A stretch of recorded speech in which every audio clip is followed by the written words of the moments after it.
today. How the hell are you?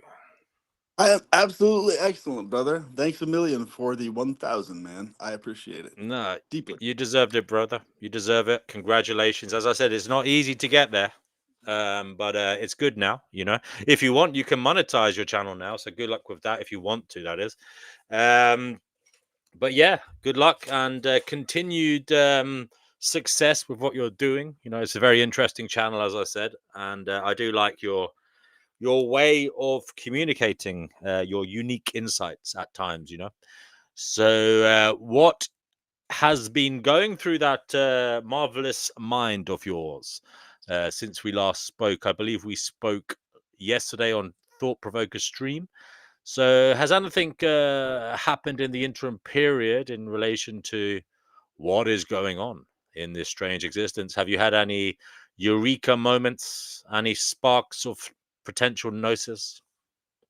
Yes, I actually had great inspiration yesterday since our talk to I shifted into a more smooth flow mode, I guess you could say, psychologically and otherwise. In Synchronicity alert. what's I was that? literally a synchronicity alert. I was just walking my dog today and I was thinking about flow for a lot of that walk. So, just being on the accepting the flow of life and, going with it, I'm just saying that was a weird synchronicity, as it were, because you Interesting. mentioned the word flow. Yeah. Okay. Go ahead. Sorry. Yeah, that's what ignited in me yesterday, last night, and well, I guess you could say early this morning because the video we did with True. Thought Provoker that lasted quite a while. But yeah, and I would say my I'm just very grateful to be in the situation I am in life because there's a lot to be grateful for. There really is. Amen. Amen to that. And I'm glad you have a lot to be grateful for. We have the wonderful Chickpea in the house. I just want to welcome her. Chickpea, welcome to the show. Hello, Grumps. How are you? How's things I'm for very well. ages? I'm very well today. I went for Are a you? run last night. My What? I went for a run last night, and I'm feeling the benefits of that today. So All right. I Oh, went. lucky you. I walked my dog today, and I had Yeah. some quality meditative thoughts as I was walking around the park, and yeah, I entered into that state of mind where you accept things, as perpetual pleasurists would say. You roll with it in this hellscape reality, and you try to make the most of it. Me and PP are on the same page there. PP says he Very has a well. lot to be thankful for. Chickpea, do you feel the same way? No, no, of course not. You know me. I'm a grumpy old bag. You know that. I make Schopenhauer look a happy, clappy chappy, and I do. It's sad, brutal reality. I've got his latest book. I got another one of his books, The Horrors and Absurdities of Religion. Got it from Amazon a couple of days ago. I'm a grumpy old bag. You know that. That's why Well, I come PP, in.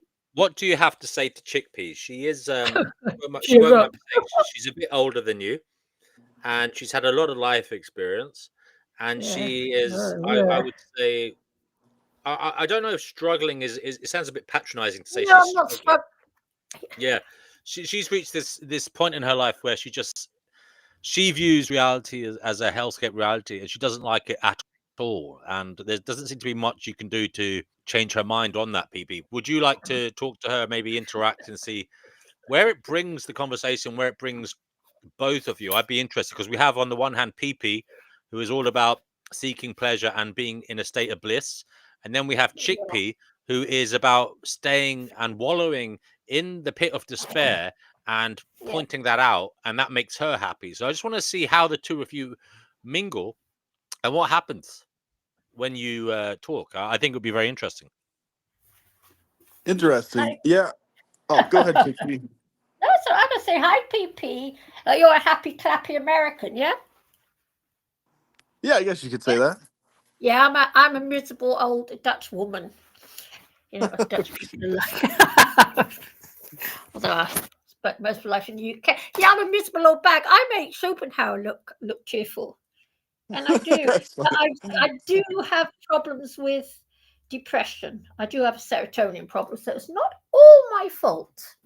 There is see. something wrong with my brain. Interesting. No, I have. There's something wrong with my brain doesn't work properly. Well, it's interesting because I was actually talking about this yesterday. By the way, you have a super cute sounding voice. A super what?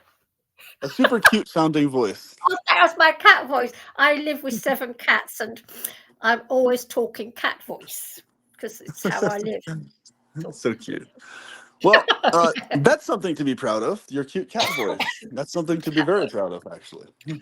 Yeah. Very pleasant to hear. So basically, I would say this is a topic I was actually going to cover in a video very soon. I was going to go through the different types of depression and. Oh, I'm an expert. I am an expert. Good. Basically, yeah, the main topic about that was there's certain types of people who, like you're saying, there's issues biochemically going on with serotonin stuff and dopamine processing and oxytocin, and in other people it's much more strictly situational versus anything biochemical additional onto it. So I've noticed, at least with me personally, any type of depression I ever faced through life was pretty much entirely 100% situational. It was never a biochemical thing. Lucky you. So as long as I adjusted my situation, that whatever was depression lifted. And it was really, really, really hard to get me depressed. Like, it takes a lot to get me even started on depression. So I think in your case, it sounds like you have the opposite issue, though, where there's a tendency towards it, even if you have what other people would deem good reasons to not be. Does that sound accurate? I've got no reason. No, I have had psychiatric treatment, and I was told by a psychiatrist, gosh, when I was in my early 20s, that it was definitely a chemical element to my depression. And I remember when I was little, did I ever tell you, DNW, when I was 11 years old, I was sent off to an army boarding school. I never told you this. And I noticed a difference in myself and all the other little girls in the mornings. I was totally different to them. This was before I was even diagnosed. No, you never told me that. No, I've never told you of it yet. And as the day went on, I would, cheer up. And by the end of the day, I was as crazy as they were. But even then, I already had it. And I used to have terrible Raynaud's. And scientists have now discovered that Raynaud's is caused by serotonin deficiency. So I've always had it. So I've been doing a bit of research.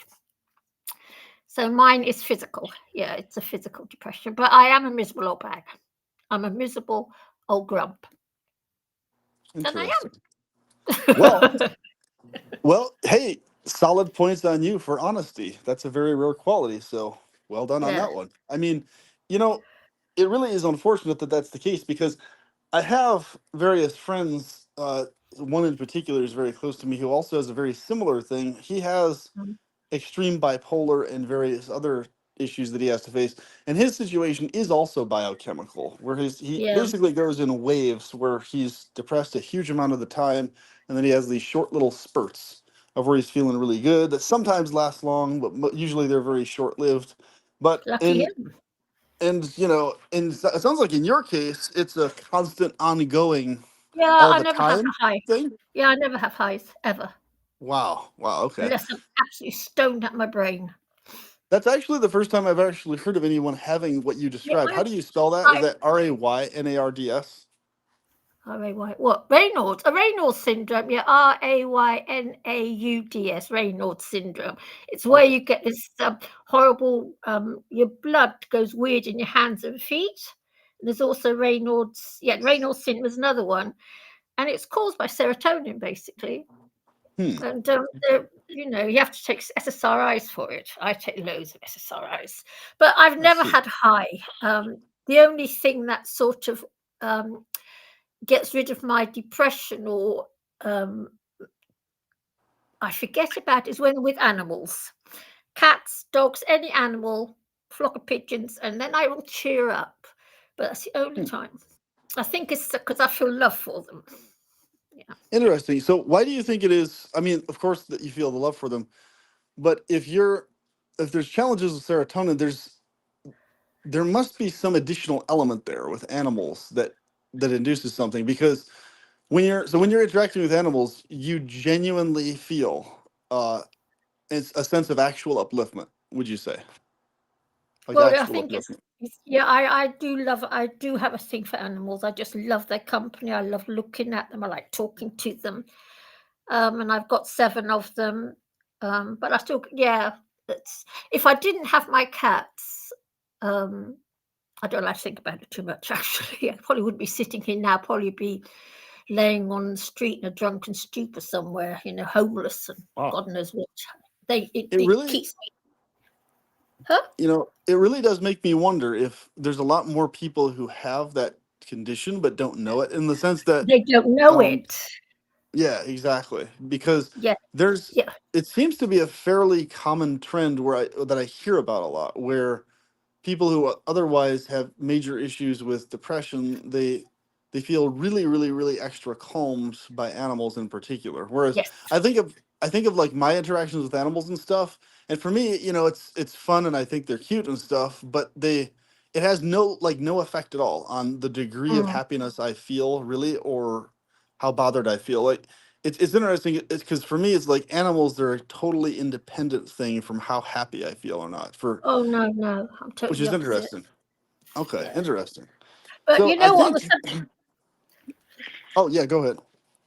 No, go on, carry. I'm going to talk about SSRIs. You know what? I think psychiatrists don't take the serotonin problem seriously enough, and they don't. Probably not. I mean, I've heard Mm.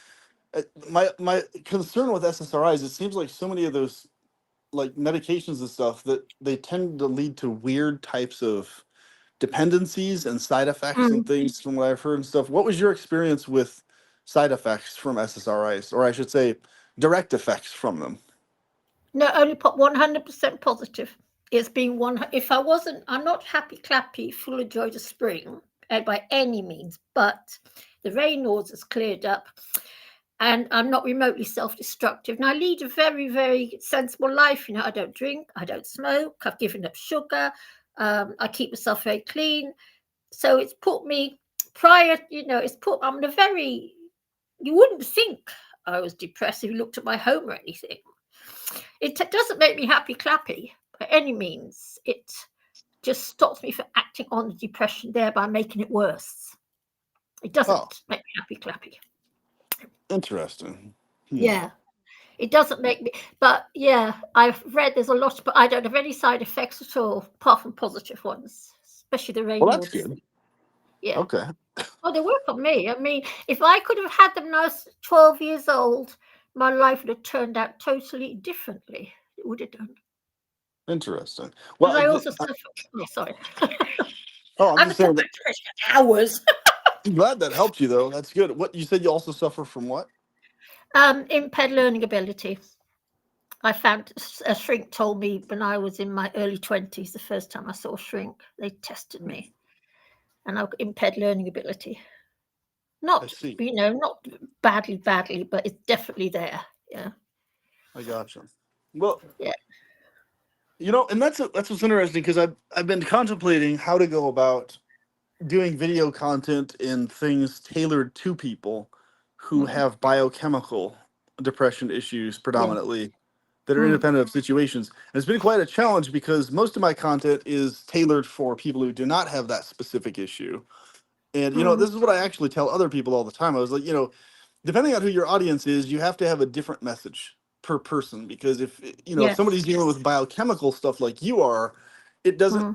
you really do have to discuss along the lines of developing new technologies to literally physically assist their brains, and that really has Mm. to be the focus of discussion, in terms of improvements in genetic alterations, in terms of brain alterations in a positive sense, or better quality medications that are more flowing with people's systems and things like this. And Mm. really, it's it's a sad situation, because I think too much of the world is on YouTube and recommendation content, in terms of what a lot of people suggest is, there's too much gaslighting and victim blaming in the world of people who have biochemical depression.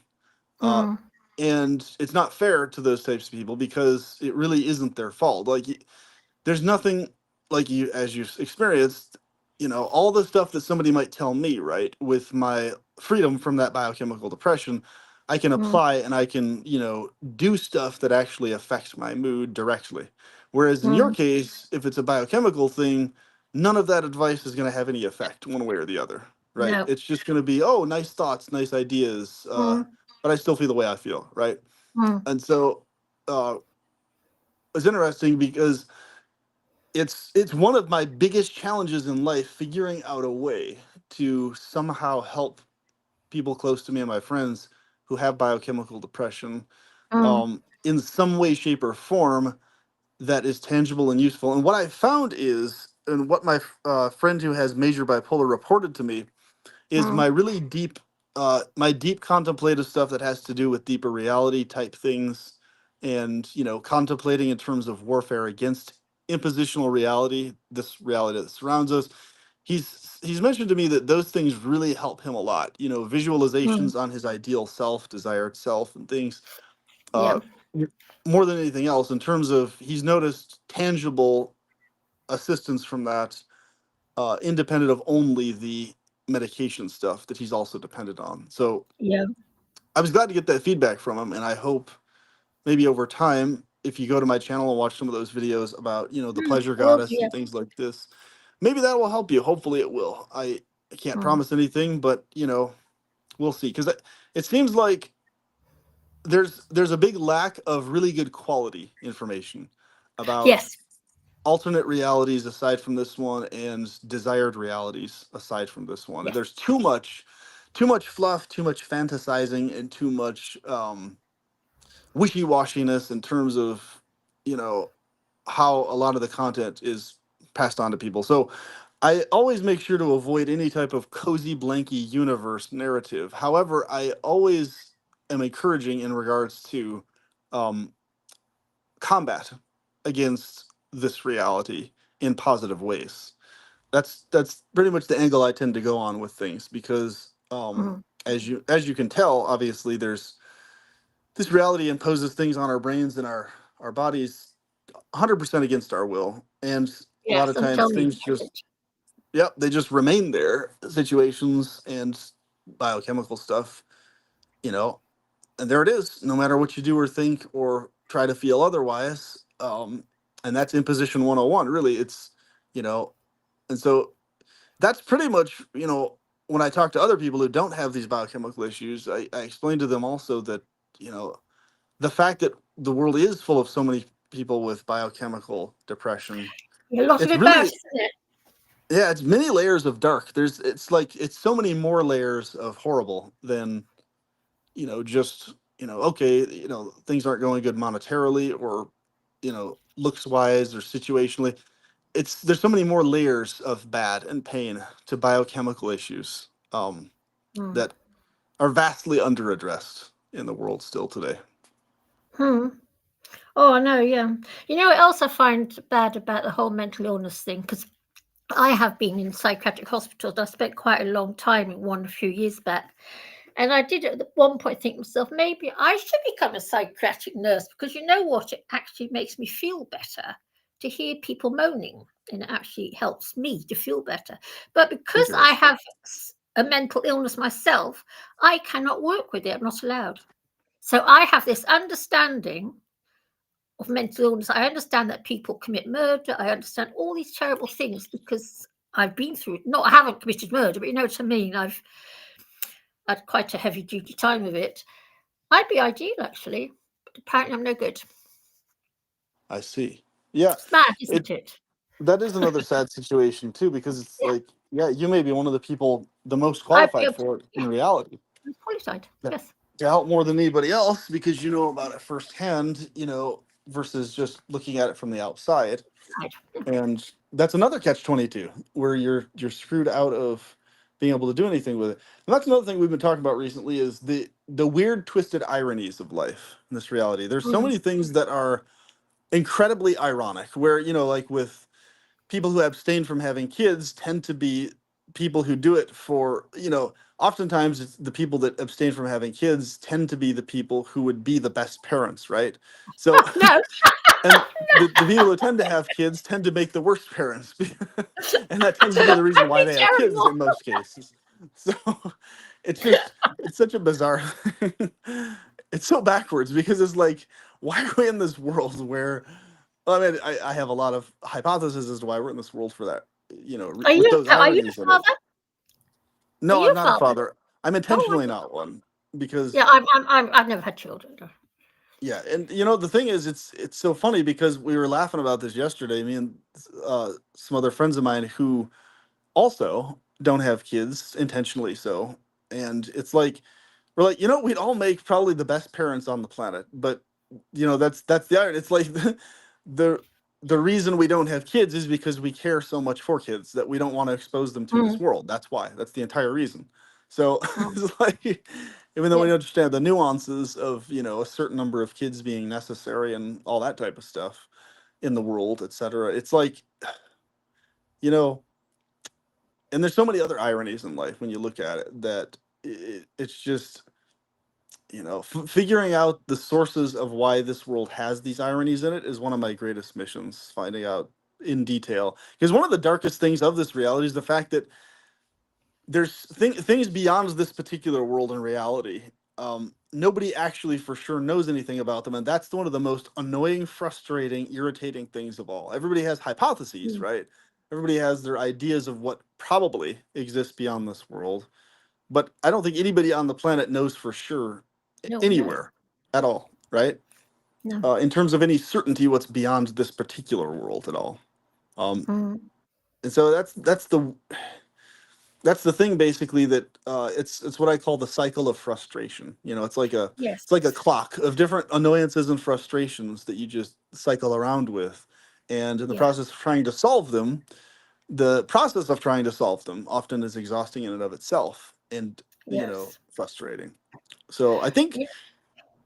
with animals that there's like this innocence factor, and do you think with Mm, animals the innocence is a huge factor in how and why they calm you down? They're like the fact that they're free of a lot of human vices and layered contemplations. uh, well, I think for cats it's their beauty because I do like pretty things. I just yeah, I think it's their beauty actually because I can find no fault in animals, whereas the human I'm analysing constantly.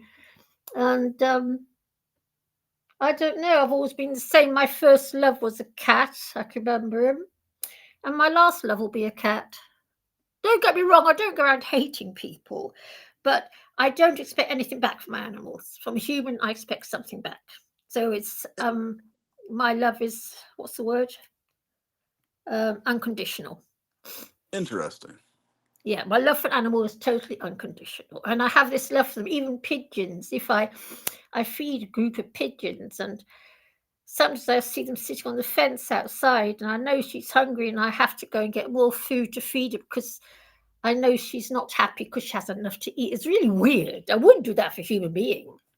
I wouldn't starve to Hmm. death. Wait for me to feed, you're going to starve. I'll feed Right. you for your pigeon. That's Yeah, very interesting. I think yeah.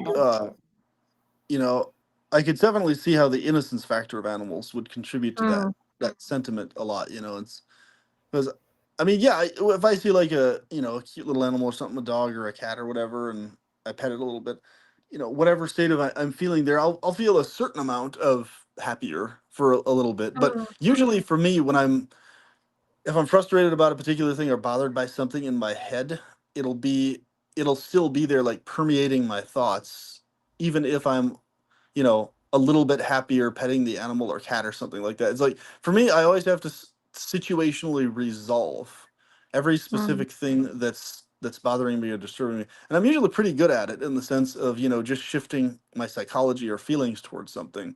And then mm. I can, for the most part, get out of most of my frustrations and all that type of stuff. Because I have an issue and a challenge with frequent homicidal ideations when What? anyone is unkind. Yes, very frequently. When anyone's Me? unkind to me or or cruel to me, I have like almost instantaneous homicidal ideations, and it's like Oh, pretty much a daily occurrence, and it's been my whole life oh, since I was a interesting. teenager. I've never been Wow. suicidal ever, aside from biochemically induced passive suicidality, but I've never been actively suicidal in the sense of actively considering harming myself in any way, shape, or form. Right. Lucky you. And I'm But you're thankful for that. But homicidal. I've had the opposite issue. My issue has been homicidal ideation many times over. Really? Yes, that's been my Wow. plague, basically. And I talked to my friends of mine. They kind of chuckle about it because it's like, in one sense, it's like, it's really dark and horrifying to have to face that. Yeah. But on the other hand, it's like it's really good that I'm free from self-harm ideations. Um, Yes. it's just it's bad. I mean, it like there was there's been multiple cases where I told my girlfriend, I was like, I told her I'm like painfully angry and enraged at this person who was unkind to her. I actually get more enraged when people are unkind to people I care about more than myself directly, even, Yeah. people close to me. It gets so bad. I just told her, I was like, you know what? I'm painfully angry right now to the point where my entire system is in pain over the fact that I can't kill this person who was unkind to you just now. It gets terrible, like really, really, really bad. To where Wow. my whole body will hurt over the fact that I can't kill the person You're who is kidding. cruel to my girlfriend. Yeah, I've never it's heard terrible. this before, and I've been hospitalized. I'll Yeah, tell and you this is something. yeah. Sorry.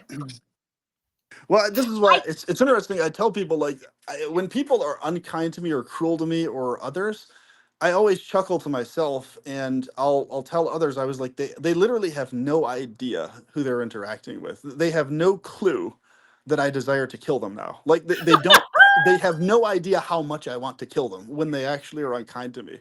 And I've talked about this in many videos and stuff like this, that it's been I kind of chuckle about it because it's like, man, if there was like a societal collapse or something like that and there was no legal yeah, you're gonna system, let I rip. have a huge list of people, a massive list, a No. gigantic fucking list of people who've never apologized to me. And I never forget. I never forget ever if someone's What star unkind to me. sign are you? I remember their face and I remember exactly their name and what it was, what the context was, and that they haven't apologized. And the longer it goes that they haven't apologized, the more I want to kill them. The longer the time has gone. Wow. So it's like I chuckle because I'm so kind interactively with people. I smile and I'm genuinely kind to them. There you go, So, guys. Better be nice to PP. You have been warned. Wow. so it's yeah, I mean it's a real ideation. It's really there in me thick. Like I really want to take their heads off if they really are unkind to me or mean. My So God. it's like I was like, man, they have no fucking clue how much I want to take them out badly. Like it's just and it's funny You if deal with people have any those. How do you deal with those thoughts, PP, in this world where you can't behave like that? Obviously, day to day. so the way I deal with them is I recognize that at least socially, right? At least on a social level, it's unacceptable to actually act on those ideations. And Yeah, I I wouldn't basically advise just it. look at it from this perspective. I'm like, even though I want to act on those ideations, it's socially inconvenient for me to do so because I'm interested more over and above the degree of rage I have to ensure my convenient, smooth freedom from being locked in a cell for the rest of my life. I value more my freedoms than I do whatever degree I want to actually take someone out. So I always reanalyze. I'm like, okay, what do I desire more? I desire more my convenient continued freedoms for life more than whatever degree of rage I have towards anyone for any reason. I desire my freedom even more, basically. So, and I always have to re-steady myself like that because um, if I don't analyze those values in that order, it could easily tilt the other direction. And so it's like, I just I basically reanalyze in terms of what's most convenient for me is what I'm going to value over and above what I desire to do in retaliation to cruelty or unkindness shown towards me and stuff. So, and on top of that, I analyze too. I was like, okay, outside of the social context, is my thoughts and feelings in this context actually over the top? And in most cases, I can usually convince myself that my thoughts and feelings are over the top. But there's certain cases where I can't even get there, and I actually feel like I'm doing the wrong thing by not taking the person out. And that's when it's really hard for me. It's like if I feel like I'm doing the wrong thing and I'm only doing it because of social conventions, that's when it's really painful inside of me, where it's like, man, that person deserves, by me or someone else, to be removed, like really badly deserves it. And it's hard, man. When it gets to that, it's really difficult. But most cases, I can convince myself, okay, it's an over the top emotion and feeling. It's just, don't do it. Just calm yourself down and stuff. But um, yeah, that's really what it comes down to. You were asking what my star sign was, Chickpea. Yes. My star sign is in the Greek zodiac. It is Oh, Greek. I think, are you talking about Greek astrology? It's Cancer in Greek astrology. That's a sun sign, though. Uh, is that what you're asking about? The Greek Oh, astrology? yes. Yeah, I'm a Cancer. Okay, me too. Yeah, so we're both Cancers. Interesting. Okay. Hmm. In the Vedic Indian Yes. astrology, I'm a twins, Ashvini Kumaras in that one. All right. It's really Yeah. strange, Vedic astrologers, because I went to see one years and years ago, and she knew all my past. It was really quite bizarre, and things are still waiting to come true. That I'm waiting for it to happen. A few things she said to me. But on Yeah, your thing about sorry, Oh yeah, go ahead. on your thing about being murderous, I can understand that women murder their babies, which suggests to me that if I were forced to have a child, I've got it in me to do that, because I can Yeah. understand that a woman kills her baby, and I don't even condemn them for it. I don't even condemn Interesting. them. And see, And that's I a also good have reason to not have a kid. There you go. not yes, at least I know it about myself, and I can understand hit and runs as well for some obscure reason. I can understand that people hit and run when they're having a hissy fit, which suggests in me as well then. Which is one of the reasons see. why I keep out of cars, in case I decide to go and whoosh somebody, God knows. But then it's in us all. We just know it. I think we just know it about ourselves. Yeah, it's interesting that I'm glad you're honest with yourself and know that. That's a very grounded thing. I wish more women would ground themselves and know themselves better. It's with that self-awareness, Mm, because really, honestly, here's the thing: whether you, it's a diabolical act for a female to kill a baby, especially after she's had mm, it. And especially at that innocent level, it's horrible on so many layers. But the mm, dark irony of it is, like, the women who tend to do that and harm their kids are much higher in ratio in terms of the women who end up actually having kids. In terms of, even if they don't yes, directly kill their kid, they're usually the women who are going to be irresponsible or abusive, yes, or a combination of yes. both, for the There's life a of lot that kid. of that. And the fact that the world is full of these types of women who are going to be Mm, abusive, not take care of the kid properly, and mm, cause the kid lifelong trauma, even if they don't kill the kid, are the yes, higher ratio of women having kids in the world. And that's one of the yes, biggest issues on the planet, is that right there. yes. And so, good on you for knowing that about Yeah. Oh, I know yourself. it about myself. I know it about And myself. Know very and well there you about go. myself. And regulating it, because self-awareness is a beautiful thing in that regards. I just, like, with me, with the homicidal ideations and stuff that I have to fight with on it all the time, when people Mm, are unkind and mean. Here's the thing: when people are just reasonable with me, I don't even request much at all. It's just, as long as they're not. This is all I request: as long as they're not cruel or asinine mm, to me or somebody else. A person could make a mistake and be pissed off about something, right? They could lash yeah. out in anger generally because of the situation they're in, as long as they're not asinine to me, or trying to put me Mm, down or someone I care about down. As long as they're not cruel, if it's just like a mistake, if it's just like they're just yeah. angry in general or whatever, as long as it's not at me personally or someone close to me personally, that they're pissed off with in terms of the person, even if somebody's angry about something that is, a mistake I've made, or something that, whatever, if as long as it's legitimate type of anger of some kind, that doesn't bother me at all, not even slightly. I have zero urge to retaliate against that, even if they express some anger towards what I've done or something. If I can, because I notice things really well, like, if I can tell if I've made a mistake or accidentally been unkind or anything like that. So if somebody calls me out in anger on me having been unkind to them on accident, or doing something that was a lower standard from my standard of kindness to them, which is a pretty high standard I hold for myself, then I will immediately apologize, and I will feel sad about Mm, it, and I won't feel angry back towards them at all.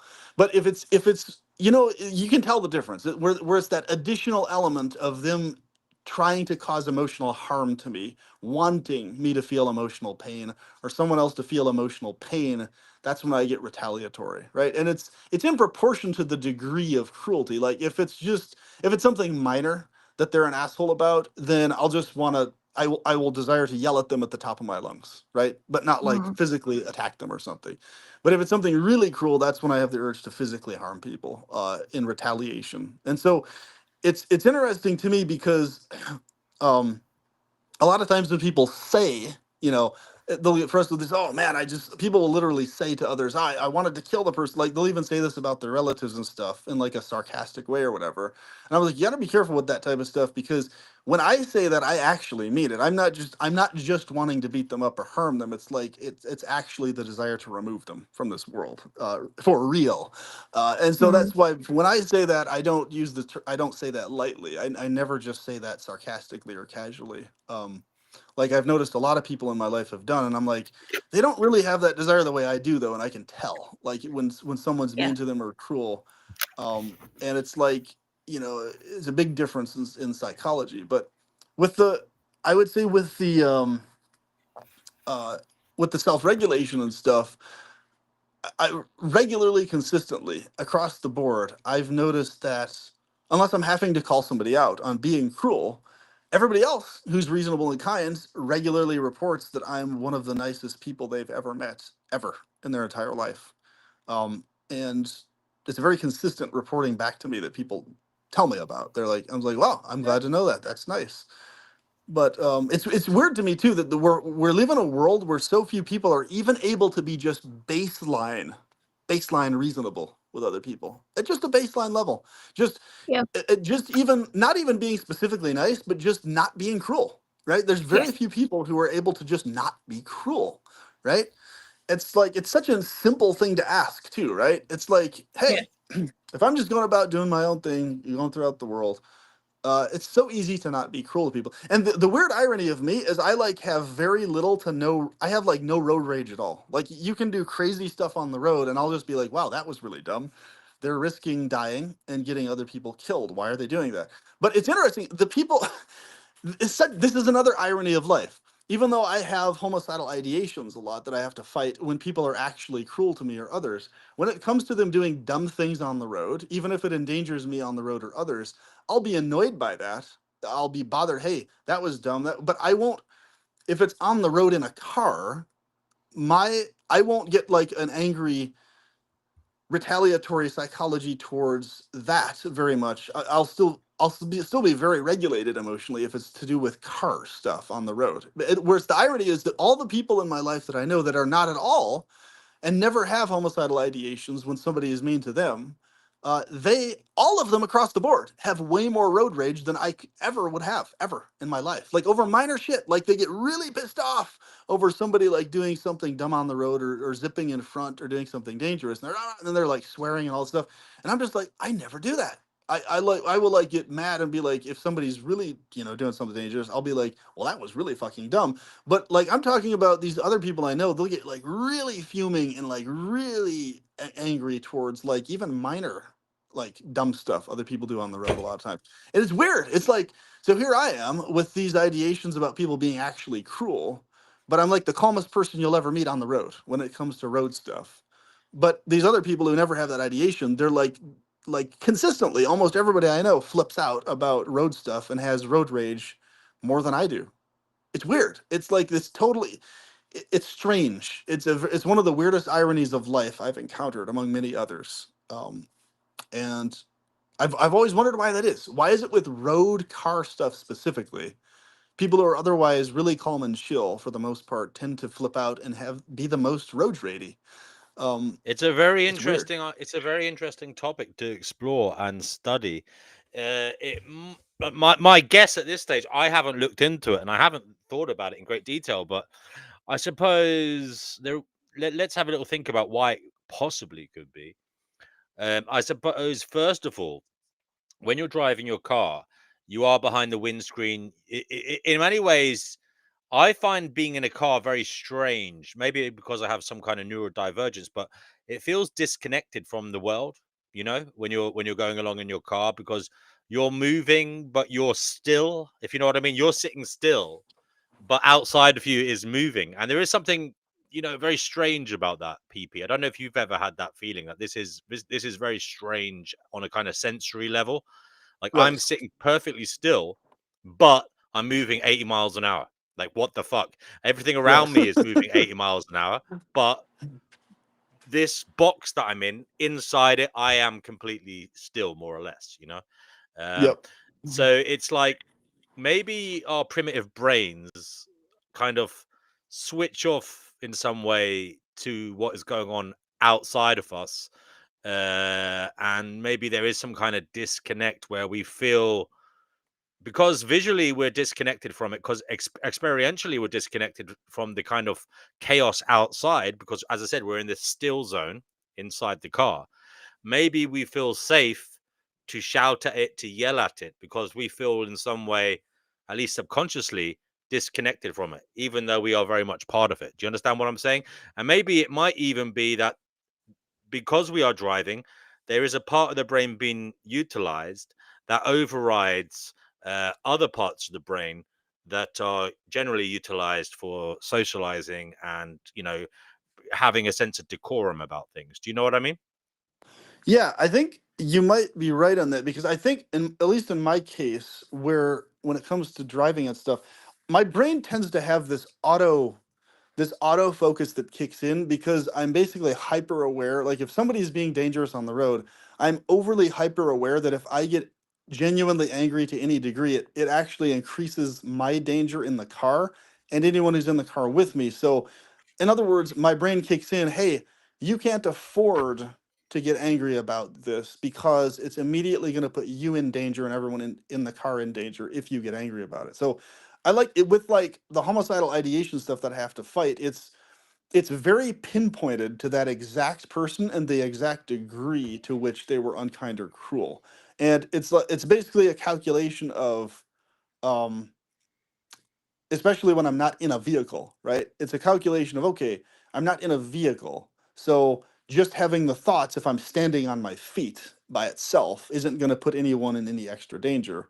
It's just because it's just in my head. And I'm not literally hands on the wheel, you know, other people's lives in my hands, literally. It's just me standing somewhere, right? Or walking Right. somewhere or whatever. And I think that's the difference. It's like, because I have this thing called executive dysfunction really bad. I'm not sure if you're familiar with what that or how that No. works, but it's a huge factor in my mental disability diagnosis. And I didn't even realize I had that this is what it's called until years later. But it's like if there's an actual literal emergency, like somebody needs to be taken to the hospital or, helped in like an immediate way, or they're gonna die.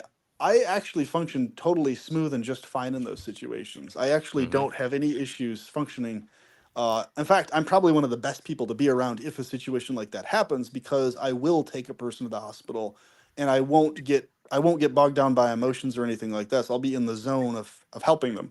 But when it comes to anything that's like urgent, like filling out documents or making an appointment on time or anything that's not an emergency but is urgent in nature or important in nature, like you have to do it by this time or there's a deadline on something or whatever, that anything that's non-lethal in nature, I have such a hard time doing it just because there's a deadline or anything attached to it. It's like I literally have to trick my brain that there is no deadline on the thing that I'm doing in order to be able to do it at all. Like I That's kid you interesting. not, I've literally I had suppose that situations. is.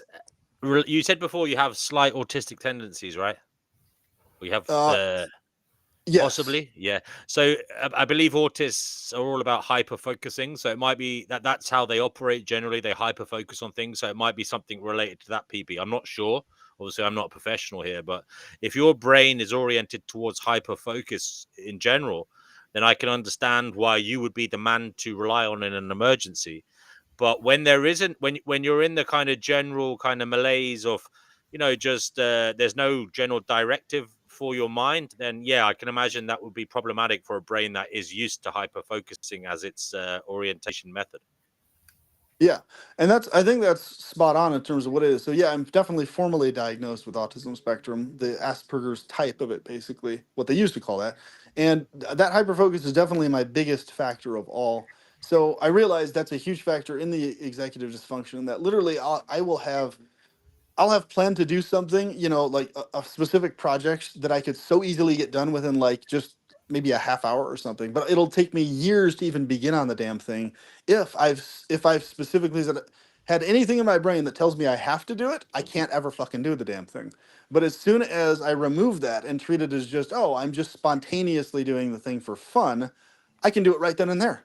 It's incredible because it's like it's this hard shut off in my brain that makes it impossible for me to do the thing if I have any type of sense of having to do it I'm at wondering all. what It's what weird. could be the cause of that outside of autism. I mean, I reckon it could be some kind of trauma thing as well, where maybe you had an overbearing parent who shouted demands at you, and maybe at other times told you to sit still and didn't let you explore reality of your own accord.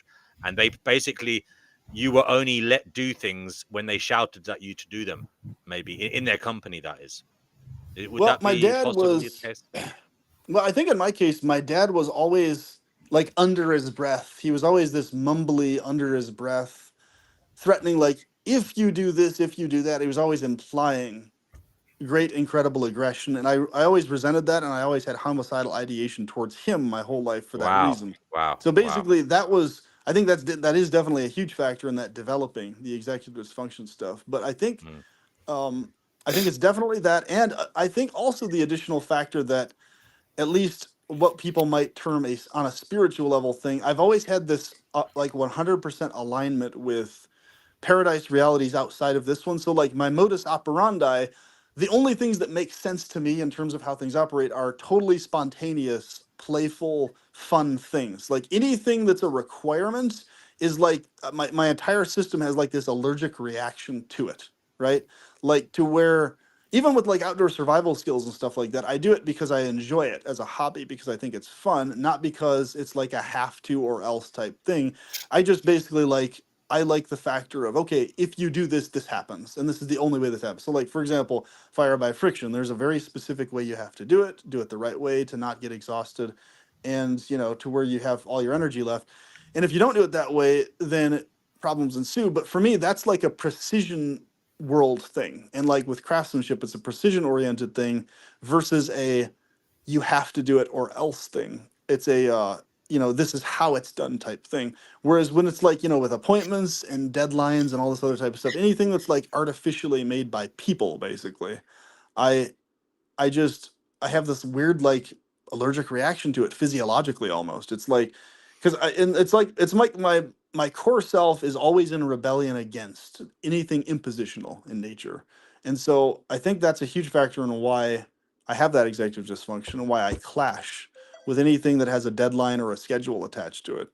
Um, and that's why I tell people it's like, you know, if I make schedules and I say I'm going to, I literally have to abstain from ever saying I'm going to do anything for sure. I always have to just tell people, I'll do it if I can. I'll make a point of I'll do what I can. Because as soon as I say I'm going to do something, it makes it really hard for me to do it. The second I say that, right? It's like that declaration becomes this thing hung over my head that if I don't, it's like this you do it or else type thing. And so I just have to say, oh, you know, yep, I'll do my best. I'll make a point. I'll try at it. I can't promise anything. But when I do that, I seem to always make the appointments. I seem to always be able to follow through with stuff as long as I never declare that I'm going to do it for sure. Right. And Interesting. so, yeah, it That's is very very interesting. interesting. But it's interesting, but it's also, I can imagine it's exhausting. It is. It is exhausting. Oh, yeah, but this goes back to your point before that generally you said sometimes you have to pep yourself up to do something, to socialize, etc. And when you do it, you need time to decontaminate, to de-stress, and to relax, because you need to basically revitalize yourself, because everything takes so much out of you, because your mind basically, PP, it sounds like your mind is built differently, and so therefore this, because the society is built for the typical mind, and your brain is so different to that, when you go out into the world, you're actually having to work a lot harder than everybody else just to socialize, just to orient yourself in the world, and that makes you basically exhausted. And I can understand why it kind of takes a lot out of you. In fact, I really, it must be really, really exhausting for you to go out there into the world. And do you notice when you go out and about that you have like you know, it's for me listening to you. It sounds like you're a deep sea diver. You can, and like there's a certain time limit. Like they have a certain amount of oxygen, but then they have to come up, or else you know they're gonna die. Basically, is it like that for you when you're out and about in the world? Do you know, like you have, like, say, if you go into a really crowded place, like with throngs of people, it might be an hour. If you go into like a place with like a medium amount of people, it might be 4 hours. If it's not that many people, it might be 6 hours. I don't know. Do you have you got to learn the kind of limits of your mind, your body, in terms of where is your breaking point? Where is that tipping point? Yeah, it's definitely a very specific ratio like that, with like Mm. a specific amount of time per number of people, per topic, per like setting, per how much I've charged beforehand. So there's a lot of factors involved, and I usually just, I'm pretty good at approximating it quite well. But a big example is this: even if it's my main partner, my girlfriend, who I love deeply and who treats me like a goddess would treat me. I call her goddess quite often because of how well she treats me.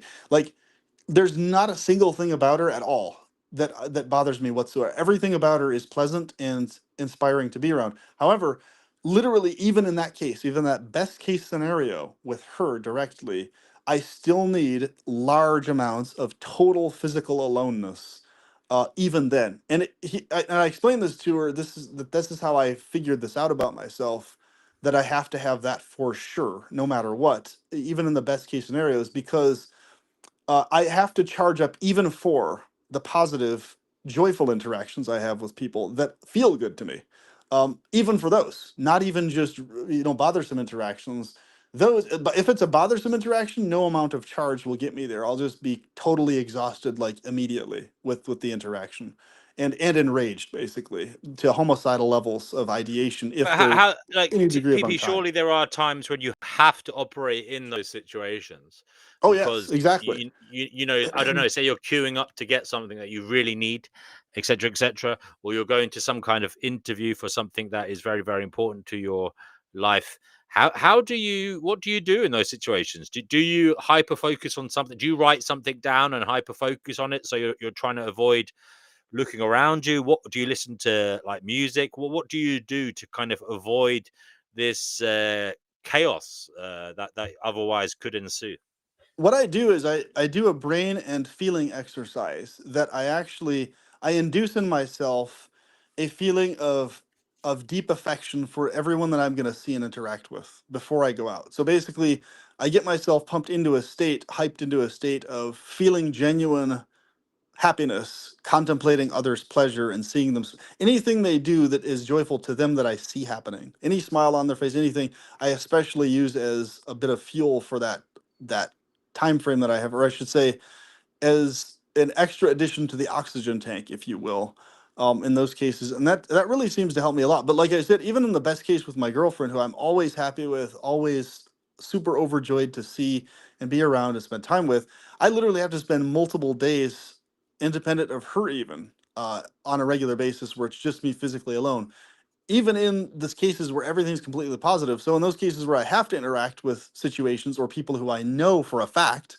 are going to be assholes or just overall not pleasant to be around, and I know for a fact are going to be exhausting and stuff, I I literally just pre-brace my psychology, and I actually, what I do is I hyper focus on the activity at hand, so I tune out whatever emotionality they might have in them or towards me or whatever the heck else, and I basically tunnel vision myself on the specific task. So this is why I like group activities where there's a shared interest in a specific thing that everybody's focused on. So like, okay, we're going to play board games, so I hyper focus on the board game itself and tune out any bullshit in people's minds or thoughts or whatever that might piss me off or exhaust me.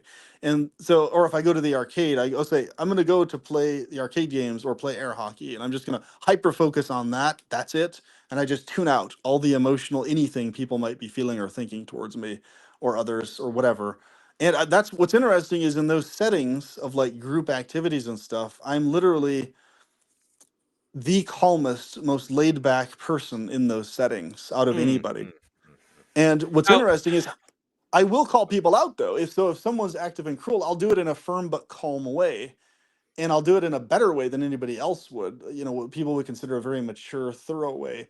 But but it's interesting though. Like, but inside, I'm just like, oh my god, I've got to get out of here. My time. If somebody's unkind in some level, or bullshitting, or unreasonable, it's just that's when the clock really starts ticking and the oxygen starts going down really fast. You know, in that proverbial tank you're talking about.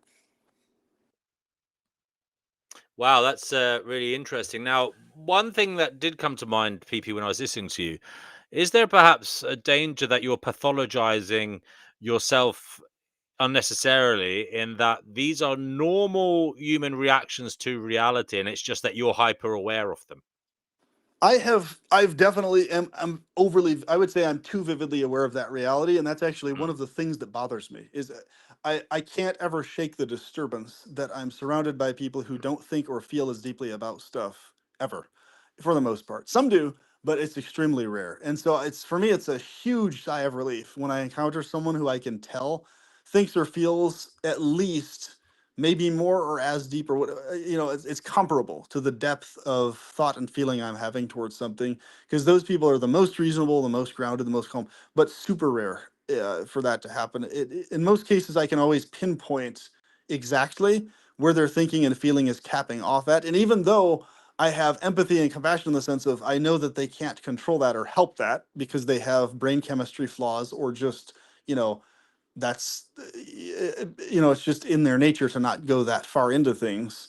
um I still can never shake the sense of bother over it, and because I can never right. shake the emotional sense of bother, that's why I have to recharge from it, because it's always this thing I say, I have to actually relate to someone to be able to not be drained really fast by them. If I Hmm. can't relate to them, I get drained Now, really fast. I'll I hear you. understand them though. I can understand them really well, just not relating to them. I hear So you. I hear you. yeah. I hear you. Now, things that interested me were you try before you go out into the world, you try to imagine others being connected to others and being joyful that they are going to experience happiness, perhaps in their interactions with you. I find that very interesting. How do you do that exactly? I'd like a little bit more on that, and also, what exactly is going through your mind in terms of other people? Are you seeing them as a threat, or are you just seeing it as impossible to work out what is going on because there's so many dynamics happening in front of you? And as I say, is it just a case of confusion, or what else is going on? Do you feel physically at threat? Like, do you feel worried, anxious about your safety? All these types of things. Is that going through your mind? Because there's so much going on around you, and you are so generally aware of things that perhaps you feel overwhelmed and unsafe physically. Is that potentially part of it? Like it's a subconscious state of feeling unsafe. Personally, I don't really feel unsafe myself personally. Oftentimes, I will feel that others are unsafe and that I might have to jump in to help them or protect them from somebody else trying to attack them. But you know, I am always on vigilant guard about. I always have it in the back of my every setting I'm in. I always contemplate what I can use as a weapon in case somebody attacks randomly out of nowhere, etc. And you know, I have good reason to be in that auto mode, but it's not like a fear mode. It's just like you it's essential to be on guard that way, because you know, I have a great uncle who was literally stabbed to death out of nowhere by three guys, and they're in prison to this day in Michigan.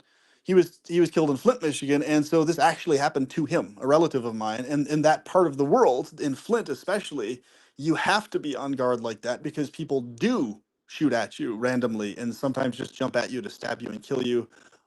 They do that in that part of the world. Whereas in my demographic here, where I am now, in this other state and everything else, it's very, very rare for that stuff to go on. It sometimes happens. Like we had a mall shooting a handful of years back where I think two people were either injured or killed, one or the other. I'll have to look into which one it was again, but the shooter was definitely apprehended. But that's once in a blue moon. It's extremely rare out here. But in Flint, it's like a daily occurrence.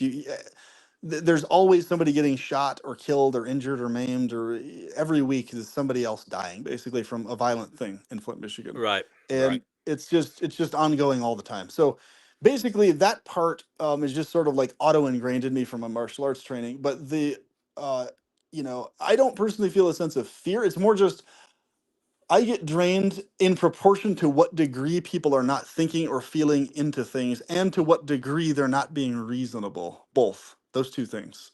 So, and my brain auto pinpoints the degree of how far into something they're thinking or feeling.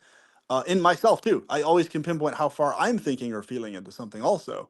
And if it stops short at something, I'm like, hey, I need to feel or think more about this. And so I do so. But I notice that other people are not hyper self-aware in that degree. They're not constantly analyzing the degree of how much they and others are thinking or feeling about stuff. They're not. And so, but my brain is doing this. And so it's like, okay, uh, my brain is doing this constantly. So therefore, what I need to do is just, um, I need to basically pretend like there's this doppelganger version of everybody, this ideal paradise version of everyone around me that is the one I'm interacting with. So that ensures that me, myself, inside my head, at least while I'm interacting with them, I'm interacting with an ideal version of them that doesn't necessarily line up with anything they're doing or thinking or feeling. They could be an asshole to others, but not to me, right? Outside of interactions, whatever the case may be, at least while I'm interacting with them, I have a pretend doppelganger version of them in my head that's an ideal, perfect version that I'm interacting with, right? And until they do something cruel to me or someone I know personally, I have this pretend version of them because I have to. Basically, if I have any other version than that pretends happy-go-lucky, perfect version of them, then I'm just going to constantly be pissed off at the stuff they're Can not I thinking ask you a deep question? or Because enough this about. all sounds like PP, with respect, right? I believe what you're saying. I understand how you've worked out this way of surviving, but many Yeah, people will find this unbelievable because, like, they'll think, well, when I just pop out to the corner shop, I just pop out to the corner shop. I'm just thinking about whatever it is I'm going to buy. But you literally have to hype yourself up to the degree where you are mentally prepared for whatever eventuality you may face before you go out that door or yes, as you're yep, going out that door. that's what I have to do. And can I Yeah. ask you a question? What was life like before you got these personal tactics in regard to how to go about your, your movements and your socializing? What was life like? What obviously it must have been horrific, right? Before you Well, realized what was going on, before you realized what was going on for you internally, and before you managed to find a way to cope. what's interesting is I actually my whole life, even since when I was younger, I always had done this, but it wasn't formalized into like a methodology until Oh, very recently, in the last handful of years. So when I was younger, I would do this. I just wouldn't necessarily. I didn't have it formalized like I've described to you until very mm, recently, right? In the that's last interesting. handful of years. So basically, I would still do that as a kid onwards, and it actually helped me a lot. I was actually in every area. My romantic life finally kicked off in earnest properly in my late 20s. But before that, everything else was pretty much really good in terms of how people treated me, the interactions that I had when they happened was quite good overall throughout my youth up through the teenage years. Only the only exceptions were cases where people were notably unreasonable or notably cruel, and a couple instances where I retaliated in terms of a regulated way, of course. But it was like, aside from those few one-offs and situations like that, it was pretty good overall smooth life, even though I was under an astrological phase of Saturn where no matter what I did, no matter how precise and how there was just one thing after another that in terms of on other people's ends, mistakes they made, things not going right, paperwork not going through. It was basically like when you're in a Saturn phase astrologically, it doesn't matter how much effort or focus or goodwill or anything you put into stuff, time, it doesn't matter, all guaranteed you're going to have some fucked up thing happening that makes your life harder constantly in a Saturn phase. And so I was finally free of that astrological phase in my mid to late 20s, where that was finally lifted, where my precision and my thinking and my focus led to things actually working out better in my favor. But I think before then, I look at it now, looking back on all of that, and I was like, it was really my hyper focus, my precision, my exactness in everything I did, because I couldn't afford to be otherwise, right?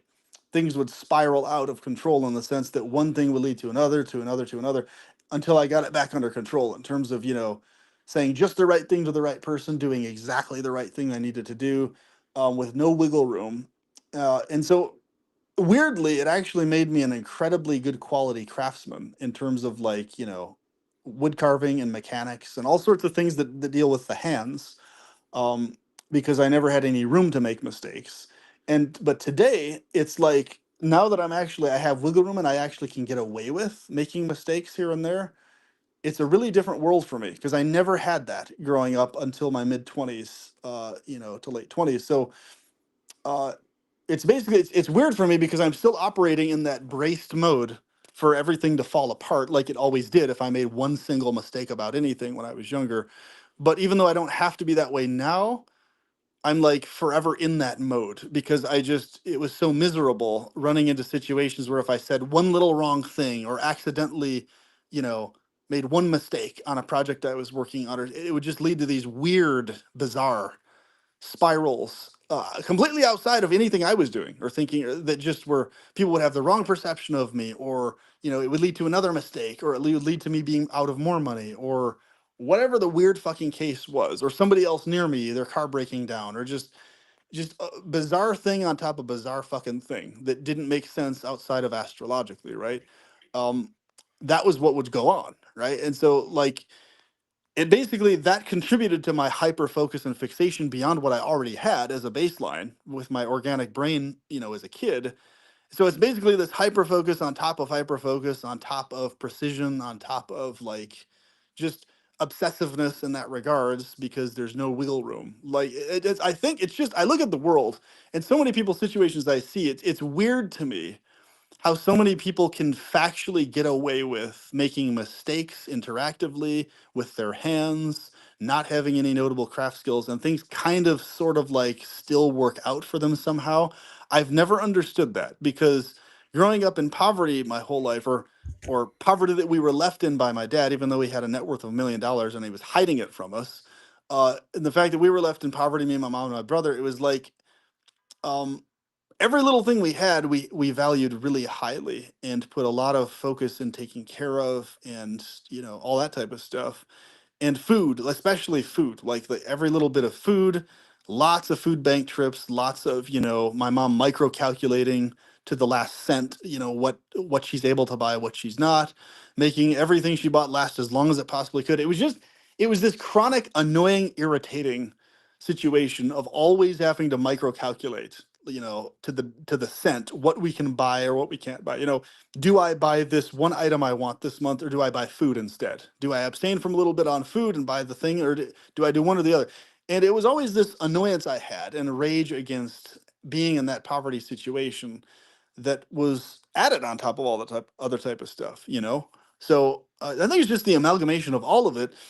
I'm glad I'm the person I am today, but it's just uh, it really pissed me off, and I still have a lot of residual rage over the fact that I was put through all this unnecessary bullshit poverty that I didn't need to go through. Like I look back and I was like, damn, I would have done so much goddamn better in life if I didn't have to live through that fucking poverty. It's like I'm good in spite of it, not because of it.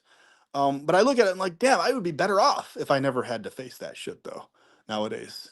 And it's like I really resent it. I do resent it because it's like, fuck, I look at all these people's situations that have huge amounts of money and they're able to get so much more done and accomplished, with like property, wilderness stuff, or whatever it is, all the passions that I find passionate about, they're able to do so much more with because they have money to do it with.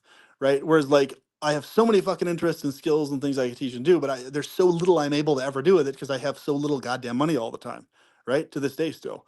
And, you know, so I think that's another huge factor too. I always resented deeply the fact that we were left in the poverty area, and especially the fact that my dad left us there even though he wasn't in poverty. He just hid it from us, the miserly asshole he is. And the rage over that too that I felt when I found out about that shit. It's just like um yeah, it's interesting when you look at it all. It's basically rage on top of rage on top of rage over all these unnecessary bullshit things, and the requirement of me having to always be self-regulated or else my whole life too, even though my whole life I had issues with this homicidal ideation towards unkindness shown towards me, right? And so uh yeah, I guess that kind of explains the full picture for me. So it's just I look around at the world and I don't relate to the world of where people are okay with insulting each other and being mean to each other and not having homicidal ideation and retaliation of it. I don't understand that world. I understand the world of, like, let's say the Renaissance, where if somebody insulted someone else, you could legally challenge them to a duel to the death. And that happened quite often historically. I actually relate to that type of social world more, and it makes more sense to me, where you literally have to be kind to people or else you're risking your life literally. This world where everybody can just say whatever the fuck they want and get away with it and not have lethal consequences is not a world I understand or relate to. Well, I understand it, I just don't relate to it, basically. I just, and it's so weird to me that people are comfortable in this type of world, or I should say uncomfortably comfortable, even though, they're sort of like in this uneasy state, but they're, you know, um, just the people can insult and bully and do all this other type of stuff to others and not Yeah, face lethal yeah. consequences. It's weird to me, very I strange. hear you, man. I hear you. I mean, the other side to it is, though, if it was another way, perhaps, if we had that dual situation, perhaps it would be a case of brutal might makes right, in terms of like the big, powerful bullies would be just saying what they wanted because they know there would be no repercussions. You know what I mean? Um, so I don't know. It's a very difficult one, but I understand your problems with it, with what is going on in this world and how cruel people can be. I just want to bring Chickpea in here. Chickpea, what PP was talking about there, he demonstrated very clearly how difficult it is to move around this world Mm. when one's brain is, or he feels that his brain is different to to the general structure and outlook of other people's. Um, I mean, you're in a similar position, aren't you? You said you're a lifelong depressive. Yeah. So perhaps you also have to perk yourself up, pep yourself up to go out and about, do things, and mix with other people. I mean, would you like to explain to us at this stage of your life how you manage to pep yourself up? What do you do? I mean, PP goes to unbelievable lengths. He does, and he does internally in his brain, like what he does before he goes out is amazing. It really is. Mm. It's like it's a lot of work there. It's a real. It's as I said. I completely. I'm just gobsmacked actually that he has to Mm. go to those lengths, but luckily for him, he is able to do it, because there are people who aren't as in tune with what is going on in their brains, and perhaps they haven't got any ability to enact on the world in a way that is positive for themselves, uh, and in retaliation to the struggles they face. Chickpea, what about you then? How do you step out into the world? How do you mix with others? How do you pep yourself up to get things done? Basically, this is all very fitting, because this stream was named Dancing in Hell. So basically, I'm asking you, how the hell do you live in hell and try and make it okay for you to go out and get what you need done? Well, when And I was take inspiration from PP. Talk for as long as you like, yeah. and in as great a detail as you can, because I've benefited a lot from what PP has said there. Some of it, Mm. by the way, PP, I resonated with. Some of it, I felt, yeah, I have a bit of that too. But I'm sure that the same could be said for you, Chickpea. So please don't hold back. Right, when I was young, I used to hide behind a wall of makeup. I used to cover myself in makeup. I wouldn't even answer the door without makeup on. And I used to spend hours every day tarting myself up just to go to work. I used to spend a fortune on clothes. Everything was done to hide myself, my true self, you know? And I suppose putting on a ton of makeup used to cheer me up almost. And I used to drink very heavily, very, very heavy drinker. But as I got older, because I told you I haven't drank for over 20 years, as I got older and I stopped drinking and smoking, the RA hit, so I stopped going out so much. I've barely gone out for the past 25 years, literally. I know that sounds hard to believe, but I haven't. I just stay at home. I go out locally to the shops, but I don't go out socializing anymore. I've gone from one mad extreme to another. I just huddle up indoors with my cats and my books and my music. but I hide behind a ton of makeup. Well, I used to hide behind a ton of makeup. Yeah. But the thing is, PP's depression is totally different to mine. I never get highs at all. I'm always on a Yeah. low. Sorry, Chickpea. I'm just going to the kitchen to make a cup of tea, but I did want to ask, how do you do that? You know, you have these difficulties, but you do manage to go to the shops and get things that you need. How are you doing that? I want to know how you pep yourself up to do all these things that you do just to survive. God, And I'll I'm be a right grumpy- back. I am making a cup of tea. I'll be right back. Oh God, I was just a grumpy old sod.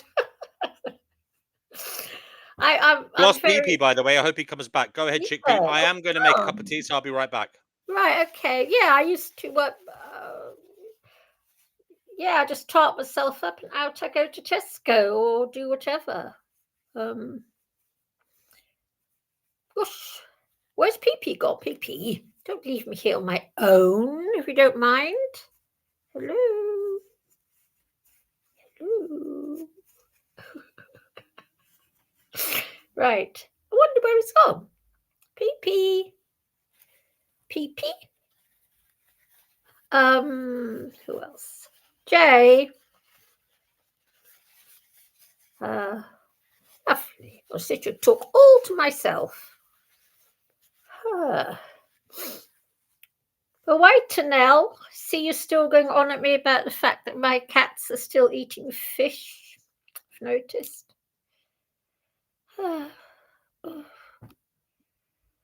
Hi, everybody. Oh, dude, not for being on my own. Is everybody like this? Past use mine. I don't want to be on my computer over. Hello, PP. He's left me Hello. here all by myself, talking to myself. Actually, what happened, I was trying to get back to the comments. This new streaming, this restream system, I can't seem to do both, be on Yes. live and comment at the same time. It was Yes. easy to do both before, but I'm not sure what's up with this new system. Is this the new version of StreamYard? I don't know. I was DNW? cut off before. He just cut me off. Yeah. Is this So the I new went- version of StreamYard DNW, or is this a different system, the restream? No, this is a different one. I preferred the old one, but yeah. Yeah, I like it's like StreamYard that, better yeah. for some reason. It seemed Yeah. to be easier to work with. Yeah, DW's off making himself cups of tea, left me here talking all to myself. Oh, okay. Yeah. Well, I talk can to myself. fill it if you want. JE was asking me if I still feel the homicidal issues. Yes, yes. I think probably ongoing my whole life I will be struggling Weird with the that you've homicidal got that. ideation stuff. Weird, Yeah. because I'm suicidal all the time. It Yeah. never, every day, I feel like, especially when I'm having trouble with IT and everything, I feel like taking a bread knife to my wrists, and I do. Wow. And I have it every day. And And I you know, have it's interesting. tried. Sorry? That's really sad that you have to face that. I know Yes, quite a yeah. few people in my life who are in that situation, actually, especially with the cutting and stuff. And Yeah, like, I feel like just getting a bread knife and cutting them. I put myself in a hot bath, but I've got the cats. I've got 7 cats, and I love my cats, and I don't like to think of them. I've got my whole life plan now. I'm getting I'm getting a bit old, and my plan is to just carry on caring for them because I love them. And as soon as I've seen their little lives out, I'm off to Switzerland. oh, that's great. Yeah. Switzerland sounds like a good country to live in, honestly. It's fabulous. Oh, it is fabulous. You know what? I wish I had, because I can speak a bit of German, because I've lived in Germany. I wish I'd known about how fabulous Switzerland was, but I never knew. But I was watching a program the other night. They were talking about all their bunkers there, because everybody in Switzerland has got placed in a bunker for when World War III breaks out. Really beautiful. It's beautiful. I never realized how beautiful Switzerland is. Oh yeah, that's a great situation. I love the fact that they have all those bunkers set up. In the U.S., they screw us over by leaving it all in our laps to make our own bunker. But Well, so basically, if you don't, in the UK, if you don't, what's that? They're the same here in the UK. Oh yeah, it's even worse. I think UK is even worse than the US. If truth be known, it is. Because basically they just leave the populations to rot. It's like, you're on your own to make whatever you can. It's like, so basically if you're below the poverty line, if you can't go out into the middle of nowhere and build it in the wilderness somewhere, then you're screwed. You're shit out of luck because you don't have the money to put into it to make one properly. Because in Switzerland I couldn't believe my eyes. It was all on YouTube. It's on YouTube. You know, these Swiss bunkers, fabulous, and yeah, Yeah, it's great. It's great. I've considered myself maybe moving there at some point too. it's Um, beautiful. I've debated it because where I live next to a really great wilderness area in the You like United to States. sing.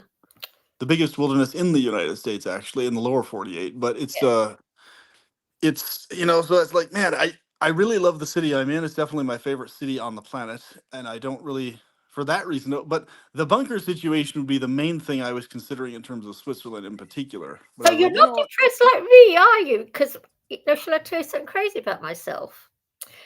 Putin has said that he wants to see the UK underwater. He has actually said this. It's common knowledge. Yeah, it's concerning, very concerning. Yes. But I sometimes think to myself, 'cause I live in London, Putin, maybe the thought of being blown to a trillion bits sounds quite appealing.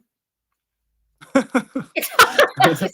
I suffer from depression. I admit it. You know, Right, I get in your situation. I can understand completely where you're coming from yeah, on that one. Yeah. it sounds quite appealing. You know, it's not a bad way to go.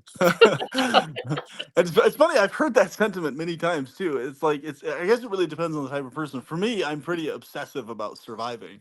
See, So that's weird, isn't that's it? like why I don't want to go to UK is for that reason. Otherwise, Oh, I yeah, would don't love to come visit here. it.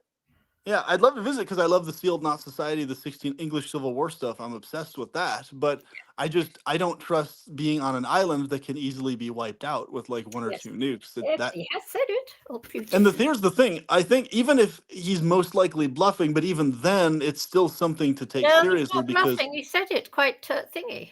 And well, it he has, did. But what I'm saying is whether he is or not is kind of a secondary point. The point is he's mentioning facts. There is capability of wiping out of course he the can. entire island chain there Oh, uh, yeah, with easy. just a small few nukes. That's it. You know, And that's it. you know what So Edward Casey predicted it? Edward Casey has predicted that most of the UK will land up underwater, and same with Holland and Belgium and all those countries on the west coast of Europe. yeah, And all he has to do is throw a couple of bombs in the Atlantic, job done. that's it. And he And has said I think most people laughing about it or just trying to brush it off as, oh, he's just bluffing, blah, blah, it's not going to happen. I think most people do that as a cope, even though deep down they actually do feel a sense of fear over it. They do that as an attempted cope against the horror of it, of the yeah, actual implications they know are yes, true about it, yes. versus actually genuinely not being concerned about it. I think people have a lot of weird, dumb coping mechanisms a lot of times. So unless they're like you and actually kind of look forward to being wiped out, then anybody who wants to survive. I'm rich. I suffer from depression. I'm stuffed full of SSRIs. I take higher doses than the manufacturer recommends. I see. I actually had to go and see a special psychiatrist in order to do that. I'm drugged to the eyeballs. I am on SSRIs. They work on me. I'm not saying they don't work, but I'm not full of the joys of spring. But well, I'm all right. It helps to talk about it. You know what? As soon as I talk about my depression, I hear someone else talking about theirs. I cheer up because it reflects back at me. Interesting. Like that. Yeah, that's it's that, I guess it's that relatability factor. Yeah, it reflects back. Yeah, there you because go. I see you as a realist, you see. You may not see the world the same as me, but you're having problems, boy. Yeah. Oh, I would also consider myself a realist as well. I would say I classify myself as an idealist realist in the sense that I have my ideals and my desires of what I want in terms of a very specific ideal for my existence and for that, those close to me. However, at the same time, while having those ideals, I'm very grounded in reality, gritty reality as is imposed and all this stuff. So, I think that's helped me a lot in life that I've never really fallen into very unrealistic ways of thinking about stuff. And that's yeah, why I'm a realist. Yeah, I'm very realistic. Actually, it's interesting you say about woodwork, because you know what? When I landed up in the psychiatric hospital, they had woodwork classes there. I discovered I'm very good at woodwork in a psychiatric hospital, and I actually nice. yeah. I'm really good at it. It comes naturally. And I wish I'd known that when I was young, because I was sent off to grammar school. I'm not remotely academic, but I've got a very high IQ. So they send you off to grammar school. And I was a complete waste of time, and it took, ruined my whole life, actually. It did. But then the UK's like that. If you're working class, I come from the same background as you, this working class background where you don't get the right education to suit who you are. Yep, exactly. It's Yeah. very frustrating, very annoying. I mean, I've read a shit ton of books and I still do to this day on a regular basis, of all the things that do interest me. So when I was a teenager, I was self-educating by reading all the books about the stuff I was interested in wanting to learn, even in classes and stuff. So a lot of my class time, a good amount of it, was spent reading like history books and books Mm, on science subjects, things that just interested me personally, martial mm, arts or whatever. And survival skills. By doing that, I learned a lot of stuff even before I left school, or middle school and high school. So by the time I became an adult, I had a lot of knowledge and skills under my belt that a lot of people didn't have my age, mm, because they wouldn't, what they would others, I would almost never see others my age when I was a teenager reading books on history or other things like that. They would mm. just be sitting there twiddling their thumbs or goofing off or paying attention to the class itself, or one or Yeah. the other. And that's it. And I noticed the way they learned and did stuff, it's like, especially with history or things that we were learning, they would just, it seems like they would just sit there, they would pay attention just so they could answer the questions on the test, and that's it. And then they would Yes. like never allow the stuff back into their brains or thoughts again. Yeah, well, that's how it's designed. Literally, I know I Yeah. did the same myself. I just sat there, memorized it all, and churned it out on a piece of paper at the end of the school year. Which to me, Complete I was waste like, of time. I kind of was like looking at it, I did basically, I would focus on, okay, if the thing interests me and I like it and agree with the thing, then I will pay attention to what's being said and do the thing. If I don't, I'll just do something else and actually study my stuff separately, and just let the grade be an F or whatever for this particular class, or a low grade, or whatever the case may be. And that's Mm, pretty much how I went through at least my high school and a decent chunk of my later middle school years. Um, but thankfully, in the earlier years, most of the stuff they taught usually was super simple and not very complicated, to the point where it didn't even require much thought. But later on, I noticed it was just it became intolerable in like late middle school into early high school, to the end of high school. It just became an intolerable environment for me, in the sense of where it's like I never got used to getting up early ever. I could never stand being forced to get. I was like, God damn it, can they just fucking have this to where we don't have to get up so goddamned fucking early? Can they just set it up in the afternoon? That's it, and only be a small handful of hours in the afternoon. God damn it. And it just, my whole life, that always pissed me off. That my like huge chunk of my teenage years, sleep was stolen from me. I know this mm. for a fact. My years as a kid, and I was always goddamn tired. My entire teenage life was tired all the fucking time, and because I never ever ever ever ever could get myself to sleep early, because it's like after school it's like, hey, now I can actually live my life and do everything. Well, but guess what? It's already 8 o'clock at night and the day's gone already. God damn it! And so that was basically every day of my life, my entire high school basically, and Mm. I despised that we lived in a system where that never changed, where nobody on en masse ever protested against kids having to get up and go to school at fucking eight Yeah, o'clock, well, 7 o'clock in the morning, or having but to go to school at that all. is life of the proletariat. You start school to be conditioned when you go and work in the factory or the office or in the shop. You're well already. By the time you're 16, you're well and truly conditioned. Yeah. That's why Well, it's here's the tough. thing. I knew this early on. I knew this is why the mass rabble never protested. I was Yeah, like, why don't these yes, motherfuckers protest against fucking the school system because entirely? Because they're peons, they're idiots, and they value the damn thing being imposed on them. That's why they yeah, never yeah, protested it. they think That's it's why. super shown.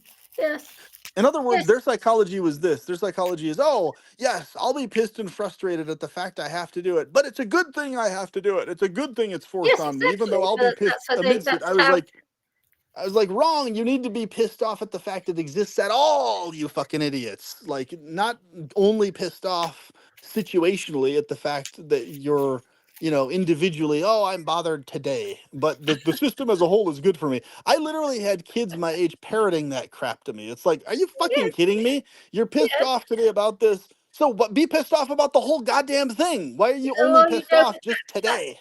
that's life, and that's life. It's Oh my God. It's yeah. so pathetic.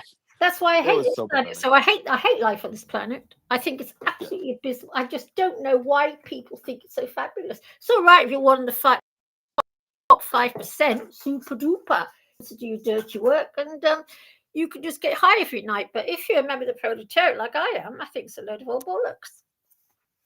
Well, here's the thing.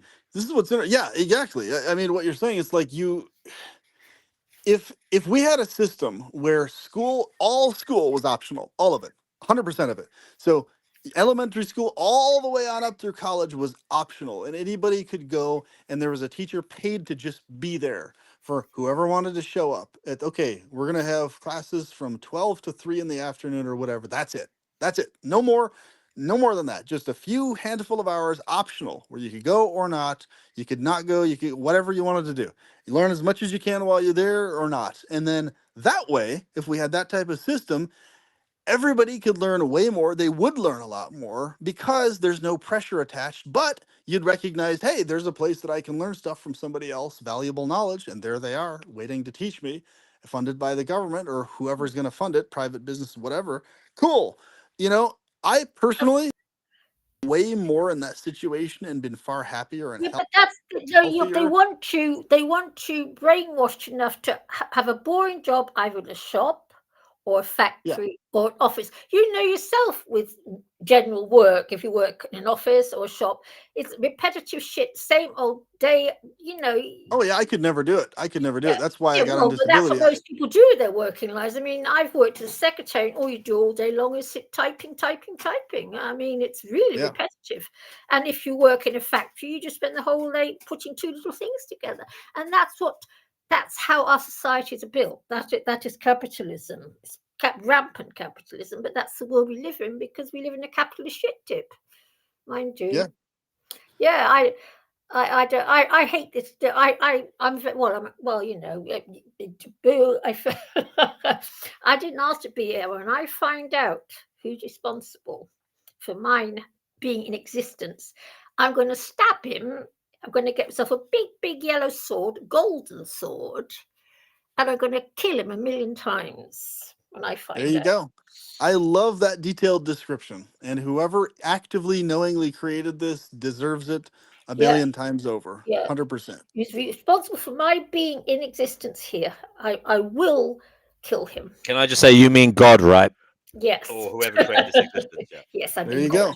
Also, I agree with you 100% because, like, if there was anything at all that knowingly created this shit show, they definitely deserve to be killed many times over for Yeah. it. Many times over if they knowingly did this. If I find out that it was some being that just accidentally did it and didn't know what they were doing, no. had No accident.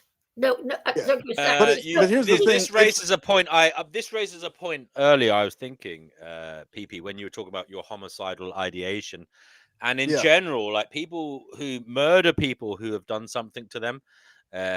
In many ways, it's nonsensical to kill someone if you want to True. cause them harm, because once they're dead, they can never be Yeah, harmed. So perhaps the best thing, like the more logical approach, would be to keep people in existence, would it not? If life is inherently suffering, then and if someone does something terrible to you, it'd be more sensible to keep them in existence so that their you need to consciousness continues. build a cellar for them and keep them. Well, Do you know what I mean, PP? This is an interesting thing.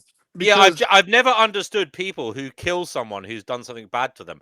It's just interesting because that literally their problems end when they die. So what have you actually achieved in terms of Well, they might revenge? reincarnate. Nothing. They might reincarnate. Well, here's the thing. I've thought about this is another irony of life, brother, because I've talked to it's really fucking weird, okay? Like this is one of the very interesting things. I've talked to these other people in my life who in general are way more kind than I am, and in terms of kind in the sense of they don't, have homicidal ideations when people are cruel to them that I have at all. But here's the thing, though. I've noticed that I'm like the only person when I have conversations with others, when they hear about like, people being tortured and all these other horrible things by somebody, I'm like the only one who desires to simply just remove them as quick as possible from this world with no desire to torture anyone else ever for any reason. Like, but when it comes to other people, so the weird irony is if we were in a situation of somebody who basically many people wanted to torture, I would actually weirdly be the only source of them being able to escape that torture by a bullet to their head or chopping their head off, because I would be like the only one willing to just get rid of them fast, whereas everyone would want their suffering prolonged, and I wouldn't. I would just want them gone, out of the way, so they're just eliminated. For me, I'm just like out of the way, out of my fucking face, gone from this world. Whereas it's weird. There's a lot of fucking people who have very dark torture fantasies. People you would think are very nice and kind in general, if they find out that someone has, tortured other people they care about or whatever. Even if I know that someone has tortured people I care about, I still don't have a desire to torture them in return. I have a desire to kill them for sure in a terrifying way that terrifies them, but not in terms of prolonging their anguish though. So it's like this, I visualize these weird scenarios in my head of like some guy that I capture, or that me and a group of people capture, who's known to have harmed a bunch of people and drug out their suffering and everything else. And I would tell the guy to his face, I'd be like, hey, you fucked up because you were unkind to me, and because you were unkind to me and these other people, instead of only just being unkind to me it alone, whereas I would have just killed you for that, because you were unkind to these other people and they want to torture you to death, I'm going to let them do that to you instead of just kill you. It's like, see, that's why you should have been nice to me, because if you were nice to me, I would have at least given you the mercy of just killing you. But you gone and fucked up because you were mean to me also. So now I'm just going to feed you the dogs and let them do whatever they're going to do to you. I see scenarios like this very realistically you do crack happening. me up, brother. You do crack me up, brother. But isn't it a weird irony though? Think about it. Like the irony is I would be the only source of them getting what would be deemed a merciful death compared to what other people want to do them. That's the weird part about it. Like, so, and it's by the way, anybody watching this, please do not kill anybody. It's against the law. Please do not. Yeah, obviously. But the thing is, sorry, PP, you were saying.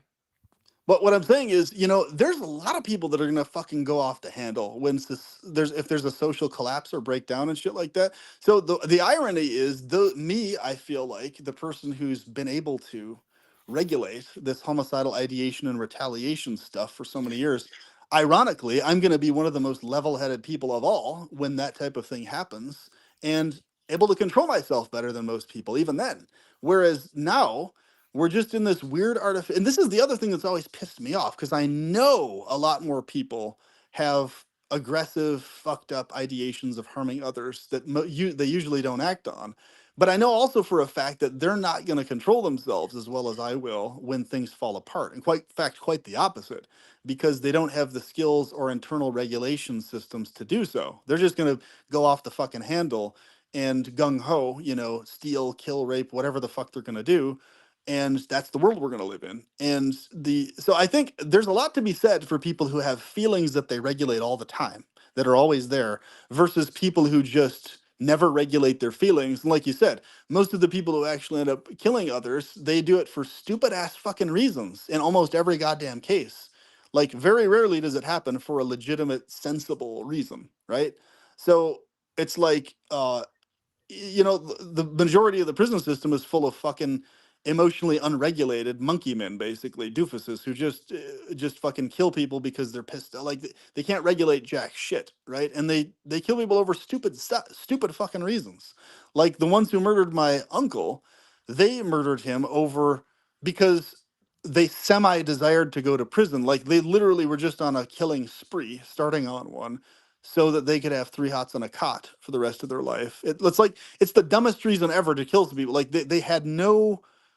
there was no need for them to kill anyone, especially elderly people like that. There was no need for them to specifically do it that way by stabbing him to death. They just did it because they're these fucking monkey men pieces of shit, doofuses, right? And so like totally unregulated, totally just these fucking, whatever the fuck they are, primitive psychology, things that they're just, and there they are, just, you see their faces on the fucking, news in the newspaper, locked behind bars for the rest of their life. It's like, for no reason. They just fucking kill them for no reason at all. Like other than the fact that they would prefer being in prison over and above out on the street because they're that No, it fucking is. worthless. You're right. It is absolutely insane how cheap life is sometimes out there. People kill each other for absolutely batshit crazy reasons. That just seems absolutely insane in terms of the slightest grievance, the slightest of slights, Yeah. and somebody dies because of it. And it is. You're right. It's terrifying in many ways.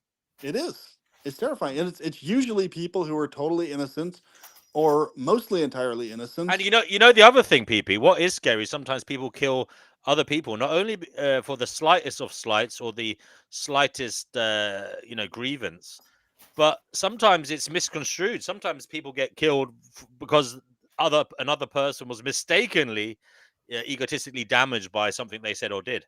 And it like, I mean, we've all had those experiences. I've had those experiences where people misconstrued what I said or an opinion I held as a personal attack on them, and they didn't communicate it to me that they felt like that, and I wasn't to know any better. And they got. I've had people get unbelievably psychotically angry towards me without telling me why, and it's that is another scary feature of humanity: the poor communication, the fact that when people feel aggrieved, they don't tell you, even if they're your friend sometimes or your family member or whatever. Someone you expect more communication from. I don't know if you've had that experience, PP, but I have, and it is very, very. It's just infuriating on a personal level. It's exhausting and it's disappointing. It is. Thankfully, at least people that I allow close to me, I never have that issue with because we're extremely good communicators. But anybody who's like an acquaintance level, yeah, it's pretty much been the story of my life. The story of my life being misinterpreted, being misunderstood, no matter how articulate and specific and exacting I am, still being misunderstood and misprocessed in spite of it all. And that's been one of my greatest irritations in life. It's like no matter how elaborate or detailed or specific I am, I still get misprocessed in the wrong way by most people most of the time. I mean, And this like, could go back to the hellscape reality that we talk about sometimes here, and that is the subjective nature of it. Again, this is the worst thing about all of this is it's nobody's fault. It is the case that everybody sees, feels, interprets this reality in their own unique subjective way, and that is a huge problem because we're not all on the same page. We're nowhere near on the same page. The being on the same page is an illusion, and we're always reaching for that illusion, but in reaching for it in good faith sometimes we still cause problems for each other. That's true. That's very true. And it's like all these weird ironies we're talking about and stuff like this. I notice the hypocrisy in people around me all the time, constantly. So like when I talk about this principle of the hyper-technicals versus practicals, and hyper-technically everything's evil, separated from in the practical world, things are good, things are good versus evil. It's like, because so few people think this specific about exactly what's going on with reality and around us and stuff. It's frustrating because unless and until they watch a huge number of separate videos on my channel or talk to me personally one-on-one at length, all this type of stuff, it's like what I run into is a person will see one piece of content, one of my videos among like hundreds of them, and then instead of understanding that that's one singular topic I'm talking about connected to many, many, many others, they'll oftentimes get in their head that, oh my God, are you seriously not considering these other aspects of reality? It's like, well, I literally have hundreds of other videos where I'm talking about those other aspects you're talking about here. And it's like, Lovely. It's interesting. We'll have a little feline interlude here. We've got a cat on screen, so we may as well make the most of that. Would you like to introduce your feline friend to the masses? This is Daisy. Daisy, say meow. Daisy. It's so cute. She won't say ooh there. I'm getting so old. Don't want people to see me anymore. There. Hello. Okay. Well, thanks for that. I'm trying to bring you back. I don't know how to do it, but keep talking, PP. I'll figure it out. Oh, there we go. The kid looks very cute. Looks very calm, very relaxed. Daisy. There we go. Yeah, now she's meowed. Little Daisy indicates that you care for her really well. Well, of course I care for a spoiled little thing. They are That's cute. spoiled. Spoiled. You know what? I spend more on their food than I spend on my own. They eat tuna fish and all sorts of nice things. I eat bits of bread Wow. with peanut butter on. You really prioritize them, man. They must absolutely adore you, top to bottom, Yes, inside and out. yeah, yeah.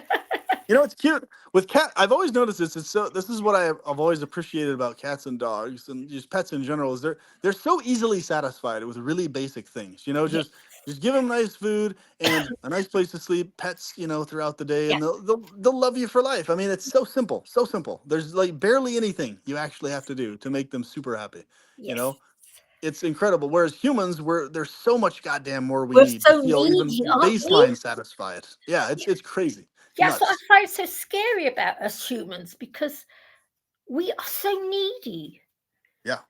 And I'm even saying this as someone who would consider myself, compared to most other humans, not very needy at all. But even I recognize Yeah. how Oh, the how need. weirdly needy I am for shit that animals aren't needy for. Like Yeah. it's like, you know, all these extra additional like emotional, mental Yes. regulation things we need and all this. Awful, Like isn't it?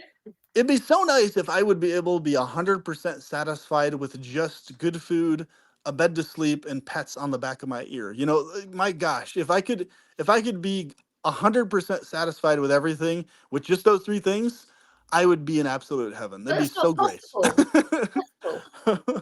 And you know But what yep, I find as well? We're born totally naked. We don't have any fur or any feathers, nothing to cover ourselves up with. No other creature nothing. thing has that apart from a snake, and the snake has this beautiful skin. We're so needy. It's enough Yep. off Janelle, okay? Um, we're just so needy. Well, Needy. here's the thing. This is actually really interesting. What Tanel's bringing up, this is why I talk about this on my channel a lot. I regularly discuss the topic of, in order to be happy in this life, if you're hyper overly aware, right, Yeah. of the implications of everything you're doing on everything else. So for example, the tuna example, I'm one of the types of people that's overly hyper aware of every single death I'm involved in, of every animal so like whether it's tuna, whether it's chicken, whether it's Yes. anything like that. Even when I was a vegetarian with milk, I was overly hyper aware of any milk that I got that Yes. was coming from farms where cows were exploited. Yes. Like, and my Yes. brain never shut off from this stuff. So Yes. literally, I I have realized, that. yeah, Yes. there you go. And so I realized, you know what? I literally have to embrace to some degree, actually being to some level a demonic entity that's okay with it's the killing stuff for eating it in order for me to function with sanity in this world. Because if I don't do that, even, and I'm saying this even when I was a vegetarian, not eating direct meat but still drinking milk and, you know, Yes. cheese and stuff, Mm. even then I had to do this in my brain because I still understood where the dairy stuff was coming from and the Yeah. horrors it was connected to. So when I tell people, this is what I mean when I tell people you have to embrace a certain degree of baseline cold indifference or sadism, one of the two, one or the other. Yes. And Matter. cold indifference is a type of sadism. I make this clear to people. Cold Yes. indifference isn't separate from minor sadism. It's you Yes. have to do that in order to actually be happy in this world at all. If you're a hyper aware person, if you're not a hyper aware person and you just automatically tune stuff out from your head, you don't really have to do that. But if Mm. you are like me, I've actively had to embrace being some degree of demonic being or some degree of sadistic being actively in my head and genuinely being okay with it, not just like, oh, it sucks I have to be this way. No, I've actually had to make myself genuinely okay about it, because if you don't, what happens? You're only ever going to be depressed, nothing else So ever. you're vegan, aren't you, PP? I encourage people to be vegan, but I was never vegan.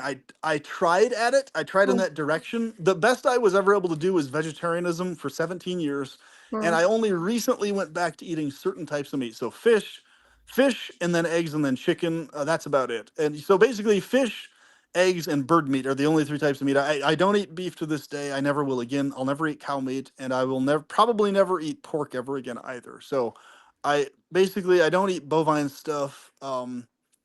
At least right now. Maybe I might end up doing goat stuff eventually if I end up getting goats or whatever. But for the most part, I still try to abstain from meat as much as I can and focus on more plant-based stuff for obvious reasons. Yes, I'm aware of obviously that even plants are implicated in deaths of animals and all these other types of things, obviously. But the principle of not directly in addition to that, killing animals or eating their body parts or whatever, I think is a very noble thing. So oftentimes people ask me this on my channel, especially like, very passionate vegans. They ask me Mm. why I'm not vegan or what, and I just tell them, hey, if you're vegan, I give you 2 thumbs up all the time. I think you're doing a great thing. And if you're able to pull it off, keep at it. That's wonderful. I never discourage people from being vegans. I always encourage them in it if that's something they can pull off. It's great. Oh, you're a Um, hypocrite. You're a hypocrite, apparently. no, it's not a hypocrite. I mean, No, but this is what it says on here. Tadell has just said you're a hypocrite. Apparently, well, I'm a what I'm hypocrite. saying is, I feed my cats. it would be hypocritical. It would be hypocritical if someone was denying that what they were doing is evil. I just got done telling you that I'm overly aware that when I'm eating meat, I'm aware it's evil, and I'm embracing sadism to some degree.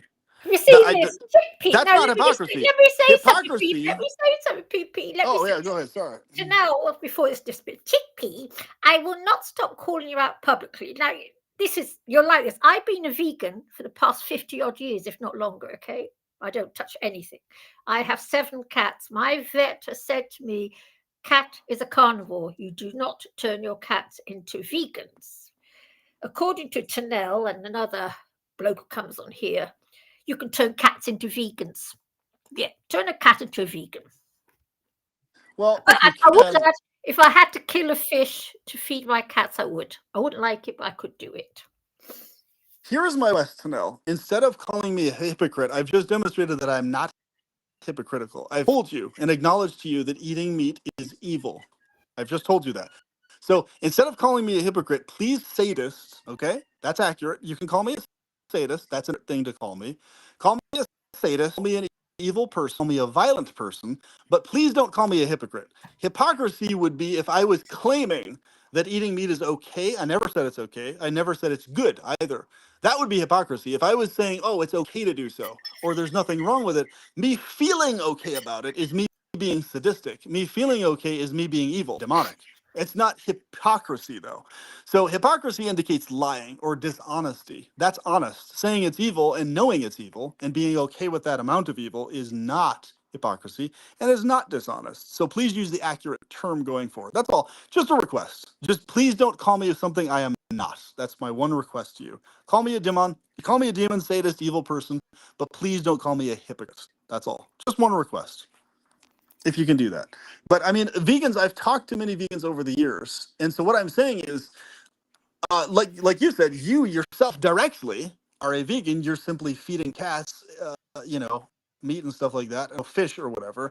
But here's the issue with there's a difference between being a reasonable vegan and a fanatical vegan. So when I talk about veganism, I only call out full veganism, not reasonable veganism. The difference is this. Well, I don't Reasonable vegans, their psychology is they will continue encouraging people to be vegans, right? They'll mention it to people, they'll continue encouraging them if people ask them about it after the first mention, but they won't keep hounding people about, hounding them about, if they're not a vegan, that there's something especially in particular, additionally wrong with them, et cetera, et cetera. Fanatical vegans, however, will never stop and they continue hounding people on, if you're not a vegan, there's something wrong with you, you're a problem person, this and that, over and over and over and over and over again, instead of simply encouraging people and leaving it be. So what I would do when I was a vegetarian, I would encourage people to be at least vegetarians or vegans if they could, but I would leave it at that. If after me mentioning it to them, they still decided and insisted on eating meat,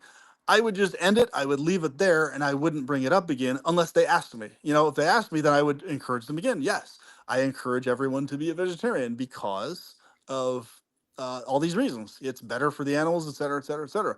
It's good to be that. It's a good idea. And if you can do veganism, do it. That's great. That's awesome. So it's not hypocritical to encourage people to be vegans and to encourage yourself to, if you can pull it off, be a vegan eventually or to get there. Nothing hypocritical about that. That's positive encouragement. Hypocrisy would look like this. Hypocrisy would be like, it would look like basically you're opposing or you're against what vegans are doing or what they're promoting, saying, no, you shouldn't be that. I've never done that even once in my life. I've never discouraged a single person from them practicing veganism. I've never argued against it, not one time. Never said anything in regards to people not being that way, ever. In my case, it's been 100% physiological and also a very active decision, an evil, sadistic decision to go back to eating animal meat. So hypocrisy is off the table, basically. In the case of veganism, like a person being able to pull it off, that's awesome. It's amazing that when people can actually pull it off and not feel constantly tired and bogged down and energy lacking. I'm That's great. That's great because some people can, and they've reported that. I noticed when I was a vegetarian, no matter what I did, I could not get myself to, over time, basically, I did good the first 3 years, but when it came to like that 17-year point, I noticed that, wait a minute, it was basically this very, very gradual experience of ever lower energy. No It's matter what not I did, getting I enough couldn't. salt. That's why I've Well, noticed. here's what I'm saying. All sorts of stuff I tried is what I'm trying to say. But I realized the only fix for my particular situation was going back to eating eggs again. And that I felt worlds better, like instantaneously, immediately. Everything fell back into place at that 17-year mark.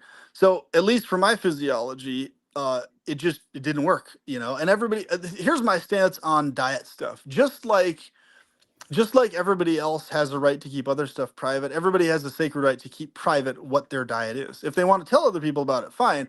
But I think when it comes to people's diet, they deserve freedom from harassment about it in terms of whatever it may be, within reason, within the law, within what's legal, right? In the sense that uh, basically it's not my place to tell someone, hey, you know, this, that, or the other about what's going on with them physiologically. They know why they need or are eating what they're eating. I'm not them. I can't speak for them. I can only speak for me. If someone's a vegan and able to pull it off, they're speaking for themselves. They know why. They know they're able to do it.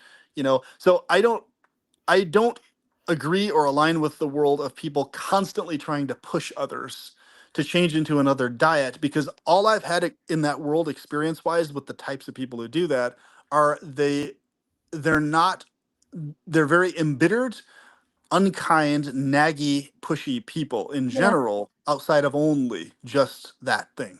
And this is what basically I clash with, is that type of nature, because from what I've seen, if someone is ever going to take to veganism, they're just going to do it on their own, whether or not someone else pushes them to do it or not. They're just going to spontaneously do it at some point or not. It's very little of it has anything to do with somebody else saying you I, should do this or but whatever. listen to this, PP, or this is the honest truth. I've actually had vegans on here say to me, right, that I should not let my cats outside at all because they go out killing little bugs and they kill mice occasionally. So I'm supposed to lock them up indoors their entire lifespan and turn them into vegans. And because I refuse to do that, I myself am no longer deemed to be a vegan, which is a good one. I mean, I'm the one that wears plastic shoes, but I'm not a vegan. So in other words, that's fanatical. Whoever's saying that to Yes, you is it's a fanatical isn't it? vegan. Yeah. Yeah, He that's also said to fanaticism. me, he also said it's okay to buy second-hand skins because it's second-hand or something weird. I remember this happening as well, but never mind about that. But yeah, but a cat is nature's carnivore. It is sad, brutal reality. It's only got a small intestine. Vegetable matter races through it at the speed of lightning, whereas of course meat matter doesn't, and that's why a cat is a carnivore. It's sad, brutal reality. I don't like it. I wish I could turn them into little vegans, but I can't. The vet says no, I say no.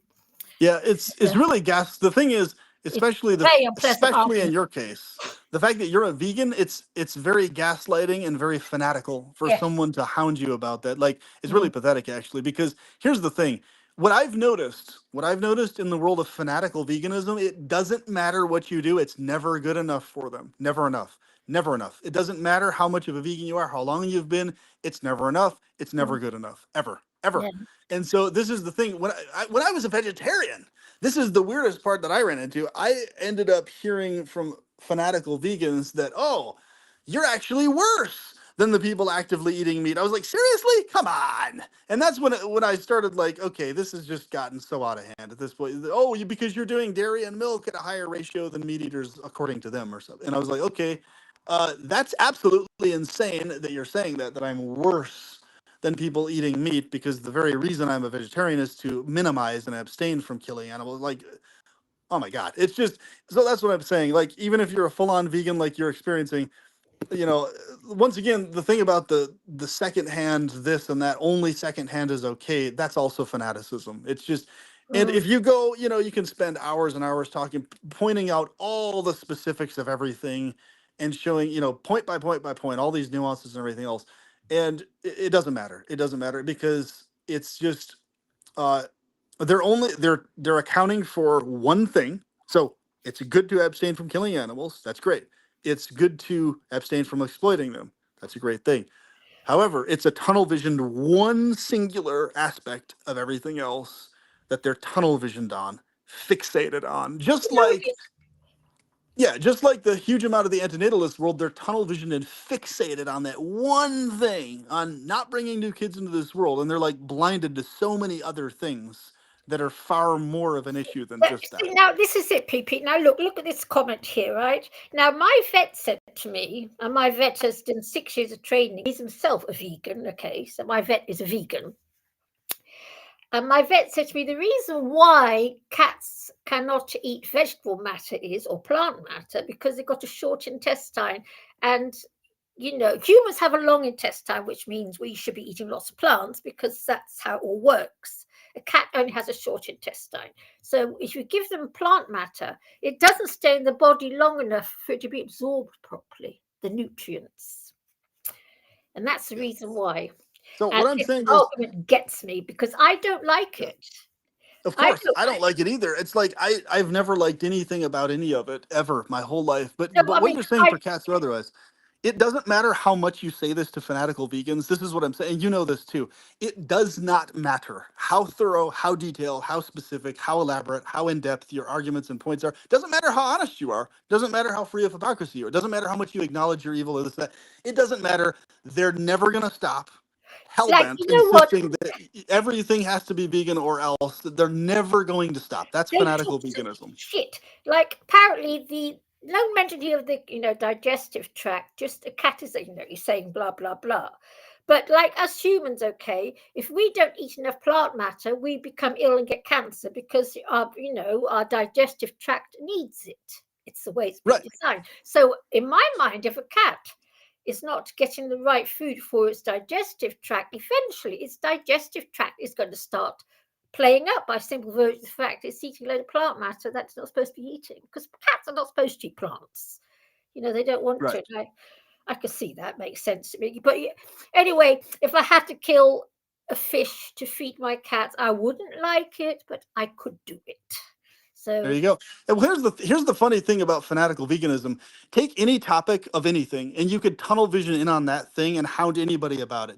I could literally tunnel vision in on people driving cars and hound everybody all the time about, hey, you're fucked up for driving cars, and I could elaborate in detail all the time, all day, every day on how everybody who drives a car is fucked up in so many layered ways. Right? I could do that with cars, but here's the thing: you can do it with anything, not just veganism. You can make solid arguments that driving cars directly kills animals, directly harms them. The factories, the materials, the people, the flattening of the ground, the destruction of wilderness, to make you could make very clear, elaborate, detailed arguments that and demonstrate to people that driving cars directly harms animals, directly, in horrible fucking ways, in a continual, ongoing way, actually, many animals over and over, and how it directly contributes to the animal industries, the slaughter. You can make that very solid argument about anyone and everyone, everywhere, who drives a car.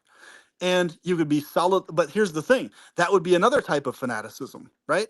Instead of just making that argument as a point and leaving it be for people to drive where they will or not, but mentioning to them, yes, driving cars is directly killing and harming animals, and here's exactly how.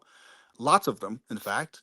And you're directly causing that to happen, being involved in agreeing to drive a car, use gasoline or whatever. yeah, so what's his name does You can drive do the same the thing. other vegan bloke. He's And so what I'm saying is you could tunnel vision in on any one specific thing, whether it's kids being brought into this world and trying to abstain from that, why people should abstain. You could fanaticize about that. You could fanaticize about the diet thing. It's just a matter of, okay, take your pick. What are you going to fanaticize about? And this is why I tell people we all need to avoid fanaticism of every single type and variety. Have your points, have them be solid, You know do what? what you're going to do with it, I but wonder don't be a if Nell- fanatic. I wonder if Tanel is suggesting we should feed lions on bread. Because, I mean, a lion is nature's carnivore. Imagine we should go into the African outback, okay? Stop the lions from eating meat. There'll be carcasses everywhere if they stop eating meat. And feed a lion a nice loaf of bread. I wonder what the lion would do, I wonder. Well, here's the thing. Yes, that's a good point. But my point that I bring up a lot too is with animals in the wild in particular, especially when it comes to hunting. Here's a great one. When it comes to animals being hunted and shot to death or shot with an arrow, any other way they're going to die is going to be either hypothermia, starvation, disease brought about by old age, which usually leads to a death of hypothermia, starvation. And that is Their deaths in the middle of nowhere, if you don't shoot them before that happens, are going to be worse, more painful deaths than you shooting them. Period. Yes. Fact. Yes, it's Full sad, stop. sad, grim reality. Yes, I know. And so I'm saying, yes, it's still bad to shoot them. It's Yes, still not bad. good. It's still evil. It's still horrible. Of course Yes. it is. But it's not as bad as them dying of hypothermia or starvation or being ripped apart by a wild animal. Definitely not as painful. That's for sure. No, you're A right, bullet going Mr. into your Shea. body it's painful, but it's nowhere near as painful as an animal ripping you to fucking pieces. You are unfortunately right. Yes. That's the reality of it. That's how bad And- things are on this planet. That's why I hate and- it here. That's it. You know? And the weird irony is, I mean, with the laws, I mean, it's good that the laws protect, female deer and young kid deer, and the only ones you can legally shoot are adult buck deer. But Yes. the thing is, so in a weird way, though, the adult buck fuck deer it. are actually, they're no, getting no. more. DNW, this is enough. A lion is not under your moral compass. A cat is. Oh, Tanel, now why don't you go and naff off, you stupid little man? No, please don't say that to Tanel's a long-term listener. He's a friend of mine. He's entitled to air his and express his opinions. So what I'm just as saying, you are. Chanel, is, And you know what? He is right. Ultimately, you could be doing more. No. You could be doing more, but you're choosing not to. But I'm not going to fall out with you over it. You I'm saying do, he is ultimately right. He is ultimately right. No, he's ultimately wrong. here's what I would say. Tanel is correct in terms of what I would suggest and recommend to Tanel, though, is not being fanatical about it. Your points are correct, Tanel. I actually agree with you on your points about specifically the vegan stuff. The points themselves, I actually agree with. However, I would encourage you to not be fanatical about those points when interacting with other people. That's all. But I'm not saying, and I never will say, you're wrong about those things. I'm just saying, don't be fanatical. That's all. You cannot turn a cat into vegan. It's not fair on the cat. On that specific cat topic, I personally I'm not going to comment on it one way or the other because I personally do not have enough experience with it to say one way or the other. However, Sorry, come on here, please do. And I don't think Tanel is If anybody else wants to come on here, please do. Link is in the chat. The link is Okay. in the chat, Tanel is folks. not Do come on here. appropriate. I know you could turn cats into dogs into carnivores, but cats what I'm saying is that I noticed that the diet topic it goes for hours and hours and hours, and people just remain with their diet every time. Yeah. So it's like it's a topic that is not really worth anybody arguing about at length because it doesn't ever lead anywhere. If people become vegans, they do so like 90+% of the time, spontaneously of their own accord, independent of who's told them they should be a vegan or not. Does that make sense? So. Sorry, guys. Sorry. If anybody else wants to come on here, please do. Link is in the chat. There's loads of you watching, so do come on, and we can talk about other things as well. I would just say thank you to everybody who is watching. Please, Chickpea, please, one moment. If you are watching, please do like the stream for the algorithm and share it as well on your community post. That would be much appreciated because that would bring in new people watching and perhaps new participants in the conversation. So please, if you could, while we're live, share it on your community posts so that others can join and perhaps we can get alternative views and help us find Gnosis. Sorry, guys, keep going. So it's okay to be fanatical when Tanel started it, not me. He was making remarks at me in the comments. He Yeah. did start So it. I didn't start it. He did. I I want would to say it's welcome Vegan Equilibrium and Tanel. Please come on, guys, because you're doing fantastic. okay to be Tanel is doing fanatical fantastic. when it's tangibly going to realistically lead to something happening with it. So, in other words, in the case of fanatical veganism, it doesn't tangibly lead to the other person becoming a vegan or not. They end up becoming a vegan independent of how fanatical you are about it. So even when I was a vegetarian, trying to convince others to be a vegetarian, it never happened because I tried to convince them. It only ever happened because independent of me, they ended up finally watching a YouTube video or something. I showed them a reference to the horrors of slaughterhouses, and then they became a vegan for that. And they're like, oh yes, now I became a vegan for this reason. In spite of what I told them for years, it didn't matter. So it's like this is the situation that I would encourage you guys to understand about the vegan thing. When But people shift PP, into with respect, it's very easy to be vegan these days, and you can make some really tasty vegan food, brother. And I would implore you to think about it again, brother. Because you Oh, know, I think about it all the time. I think mm, about it on a daily basis, and I'm overly aware of how evil and fucked up it is that I eat meat. Believe I me, have to I'm say, beyond my aware of it. digestive system, it feels a lot lighter, cleaner, and I feel more energy. Believe it or not, people say the alternative, but I feel better being vegan. Uh, and we have noodles. Also, my blood work is fine on it. That's another Good. positive. So all around, it's better for you. And even if you're I would carrying a little say extra, even if you're carrying a little bit extra timber, being vegan, your blood work will be better than someone else of your size. I want to welcome Noodles, who's on the show, and I believe there's somebody in the back of his van or car or whatever. Hello there. I think that could be one of Lauren. somebody I've met. Yes, hello there. I did see you. I didn't want to say your name in case other people, in case Oh, you didn't want to sorry. know. But hello there again. Nice to have you on. What Actually, that's have lemon. lemon? Okay. When life gives Lemon. you lemon, you're a very lucky lad indeed. So what It is was going on there, it was folks? it was vegan fanaticism that turned me vegan. I know Yeah, tons I of was gonna people say. that I know tons I was of people, like probably more than half the vegans I've met said they went vegan because of Gary Yourofsky, and whose fanatical speech reached them and changed their mind or made them really think hard about it. Yeah, I've not had that experience. For me, it never had anything to do with the arguments one way or the other. For me, it had only everything to do with my physiology and how I felt and experienced stuff. It had nothing to do with me needing convincing. I've never needed convincing of why it's good to be and better to be a vegan. Never needed convincing of it. I always knew why it's better to be vegan. So at least, and most people I've known in my life have had that stance also. That everybody that I know who does eat meat or just only a vegetarian but not a vegan, everybody that I know, it doesn't need convincing of it. They all consider it better to be vegan and that they should be, but they just can't bring themselves to do it. That's literally what I experience in the people that I know. So, I mean, that's good. I'm glad that fanaticism in that regards led those people that you're talking about. That just has not been my experience with the fanaticism stuff. I've had the exact opposite experience where fanaticism hasn't done anything one way or the other because people were already convinced that it's better to be vegan and they didn't need the fanaticism constantly shoved down their throat because they already knew that they should be vegan. They just couldn't bring themselves to do it. That's it, really. So like in other words, I've noticed there's a difference between if it's a person basically you're talking to that like needs convincing, that's trying to argue for meat eating, that's one thing. But I don't argue for meat eating or for vegetarianism myself. I just do it because I don't bring myself physiologically to be vegan.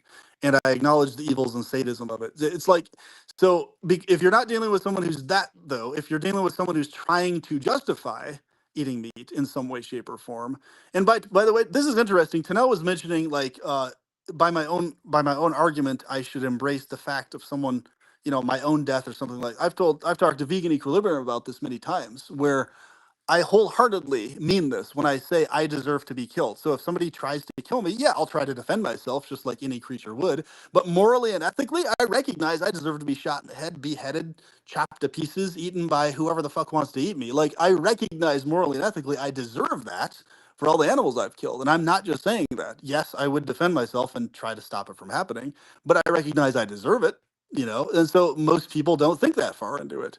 And that's an issue with the people being hypocritical.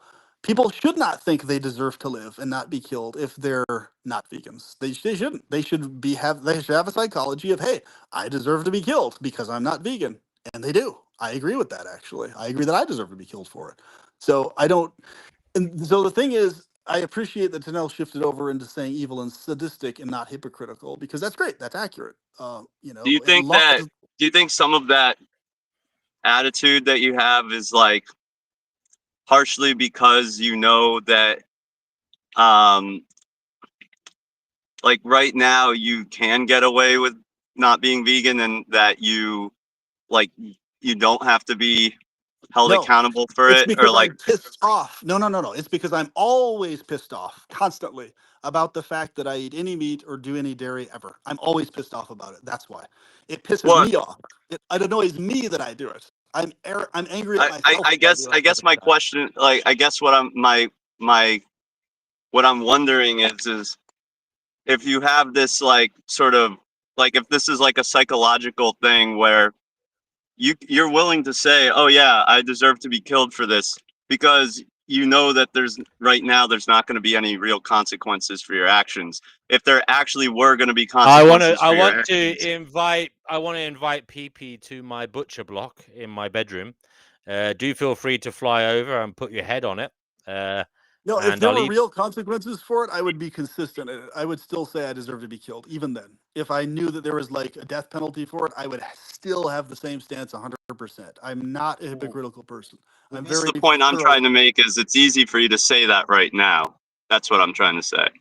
But what I'm saying though is I would still actively fight people off and stop them from trying to kill me. But morally and ethically, I would still confirm with them, yes, you do deserve. I deserve to be killed by you if they captured me, got a hold of me. I was like, so therefore, please kill me. Please do so. You've got a hold of me. You believe I need to be killed, so therefore do so. I deserve it. But I'm gonna fight them. I'm not gonna let myself be captured or killed, even though I recognize morally and ethically my psychology is a very dark, gritty, brutal psychology. And I promise you, I 100% promise you, I'm far more pissed off at myself for eating meat than you or anybody could ever be. Tanel, Vegan Eagle, any of you.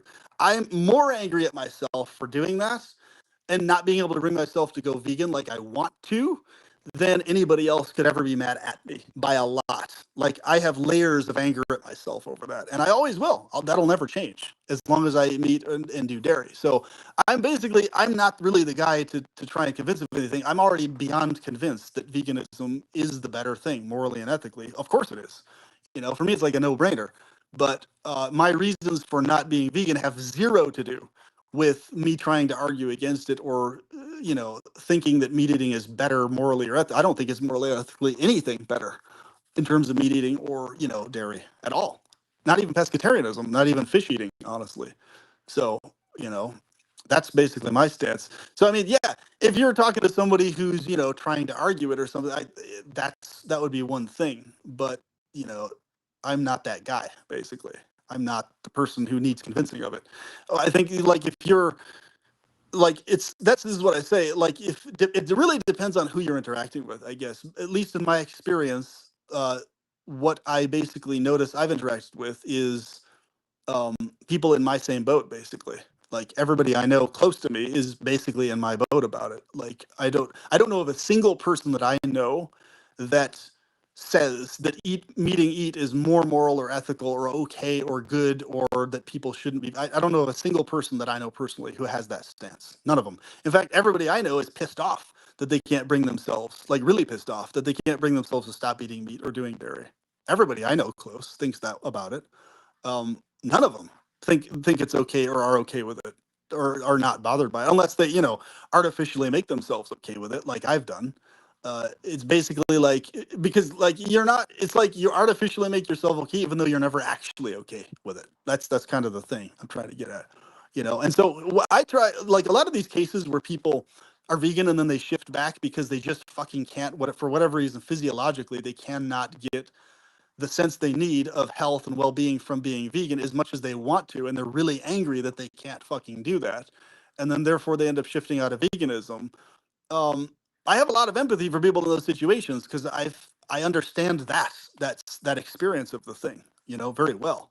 It's like you just and that's why for me it's like I mostly have a hands-off approach. So yeah, what I consider to be fanatical, you guys might not consider fanatical, but I hope I've demonstrated why, at least when talking to people like me, additionally talking about or going on about the points, it doesn't do anything extra because I'm already aware of the points that you're bringing. Every point that you're going to bring up, I'm already aware of, and like it's um I would say overly aware of them already to the point it doesn't do anything. It's like basically talking to a brick wall at that point. Not a brick wall in the sense of somebody ignoring you, but somebody who already agrees with you is what I'm saying in principle.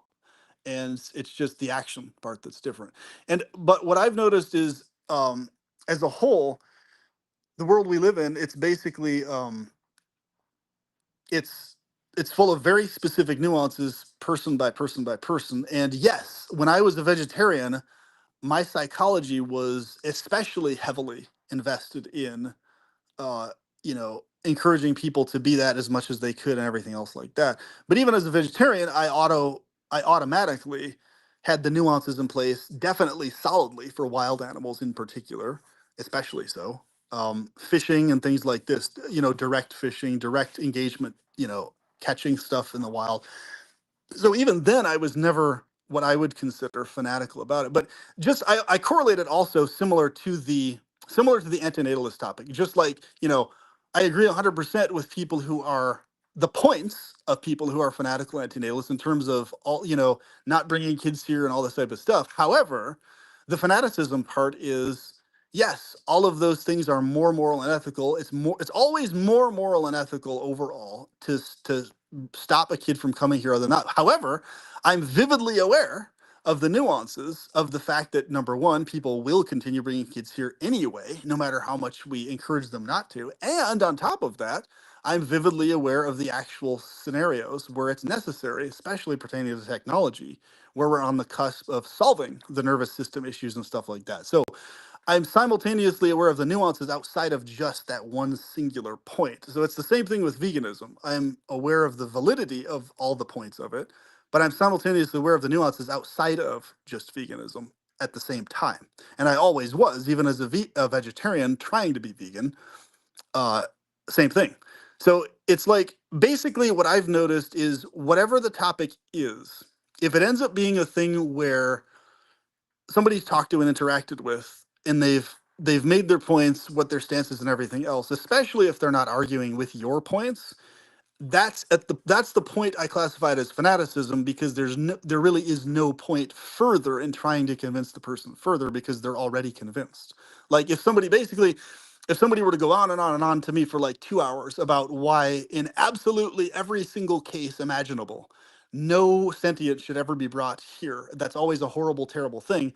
I would actually agree with them in principle on that, but I would still have room for, hey, even though it's still bad and evil, I recognize these scenarios where number one, it's either going to happen anyway, or where it's actually a better scenario for it to happen to solve the problem afterwards versus not. So like there's no, I hope that makes sense what I'm trying to say here in terms of what I'm classifying as fanaticism. So like with Chickpea, she already Because has you been a can. vegan for ages. You do it. You Yeah, do it because you right. So it's can. like basically so you're saying you do what because you can specifically?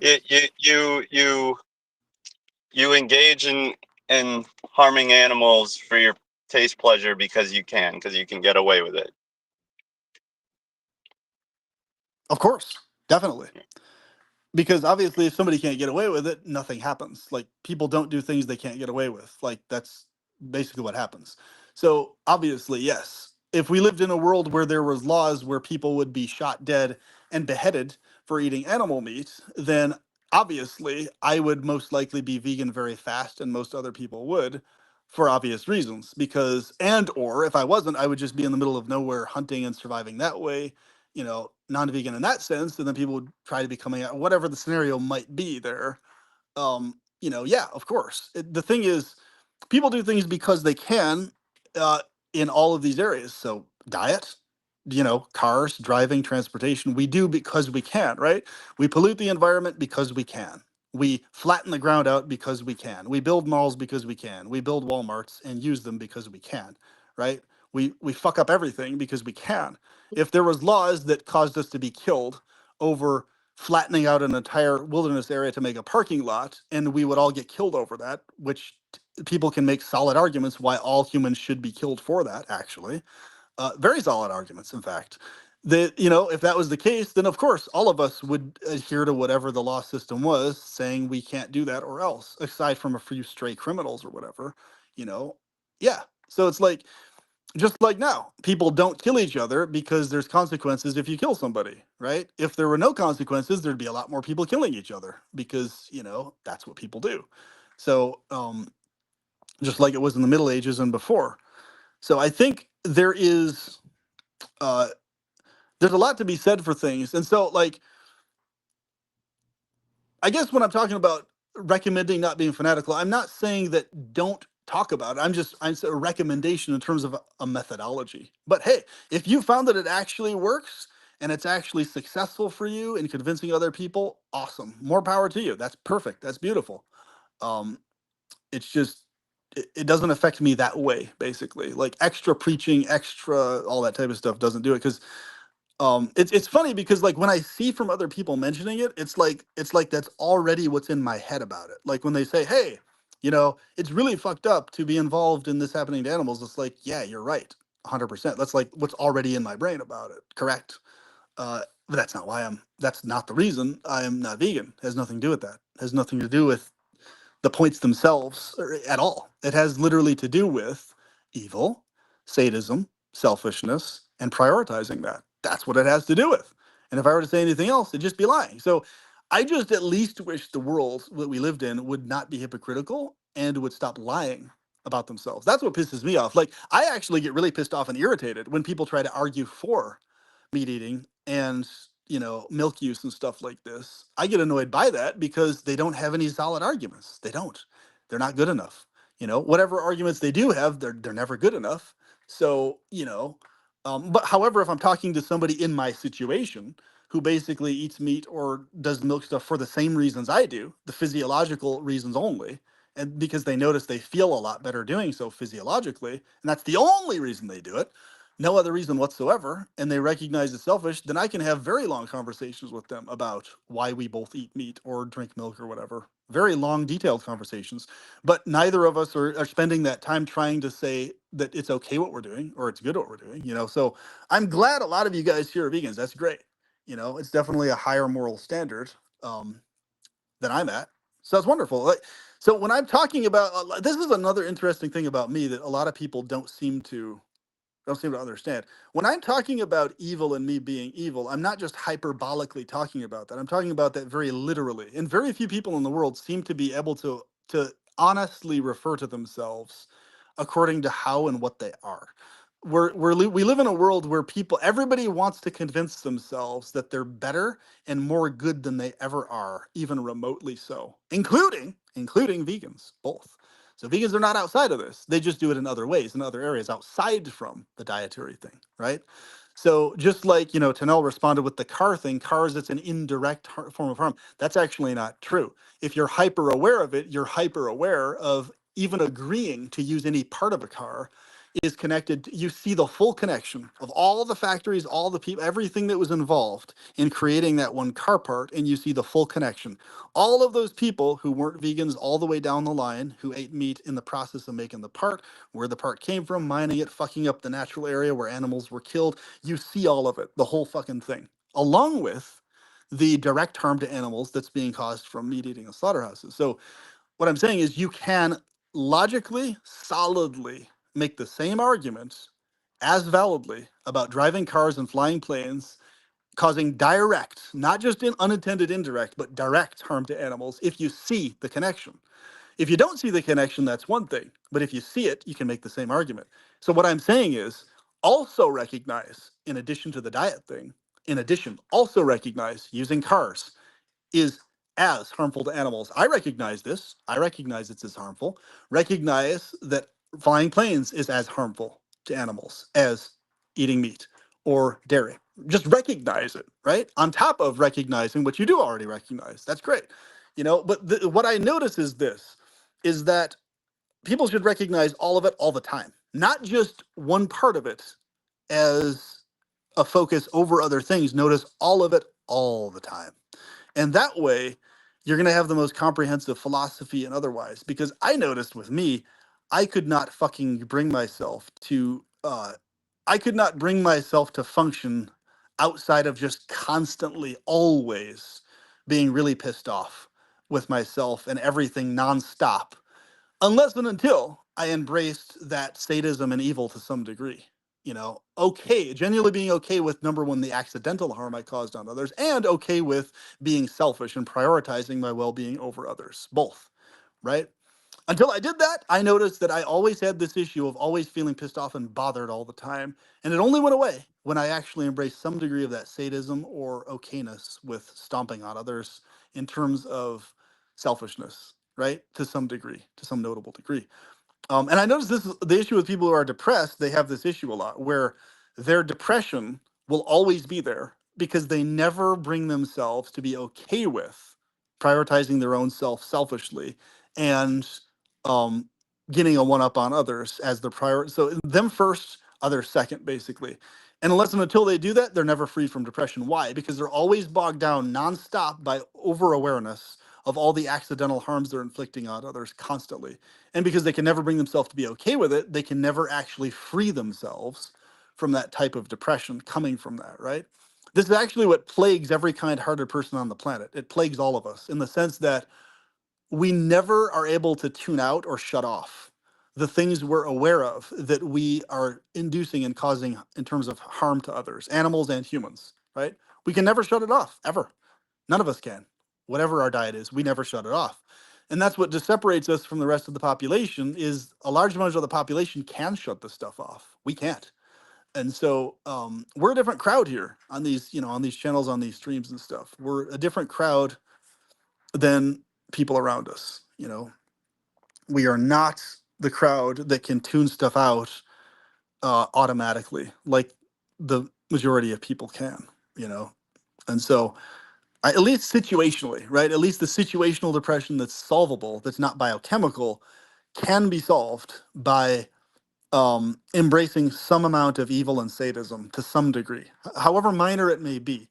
Because unless that happens, it's basically like this. This is the sickest irony of this world. No matter what, it's always you have to choose. What ratio of self-harm are you going to be doing emotionally and mentally to yourself? Or what ratio of harm are you going to be okay with doing to others? Right? And until you actually balance that ratio out to where you can stabilize yourself, you're always going to be self-harming yourself emotionally and mentally, constantly guilt-tripping yourself over all the stuff you're accidentally doing, over all the stuff you're knowingly doing, right? All the stuff you're trying to justify, right? Whether it's diet or otherwise. Nonstop, you're going to do that. So you're going to be self-harming, basically stabbing yourself in the gut all day, every day. You guys know what I'm talking about, what this feels like.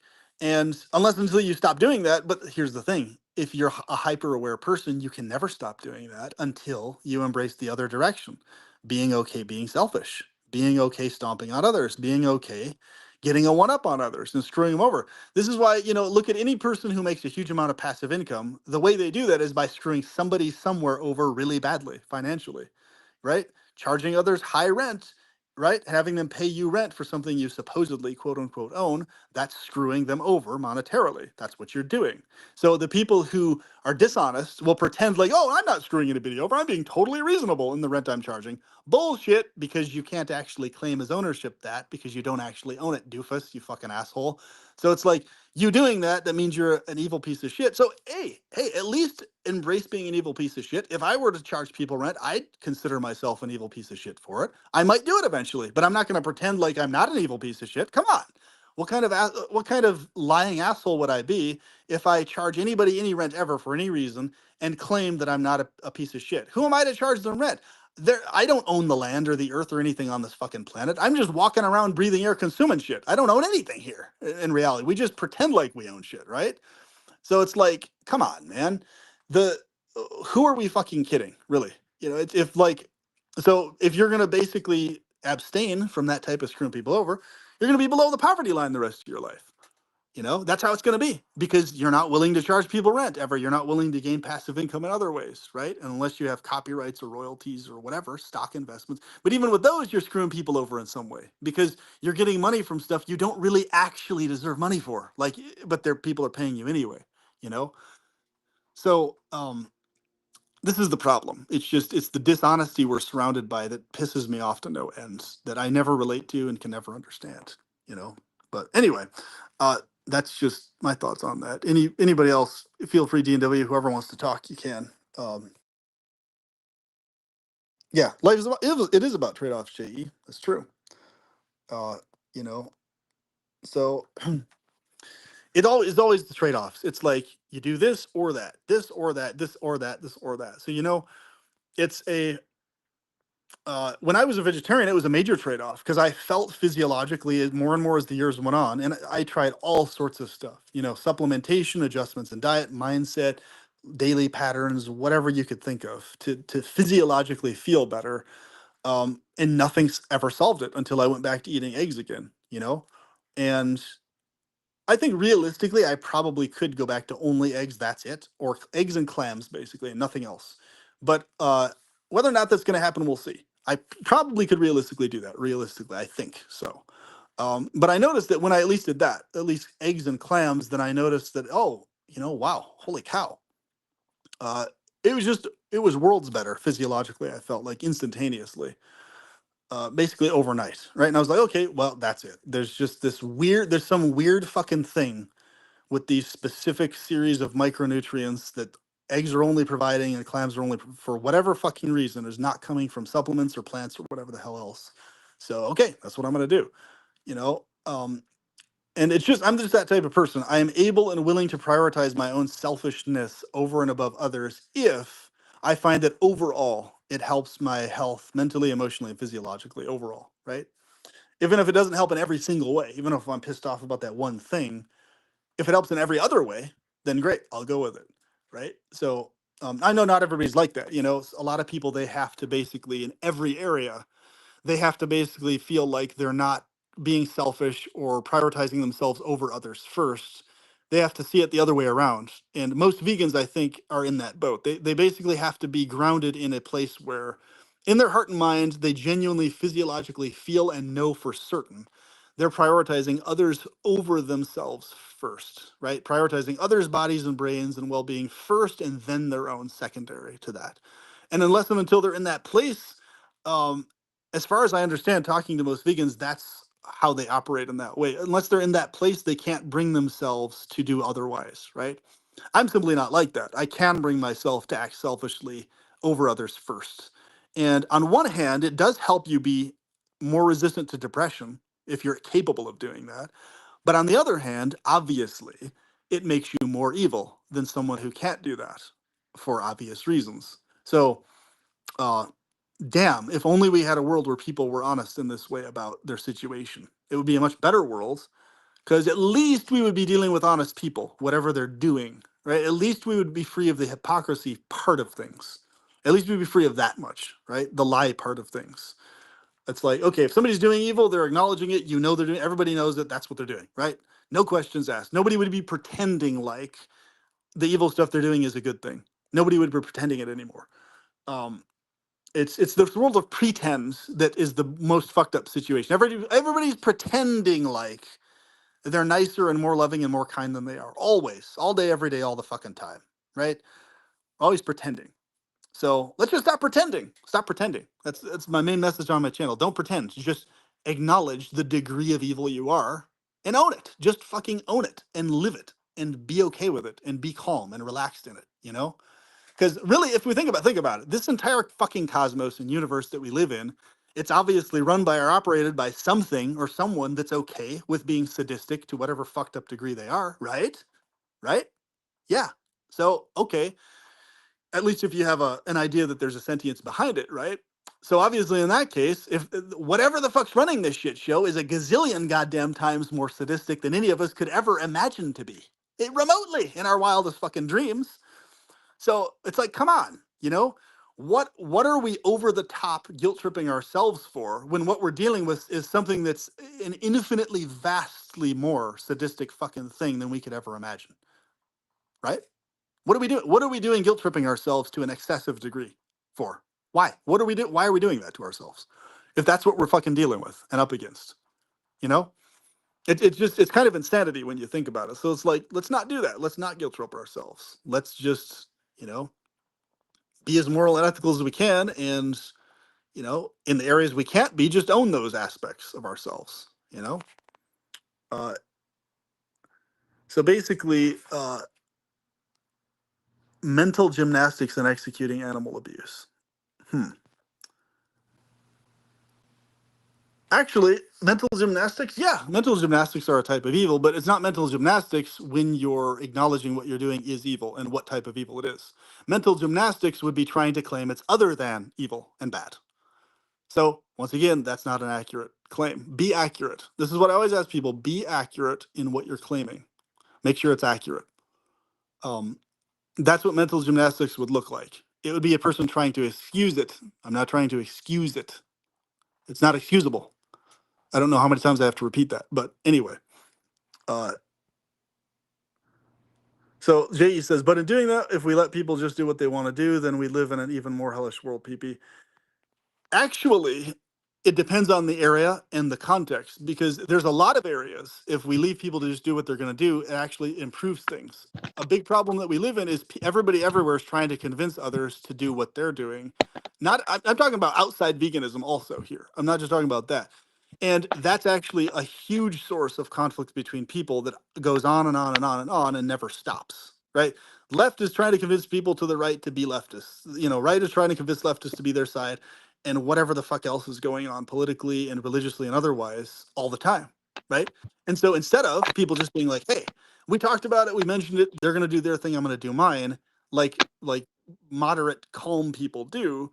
Instead, what we have people is constantly hounding each other. Hey, I would really like and prefer that you were Muslim. Oh, I'd prefer that you were Christian. I'd prefer that you were atheist. I'd prefer to this, that, or the other. I'd prefer if I was surrounded by this type of people. Instead of people just hanging out, having a good time, and, hey, this is my thoughts, this is what I do. Hey, these are my thoughts, this is what I do. Hey, cool, let's play a board game. Instead of that being the dynamic between most people, we live in this world where every little fucking thing people want to convince the others to do otherwise on. Not just diet, like a lot of shit. Hey, you should do this and not this. Okay, cool, good idea. No, you should really do this and not this. Seriously, you really should. Okay, point taken, understood. No, I really, really mean this. You really need to do this like today, right away. Otherwise, I'm not going to stop mentioning this. Okay, cool. I understand you're very passionate. No, you have to do this, motherfucker, or else. This is the world we live in right now. So what happens? Charlie Kirk gets shot. That's the world we live in, right? It's not the world of you do you, I do me. Let's talk and be a somewhat functional family. No, it's, hey, you do this or else I'm going to be pissed off at you all the time until you do it.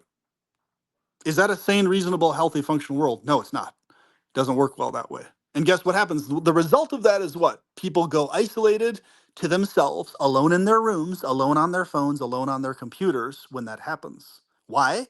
Because they can only do what they can. They can only do what makes sense to them or what they're able to do. That's all they can do, right? They can't do otherwise. They can do what they can, realistically, right? What they can bring themselves to do. So unless and until we get out of that world, there's, dude, I kid you not, there's a shit ton of stuff I prefer that guys, everybody the around link is me in the does. chat. Jay, you do come back, try again, and Brother Marcus, if you can come on, that'd be fantastic. Divine Hazel, Tanel, of course, Retro, whoever else is there. The link is in chat. Do come on and join the discussion.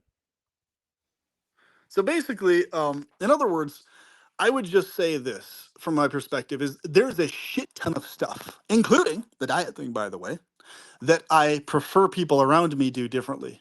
And there's a shit ton of things I prefer about myself that I do better and differently, not just other people, right?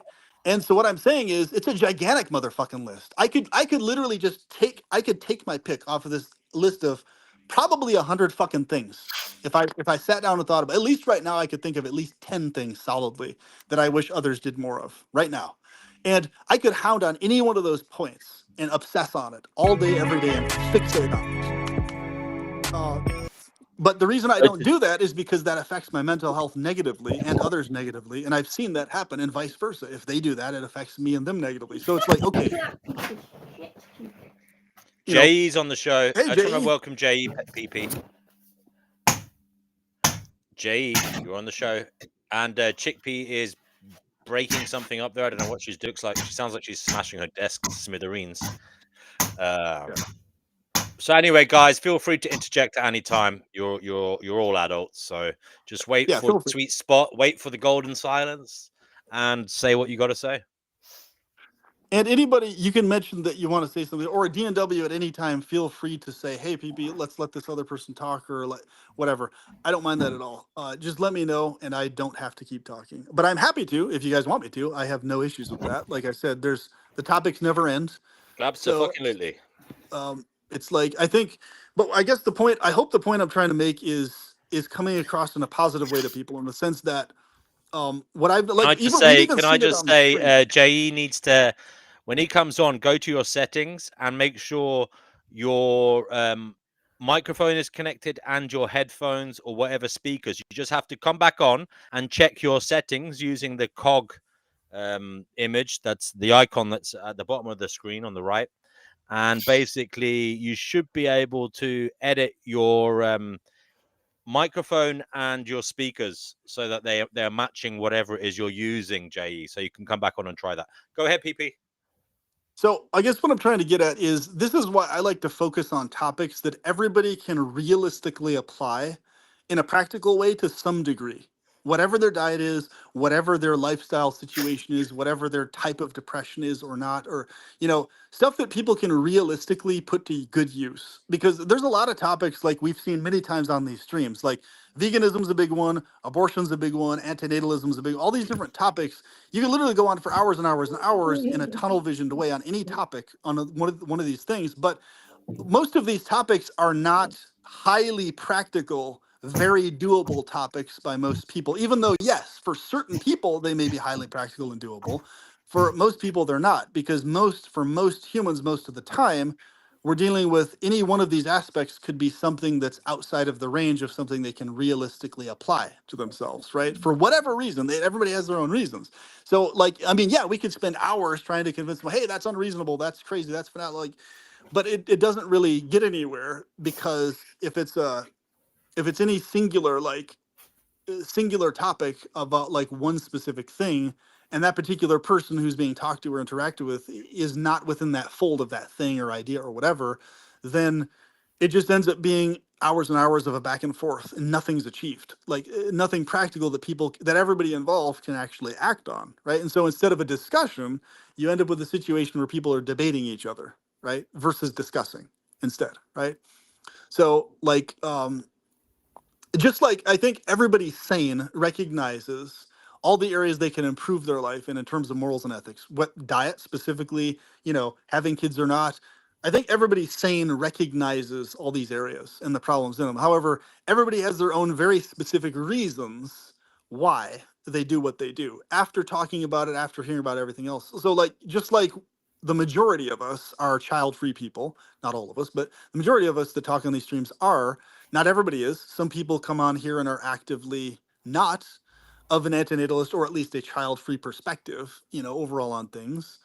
Not everybody has that perspective. So therefore, I'm the type of person, I recognize the validity of other people's reasons for doing specific things in those regards, even though I notice that I don't need to do those things. And, it's not basically something I can necessarily personally do.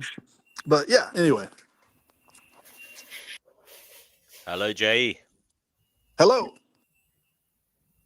We heard you, Jay, but he can't hear us, you see, so that's the problem. He's going to have to edit his settings, his microphone settings, and his speaker settings. We'll let him figure that out. But Chickpea, is there anything you wanted to say?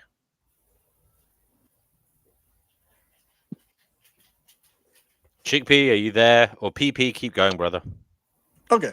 So in other words, I think I think these live streams that we have here could go in a much healthier direction in terms of a consistent way. Because what I've noticed is a lot of the ones I haven't attended, I noticed that it usually strayed off into some thing where people were debating back and forth on some topic. Usually antinatalism, abortion, or veganism. Those are a big three that happened a lot.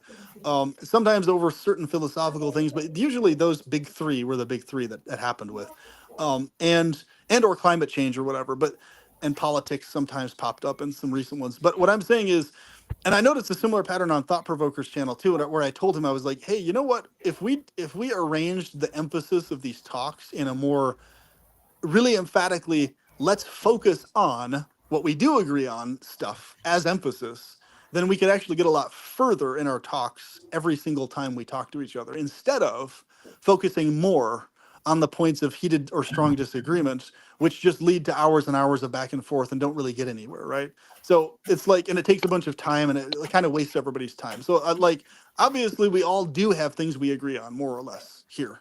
And so it's good to emphasize as focus, as main focus, those things, and to de-emphasize and to minimize as emphasis the things we strongly disagree on. I hope that makes sense, basically. And I've noticed when we have chats that go that way, people are happier, things go smoother. Like on my live streams, I tend to do that. It's like, I talk, basically I'll set up a topic. I'll be like, hey, this is the general overall topic. Yes, we can stray from everything else, but this is a discussion. It's not a debate. So let's focus on what we do agree on and stick to that as our focus throughout the whole thing, right? If somebody mentions a disagreement, fine, no issues. You can mention what it is, but it's like, once you find, okay, they disagree on this specific thing, so let's loop it back to the point somewhere that we do agree on. What is the point? Okay, we all agree that this world is full of suffering and anguish, and it's this, we always have to compromise in some way, in some fucked up way, no matter what we do. So let's go more into that. Let's go into those weird ironies and fucked up twisted things that we're forced into doing against our will, and let's hone in on that part. And let's strategize how to navigate that better, you know? So I think I like the fact that Finding Gnosis emphasizes that personally when he talks and you know, discusses things, because I can always tell that's his emphasis, right? Same thing with Thought Provoker. His emphasis is always focusing on points of agreement. And that's really what makes a good quality live stream host, is if that's their focus and emphasis, even though they have their own strong feelings, obviously, like we all do. You know, it's because it's a good opportunity to be able to talk about this stuff live. It really is, you know, and it's nice also that it's not actually literally an echo chamber. It's just, you know, people have genuinely heated, strong disagreements here often, actually. It's quite common. But we're able to very effectively, in most cases, still emphasize the points of agreement that are, I think, the more important things. Because think about it. This world we're all thrown into, not a single one of us had the ability to choose at any point exactly how we wanted our lives to go here, or exactly how, like, we were just tossed into whatever we had. Okay, that's the body you get, that's the brain you get, that's your situation. Deal with it, right? So some of us got better situations, other of us got shittier situations, right? Some of us got physiologies and brains that could more easily bring ourselves to do the vegan thing or the antinatalist thing or whatever. Others got brains and physiologies that no matter what they did could never bring themselves to do that, right? For whatever fucking reason. So they were plopped into different situations, you know, and really the only ability we really have is very marginal if you think about it. Like, if you understand simultaneous determinism, like, no matter what amount of willpower or intention or desire you put into stuff in terms of, hey, I want to do this, I need to do this, I will to do this, you can only do it within the framework of what you're capable of, right? Physiologically, and you can't really ever go past that. There's like these built-in physiological barriers based on your individual situation. Like with Chickpea, she mentions that she has a biochemical issue that causes her depression that's only solvable with like medications and things like this. Situationally, nothing ever changes it. It's just automatically there. So she was forced into that brain against her will. And thankfully, I was not plopped into or forced into that type of brain. I am able to be free of depression for the most part. Takes a lot to get me there. And, you know, even if I'm there, I stay there for a very short time and get out of it very easily. So it's like, but a lot of other people have the exact opposite experience. No matter what they do, they can never free themselves from depression, ever. Doesn't matter. Think about it. Chickpea, she's been a vegan for however many years, 50 plus years, right? And then, you know, in spite of being a vegan and doing all these moral and ethical things in action, the depression never goes away. It's just there unless she takes medication to solve it, right? totally different from my situation in terms of my ability to deal with the depression, stuff like that. So, however, what did we both notice? We both noticed, well, both of us were plopped here into this world against our will, right? And here we are. And of course, we never had a choice in the matter. There was no point at which we could decide, hey, you know what? I want this exact body, this exact situation, this.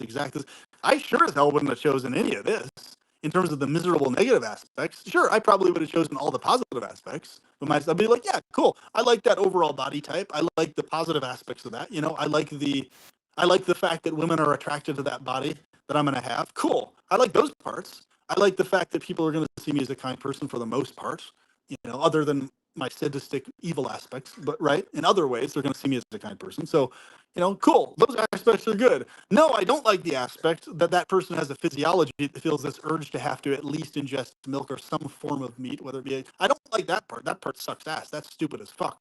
Don't get rid of that part. I don't like the fact that that body has to breathe or has to drink water or has to eat stuff. That sucks. So let's do away with that part. You know, so if I had a choice in the matter, I'd choose a lot differently, and I think all of us would, if there was any choice at all in this type of stuff. You know, most of us, if there was an option of, you know, if let's say you were sentient for like a few moments, and there was a being that said, "Hey, do you want to enter this world?" A lot of you would just say, "Nope, I don't want to actually be sentient. I just want to not exist." Okay, all right, sounds good. And then you just wouldn't come here in the first place, right? But none of us were given any such options at all. So that's really what we're dealing with. But hey, Noodles, how you doing? Hey, I'm back. My phone overheated before. Gotcha. But yeah, you know, that's just where I'm coming from. It's the fucking, you know, like from my vantage point here, obviously all the negative stuff overly obvious. So that's why for me, I make a point to focus on every last microscopic little thing I can that's positive and uplifting all the time. Because if you think about it, that's all we can do realistically to do anything that gets us out of that depressed, unhappy, anguished state. That's pretty much the default of things here, you know. So and we all do it in different ways that work for us individually, right? But I think that's what I've noticed, at least for me. It's to overcome the overthinking, hyper aware shit and the just mind fuck that constantly causes. I'm thankful that I've come up with a very good strategy how to deal with that shit pretty effectively. But I've noticed a lot of people just can't. They just, no matter what they fucking do, they cannot shut off the anguish and the miseries from just always being there, right? Like you just, in terms of like and on top of that, a lot of people I know cannot ever bring themselves to embrace any degree of evil or sadism at all on any level that's notable. They just, all they can do basically is bring themselves to self-guilt trip and self-torment. You know, my girlfriend has a really hard issue with this. She's the kindest person I've ever met in my life ever. She cannot for the life of her, because she's always self-harming in terms of not physically harming herself. Interesting. This is really interesting because I know Noodle, you won't mind me saying it, he gets upset about letting go of things he feels guilty about, etc. in the past. And it seems like your girlfriend's that way inclined as well. What advice do you give your girlfriend? What advice would you give Noodles?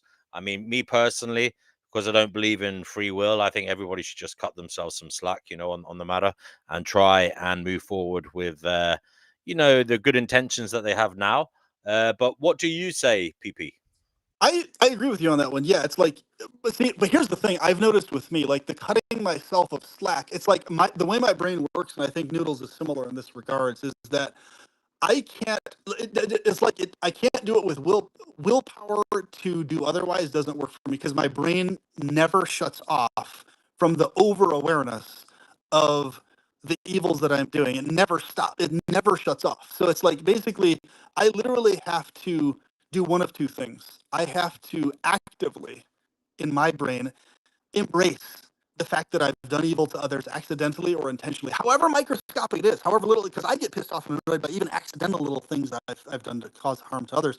But even though I know I'm not fully responsible, especially in the accidental sense, because my brain never shuts off from the fact that it still did have the effect of harming animals and humans, et cetera, because I know that that's the effect it had, because this eternal torture stain principle I'm also aware of. I basically, if I do not actively embrace the evil or sadism or actively tune it out, and the tuning out only works temporarily because the awareness comes, oh, it always comes back in my head again. So for me, it's not even a thing of me guilt tripping or punishing myself. It's that I am overly aware of it. So I think that's a better description in my case. Noodles might experience a similar thing. It's not even where I'm like, I don't even punish myself. It's just I can't shut off. Like the visuals in my head of, you know, in my case, every single animal I've ever eaten ever, or in the body part of it, just it floods back to my head. Like the fact, oh shit, there's like innumerable not ones that it's just the number is unbelievable when I really look back at it, and all the dairy and stuff like that. But not even just that. When it comes to everything, anything I've said or done that's harmed people or accidentally made them feel sad or whatever, things that I wish I could have done otherwise. For me, it's more like that's what it is for me. It's the awareness part of it, not the guilt tripping myself part that eats at me the most. It's like I can't seem to shut my awareness off of the shit that I've done. Like, and it's like always there, always in the back of the brain. There it is.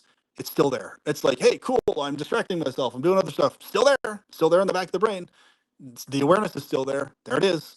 It's like, I want to bring the others I in. don't know. Chickpea, do you feel angry or upset about things you've done or things you continue to do in this existence towards other sentient beings personally, whether they be human or other animals? And Noodles. Noodles, Chickpea, are you talking? We can't hear you. 1 second, let me just check. She might be muted. She is muted. Chickpea, I've unmuted you in case you're talking. Are you talking? That's so sweet of you, Grumpy Cats. I've noticed you had me muted. Yeah, when I'm stuck in the past. Earlier, you were smashing your desk to smithereens, and we had to mute you because. Oh, sorry, I was banging on the that's right. ceiling. That's okay. All right. I was banging the ceiling. My upstairs neighbour has got some sort of obsessive compulsive disorder. So I was banging the ceiling. Yeah, if I'm thinking about my past, could you hear that? God, I'm sorry. That's okay. Go ahead anyway. Yeah, if I'm caught up, yeah, of course I do. I think about the horrible things I've done when I was young to people and to animals. Yeah, of course I do. Yeah. How does it affect you? Well, I feel very, very guilty. And the few times I've literally started praying to God to forgive me, I pray to God I don't even believe in for forgiveness. Yeah, it does affect me. It affects me terribly. It does. I don't know if Noodles wants to say anything. If not, we'll go to the PPN. So I guess B&W, I relate with you on the fact that I basically do what you do, but for me, for whatever reason, even though I actively do that, it's how would I describe it? Like, so I'm able to feel positive, right, and good about things and happy, but because, at least in my case, the awareness of the things I've afflicted and been involved in, and I have zero amount of ability to be dishonest about any of it. Like at any point, I have zero ability to justify anything ever that I've done unkind, even slightly, to anyone, because it's like outside of my paradise world and the way I operate. I identify as a paradise being, so anything outside of that I do or anybody else does is totally foreign to me. So those foreign elements, I basically, I literally, if I don't actively embrace evil and sadism towards those things, if literally I look at anything in the past that I've done, whether it's accidental or intentional, if I don't embrace actively, hey, I'm okay with having hurt that person. I'm cool with having done that. If I don't specifically do that, I can never stop feeling guilty or bothered about the thing ever. It never goes away. So I have to do that. I have to be cool with having harmed someone on accident or on purpose. I have to be actually cool with it and okay with it. But Otherwise, it never how shuts can off. you be cool with that going forward? Are you cool with it because it's in the past and you're not going to do it again, or what is the how could you be cool with it? What I'm saying is that's part of it. Part of it is because it's in the past. Yes, that's part, but I would say that's the first half of it. The other half is the fact that it's hard to describe. The only best way I can describe it is this: it's a psychology of embracing and enjoying, to some degree, at least on a small level, being a demonic, what people would term a demonic being, not in the supernatural sense, but in the calculated evil sense, a being that enjoys getting a one up on others, etc. But it's like I artificially have to bring myself into that psychology to a small degree to function with any degree of anything else other than just me nonstop, constantly guilt tripping myself all the time about the things I've done, about the mistakes I might make, the things that I don't know Is about it yet not that I just a need to study. case? Is that not just a really kind of detailed way of saying you're literally realizing you have powers, and that power can be used for good or evil, and you're using it for good. You're choosing to use it for good. Yes, that's one way of saying it. That is, but once again, even amidst that, I'm always aware of that distinction between what I deem good, the practical world, right, that we talk Mm. about, of what we call good in the practical sense. But I'm always vividly aware of the hyper-technical world as well at the same time. So I'm always hyper-technically aware at the same time of the fact that it's still actually evil, even the things that I deem to be the most good things, the best things, right? So So that the world, question, I'm always aware of. what you mean is all your actions are causing harm somewhere, some way or other, right? Yes, Is that but for what you me, mean? it's not some way or other. It's very specific. I see the specific ways they're causing harm. So for me, it's never a vague thing. It's very Tanel particular. says the feeling guilty part is the least punishment compared to the actions. Do any of you Uh, guys pray at all? Don't mind me now and asking. again, now and again. 'Cause you know what? I don't believe in God. I think of God. I think it's an arsehole. But every now and again, I actually find myself kneeling by my bed like a little child. You know what you do when you're a child? You kneel down and pray, little hands together, praying to a God I don't even believe in. Well, how does it make you feel, Chickpea? Well, I do it normally. I'm praying for him to resurrect one of the cats. But why would you want to bring the cat back into this world, the world that Because I you don't miss her. like? Because I I know, miss her. but what I mean is, do you see that could be deemed a little bit selfish, and that you don't like this world? You think animals suffer, and yet you want Oh, to she had bring a great. your. No, Chickpea had a lovely life. Mm, Chickpea had a okay. fabulous. My cats have lovely lives. They never hear a cross word. They. What about PP? PP, do you pray at all? Noodles, same question to you when your microphone's sorted out. But PP, go ahead. Do you pray at all?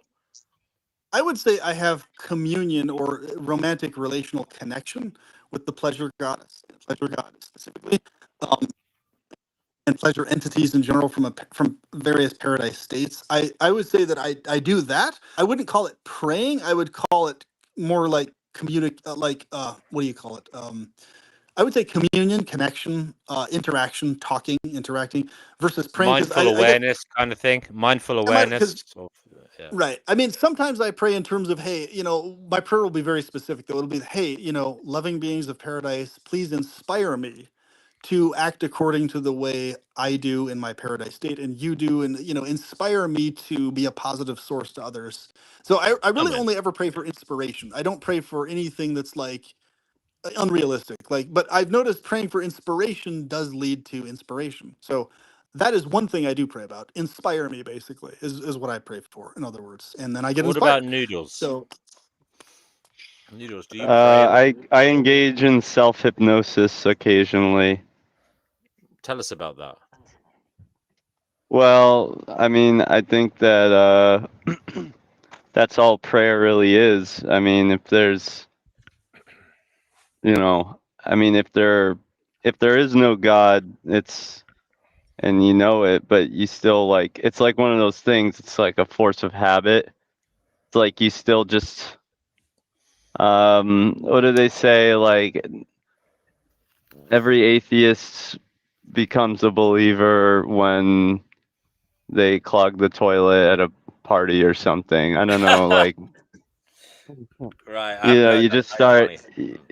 You want to you just sort of intuitively pray, probably because it's like a cultural thing that's been instilled in us from like a young age, and it's all you got left, and it's essentially a form of self-hypnosis.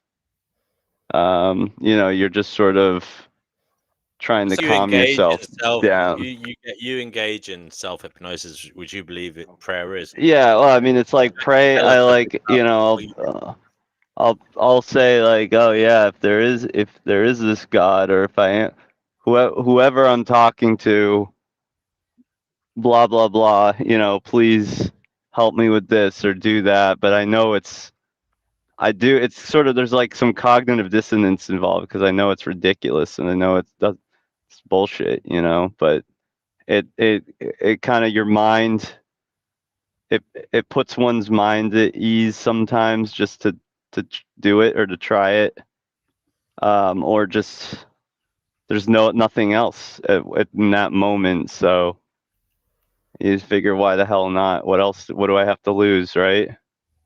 So that's why it's like a form of self-hypnosis. Actually, on the subject depression, PP, I was reading somewhere the other day. If you sit and think about the past, you feel depressed. And if you think about the future, you feel anxious. And apparently, we have to force ourselves to stay in the present, people like us. As happy. Eckhart would say, the power of now. Yes. Eckhart Yeah. Tolle, that is. I want to go back to Noodles though quickly, guys. Sorry. How does is this something he encourages in himself and others? This self-hypnosis? Is this some kind of sacred delusion, as PP would call it? Is this something you practice and you ask others to practice? No, I don't ask anyone to practice it. I think it's ridiculous when people say, "Oh, we'll pray for you," or let's pray for this person, especially people that like believe in free will. It's funny when they say, "Oh, we believe in free will," yet we're going to pray for someone as if like God is going to intervene. If God intervenes, how is that messes with free will, in my opinion?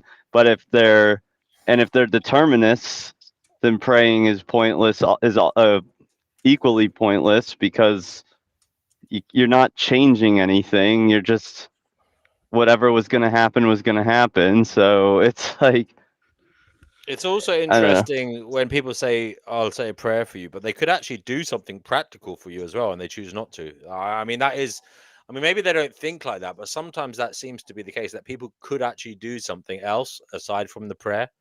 You know, they could include you somehow, or even give you financial aid, or, you know, even give you access to medicine that you need, or whatever it could be. I'm sure there's lots of people that say, "Oh, here's some thoughts and prayers," but they could actually give you real, tangible help if they wanted to. Yeah, it's very annoying when people do that. If they don't actually, like, you know, thoughts and prayers only make sense if the person has no ability to do anything otherwise. It's like, okay, good intentions towards you. But if they do have the ability, that's really irritating when they say that instead.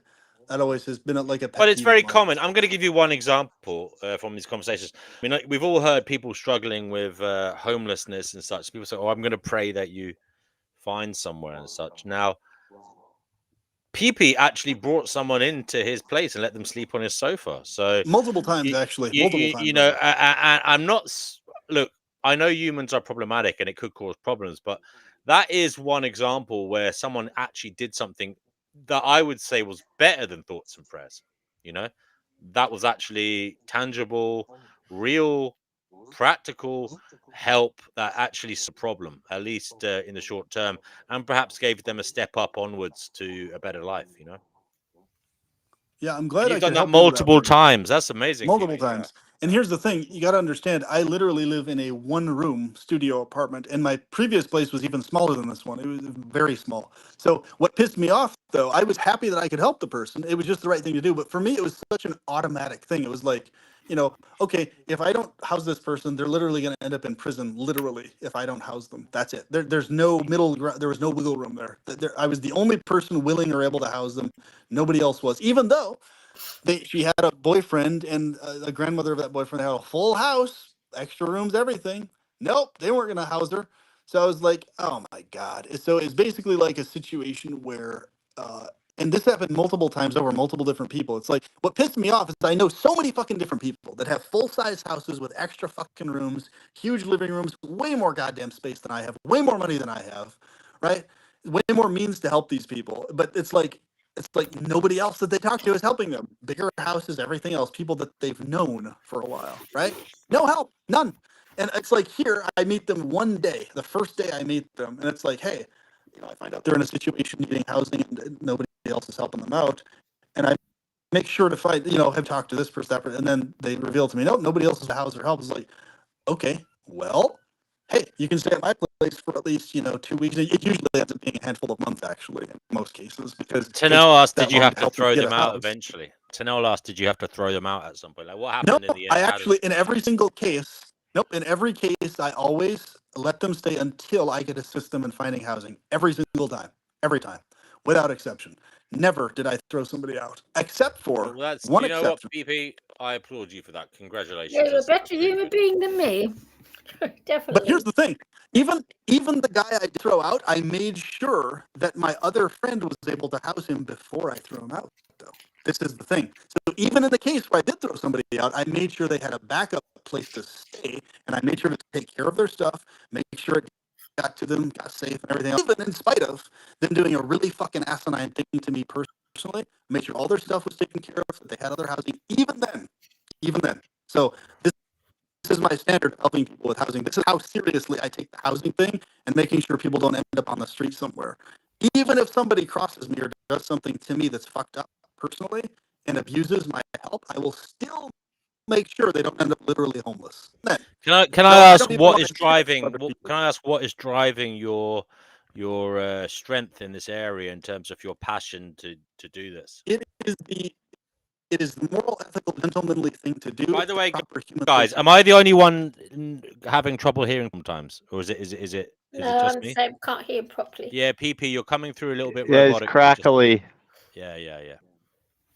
Well, I was hearing the crackly independent of me coming through for somebody, but okay, let me see if this fixes it. I think, okay, there we go. Standing closer to the window in this case. But basically what I'm saying is, it was always ingrained in me, it's inherent in my system, because I look at it this way. I understand that I don't want to ever be in that situation myself. I lived for many years in a couch surfing situation. I fucking hated that shit. I hated not having my own separate individual place to live and stuff. So yeah, I made it work. I stayed positive and all sorts of stuff. But I look at these people's situations and I'm just like, hey, this is the right thing to do. This is what needs to happen. But it really does piss me off that these other people with big ass fucking houses that they already goddamn know are not willing to house them anywhere in their fucking house. And literally, I'll divide my room up in half, my little teeny studio apartment, and I'll have the person sleep on that side of me on the other. In the one case, I was sleeping on the floor, and I let the person have my bed that half side. One of the most recent cases, and there it goes. So what I'm saying is, these situations, it's like, it really, this is when push comes to shove like this is where it shows where people's morals and ethics really are. What are they going to do to help people when people really fucking actually need the goddamn help, right? Are they just going to say kind wishes, I wish you the best, or are they actually going to fucking help people? Like, I actually help people when they need help, for real, like with whatever I can, well below the poverty line, barely able to take care of my own stuff financially, et cetera, but I'll still help house somebody in spite of all of it, even if that's the case. And I'm fuming inside myself over the fact that other people don't do that instead of me, who have these gigantic motherfucking houses and multiple properties and shit like that. I do get borderline homicidal thinking about people who are like that in those situations and how goddamn hypocritical they are. Somebody with a gigantic motherfucking house. What do you think is the cause of this detachment in this area? Like, well, why do you think Because people have they're these evil pieces of shit and they're not willing to admit it. That's what it is. That's why they're detached from it, dude. So they're pretending in the mouth off like they're these nice, lovey-dovey, caring people, but they don't fucking really actually care. That's what it goddamn comes down to. And What if they were willing to? What if they were willing to admit it? If they were willing to admit it, then that would be different. It'd still be fucked up, but at least they'd be honest. They'd still be evil and fucked up, but they'd still at least be honest. Okay, at Why least are they they're an honest evil? piece of shit. But why? What's say, that? for example, right? Okay, right. Because I'm the opposite to you. I'll always help animals out. Mhm. If a squirrel, Unless it's a mouse being torn apart by your cat. oh, you're going to go on about this all the time. A cat, it's what. Unless it's some poor animal that you're letting your cat rip apart. Look, And my cat wears a the bell point- around his neck. Yeah, you won't help those animals. Well, the point you're trying to make though is in terms of cats specifically is a valid one. So please continue. I understand what you're trying to get at though. So, but I know. I just like pointing it out, her hypocrisy. Well, I mean, cats are going to eat mice anyway, whether or the not cat is that's nature's normally going to hunter. happen. But The cat is nature's hunter. A cat is That's nature's an appeal to nature. Yeah, you can take your cat out on a leash and a stroller. You don't have to let them I tear live in animals Hackney. apart. It's not safe. You actually to have stroller. hold on, you Noodles. have a responsibility. I'm confused here, Noodles. I'm genuinely confused. Wait a minute, and I'll make sure to come back to what you were just saying, Sheepy. But please, I really need to know this, Noodles. So, are you saying if a cat automatically in her house, like she's doing something else, and the cat sees a rat, and the cat in a corner eats the mouse, you're saying because she didn't Oh, she specifically lets stop the her cat cat from she eating the lets the cat mouse? out. She lets the cat out of the house Yes, I let the unsupervised. cats out. Well, hold on. Wait a minute. But cats, what I'm saying is, in nature, cats are automatically going to do that anyway, though. Automatically. Yeah, but Hold when they're domesticated animals, you have a on. responsibility. You Like can Dude, you don't let your oh my you don't God. let your dog just bite someone, right? Noodles, You have to. bro, beyond fanatical. That is nuts. What you're suggesting. That's That not. an No, animal it's being let completely outside doing what it reasonable. does normally. Have you ever had a pet cat, What? Are you Noodles? fucking kidding me, bro? Of Okay, course. that's nuts, bro. That's insane. That's fucking nuts. That's over the top. That's weird as I fuck that you have an completely issue with that. disagree, and I completely disagree. I think that it's very reasonable to, if you have an animal in your care, to make sure that they don't harm other animals, and cats can be kept If indoors. you And if you want to take can, them oh my out, God. you take them out on a leash, or you put On them a in leash? a pram or a What? So they stroller. have no ability to just run free ever? Like, come on, bro. They can run around the house. They can run free around. Dude, You can okay, have them this is an on a example. leash This and they is can an run example of around. You unreasonable know what? fanaticism It's right You know not there. what? That's fanaticism. unreasonable at all, actually. I think you know what? Very I think your unreasonable. position is completely unreasonable. You're just saying, "Oh, I'm just gonna like let animals die or kill animals, appeal to nature, appeal to oh well, just because I can and try and No, no. stop me. Yeah, That I'll what fight you I'm to the saying is death," kind of thing. that Like is that. unreasonable. My argument That on to what I me, eat see, is that is the unreasonable. unreasonable thing. It is unreasonable on my argument. What I eat, it is not unreasonable. What I'm saying you on that point you're talking to her about is also unreasonable. I'm not saying I don't I think it's am unreasonable. unreasonable at all. I think You're if you have an animal, also uh, unreasonable in if that, you in a have an lot animal worse in ways your than I am. care, if you have an animal in your care, you are responsible for making sure to a certain extent that animal does not go like harm and kill other animals. You can Oh, keep your well, cat from harming and killing other animals. dude, It's a responsible that, thing to oh make my sure you God, that's have so an pathetic. indoor cat. That's so pathetic. It's not That's fucking pathetic, pathetic, bro. dude. That's so Not pathetic. pathetic at all. Actually, it's pathetic and weak-minded to think that you just have to appeal to nature and let your cat like tear animals apart because of some emotional attachment you have to that idea. It's not why she's letting the cats out. It's not to tear animals apart. They're like, No, oh my God. but the cats will tear animals apart, and you don't have to let. If they don't tear animals apart, then If your okay. dog is going to attack people, If the cats do do not things to make kill the sure that they rats, don't then the attack rats are people. going to Same need to thing be with a killed some cat. other way. If the cats don't kill the rats, they're going to have to be killed some other way by somebody else because they'll fill everything and eat shit and contaminate everything. If cats The don't kill them, argument something else has has been to kill hold on, them. guys. The argument has been made before that how does the average mouse die in the wild? They get eaten by other predators or they get eaten by other mice. I've heard that. I know rats. Basically, what happens when a rat gets old, the younger mice eat it. It's horrific. I think something similar might happen in mice as well. So the argument has been, and I know this is horrible, but it's a logical argument. Now, I would like to hit because Nick is very good at dealing with these arguments. The argument has been that if the cat doesn't eat it, something else will. But not only that, that mouse will go on to breed and create other mice that will also suffer horrifically. So it might be a horrible. This sounds really horrific. But this is the argument that has been made. It might be the best thing that ever happens in that a cat going out and eating the mouse ends that mouse's bloodline and prevents more mice from coming into existence. But also, that mouse was going to die horribly anyway. I know that's a horrible thing, but what you're going to go into, which I can't argue with, is the agency involved. Like is that right, Noodles? make the Sorry, argument. my phone cut out for a while. I did not hear anything you said, DNW. Okay, well, the argument has been made that basically, if the cat doesn't kill the mouse in the wild, basically some other animal will, or other mice. Because I heard rats when they get older, younger rats kill them. Okay, as in to get into the positions of the hierarchy, and I believe it could be the same in mice, although I'm not sure. Although definitely mice are predated on by rats. It's not a nice life being being a mouse by any stretch of the imagination, I would say. So there is the argument that if the cat kills the mouse, it has not only done what nature would have done anyway, but it has also prevented that mouse from continuing its bloodline. So it's prevented that mouse from breeding. So in some ways, people would argue that's a good thing. That's a good outcome, but you don't see it like that. That's an argument for utilitarianism. I don't know about you, but I'm not a utilitarian. I'm just trying to prevent rights violations. If you're letting your cat murder animals, you have moral agency over the cat and responsibility for the cat. Also, the cat is not part of the natural ecosystem. They are domesticated.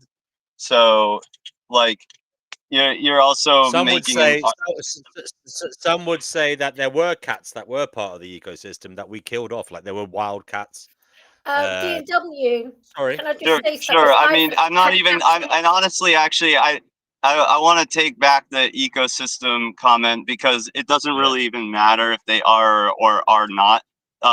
Rights violations are bad regardless of whether it's part of a natural ecosystem or not. Like in fact, part of PP's whole thing with the transhumanism is trying to create a world where every sentient being is finding pleasure, and we're creating a scenario where there are no rights, or at least like where no one has to face any of these rights violations, and any of this suffering and pain. So we should be thinking of ways to try and prevent predation in any regard, even if it's natural. Like, just because it's natural doesn't make it good. Like I said, all you got to do is trait equalize. You wouldn't let your dog or a cat attack humans, regardless. Like, obviously, this is sans defense of property or something. Like, obviously, if the human's attacking you, yeah, your animal's going to defend you. But I'm just saying, for the animal's own pleasure, you wouldn't let them just attack humans. So what is then your argument for letting them hurt animals that wouldn't create that logical contradiction? I think the most important thing is to let Chickpea finish the original point. I think we can loop back to this and focus on points of agreement about it in terms of the pleasure stuff, getting to that point technologically. But I think the point she was making, she was trying to talk to me about the initially on this, about her taking care of cats, me taking care of humans, and I would definitely like to see what she has to say on that specifically. Sure. I just wanted to make sure that point is brought back up, because you called me insane and pathetic for saying that we have a responsibility to prevent our companion animal cats from harming other animals. So I'm gonna defend I'm insane my and pathetic position. also in my own way, but that's also insane and pathetic, and it's more insane. Can I ask? Chickpea is relying on her vet's opinion. Have you got a second opinion, Chickpea, from other vets? Because there are actually vegan pet. Hold on a second. I'm not having a fight with you. I'm just saying there are other opinions of other vets, and there are vegan pet foods that are accredited by vets. So why are you choosing your vet over them? That's what I just want to understand that. That's all. Well, my vet, I've been seeing him for a good 20 years. My vet is a vegan, and I'm very, very fond of him. He's a very good vet, an excellent vet. And like I said, he's a vegan. And he feels that a cat's cat's digestive tract is not designed for a vegetable oblique grain diet. These vegan cat foods are made from grains. Here's the thing. Cats naturally eat plants, by the way. No, Plants they are do very not. common. Yes, No, they do. can I Absolutely. And finish if you something? look at any, actually, all cats have B&W, this some isn't plant fair. matter in their diet. Yes, they do. Look B&W, at All right. catnip. Well, I tell you Look at what. you- I tell you what. I tell you in reasons of fairness, I'll give Nick the last word there, and we'll move back to. he We'll never move lets back. me finish. Well, we'll Cats move on. do not Chickpea. eat vegetables. They chew on grass. They do. They eat plants. Yeah, they This- do eat Right. plants. And This is All what I right. was there saying. is, Though. and This there's never actually, ends. and I have shared on They here. chew on I have grass. shared on here. Actually, more than once before. I've shared a number of studies about cats on fortified plant-based diets. They do not have any higher rates of disease. In fact, if anything, they most likely have lower rates of disease on plant-based fortified diets. I've shared those studies plenty of times with you, Chickpea. We've talked about this. We got just because you're appeal to your emotions and you refuse to read any of the literature I've put here or sent you does not mean that it's not true. You can ignore it and be willfully ignorant, but that doesn't make it not true. Well, Vegan. There's a PDSA says vegan dog food. differently. There's a vegan cat food available in Tesco, Chippy. If you want to give it a trial. No, look, there's I don't be funny, but cats only have a tiny digestive, and as far as eating vegetables goes, cats chew on grass. They chew on grass in order to clear the fur balls that get caught in their digestive tract, which they then vomit up. That's why they eat grass. They don't eat it; they chew a little bit. Now, I've had Cats eat all plenty my of other life. plants, but anyway, Okay, I don't care about. I don't care about what you think. I care about the health outcome data. And the health outcome data says that a fortified plant-based diet for cats is actually fine, if not beneficial. Can I just say, guys, we're at the stage. Hold on, The host is Chickpea. speaking. We're at the stage. We're at the stage in food science where they can break down the constituent parts of vegan food to make the proteins similar, the same in structure as meat proteins. It's just, all it is at the end of the day is amino acids. Is it a complete amino acid? Yes, it is, and it won't have any problem for the digestive tract of the animal. You can look this up, Chickpea. Food scientists are working on it. At the end of the day, meat is made from plants originally, and don't be surprised then, therefore, that you can get protein from plants too. It's just that in nature, the animals go for the easiest access, and that's part of the evolutionary drive. Okay, so carnivores evolved to eat meat because it's easy. It's a quick access to protein. Okay, but also carnivores have a totally different digestive tract to herbivores. It's totally different. No, but at the can you not agree at the basic at the basic level, it's all the same. It's amino acids. No, there's fiber. Plant matter contains fiber. Meat matter doesn't, and that's a big difference. Right. Let's move on now. Let's move on. Let's move on. We need to eat a lot of fiber is because we've got very, very long intestines. Okay. Can we move on then, guys? But I think it's very unfair that he's allowed to interrupt me, but I mustn't interrupt him, which I think is just a little bit sexist. I've had cats all my life. I know more about cats than Noodles does. What I'm saying, I think it would be best. All right, guys, we're not going to agree on this one today. I'm going to meet Chickpea, and I'm going to bring her some vegan cat food just to try it out. This is precisely why we got to focus on points of agreement, because otherwise that happens. Can I just say, guys? Can I just say, what were we talking about before we had this sidetrack? What we were specifically talking about, she was talking about how she was relating to me, but in a different way, about how she specifically in cats in particular. So I think I really want Chickpea to be able to finish that line of thought, because it was focusing on a point of agreement, not a point of disagreement. So please let her finish on that point of agreement with what I was discussing. Yeah, we were talking about. Yeah. I know you say yes, you help people, whereas I did the opposite. If I see a cat that needs help, then I will pick that cat up. I will take it home. I'll take it to the vet. I'll phone the CPL, whoever needs phoning. Phone up the. Yes, I'll do everything in my power to help it. Whereas if I were to see a human baby, if I were to, I wouldn't. And I admit it. I admit it. That's interesting, because it's interesting you notice that, because so we have basically different priorities in that regard. So in my case, what I do is I specifically prioritize humans, you prioritize cats, whereas what I will do with cats and dogs, I specifically don't take them in on purpose. I let other people do that if they're going to do it. And Yeah, even though yeah, I've had many you do the opportunities, opposite. Yeah, I'll I let do the someone else opposite. take the Exactly. baby in. There you go. Someone else can So do that. we basically pick our battles, right? It's a matter of, okay, which battle are we going to pick? I'm like, okay, I'm going to pick the human battle, helping my human fellows have places to sleep as my priority. But Yeah, I'm not going to do the battle of the cats. I'll leave that to you and others, because I know there's plenty of people who do there's take plenty dogs and like me cats in. around.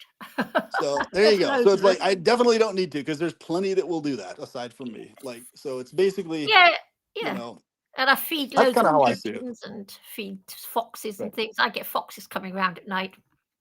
Yep.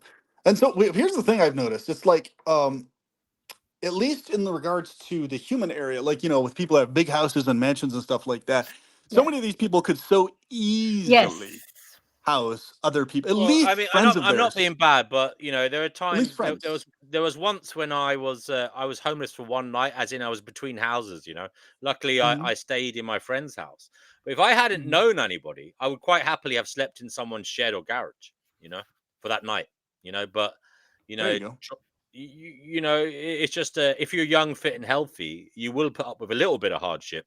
But it's very hard for homeless people in general in around the world nowadays. I mean, they literally build cityscape architecture and cityscaping that is anti-homelessness. It's basically Yeah. they put those little I don't know what you call them, those spikes in the ground and stuff to stop you sleeping in doorways or along window verges. They slope kind of walls, or they make benches extremely uncomfortable to lie down on, Yeah. etc., etc. They close parks, obviously, so you can't go into parks at night. They make it very It's insane. difficult. Again, PB, this is somewhat related to your kind of utopian view that we should have fruit trees everywhere. We should have Yeah. access to fruit and vegetables everywhere. But maybe we should also have like access to being able to lie down and sleep wherever we want You as know well. what? Bingo. Definitely.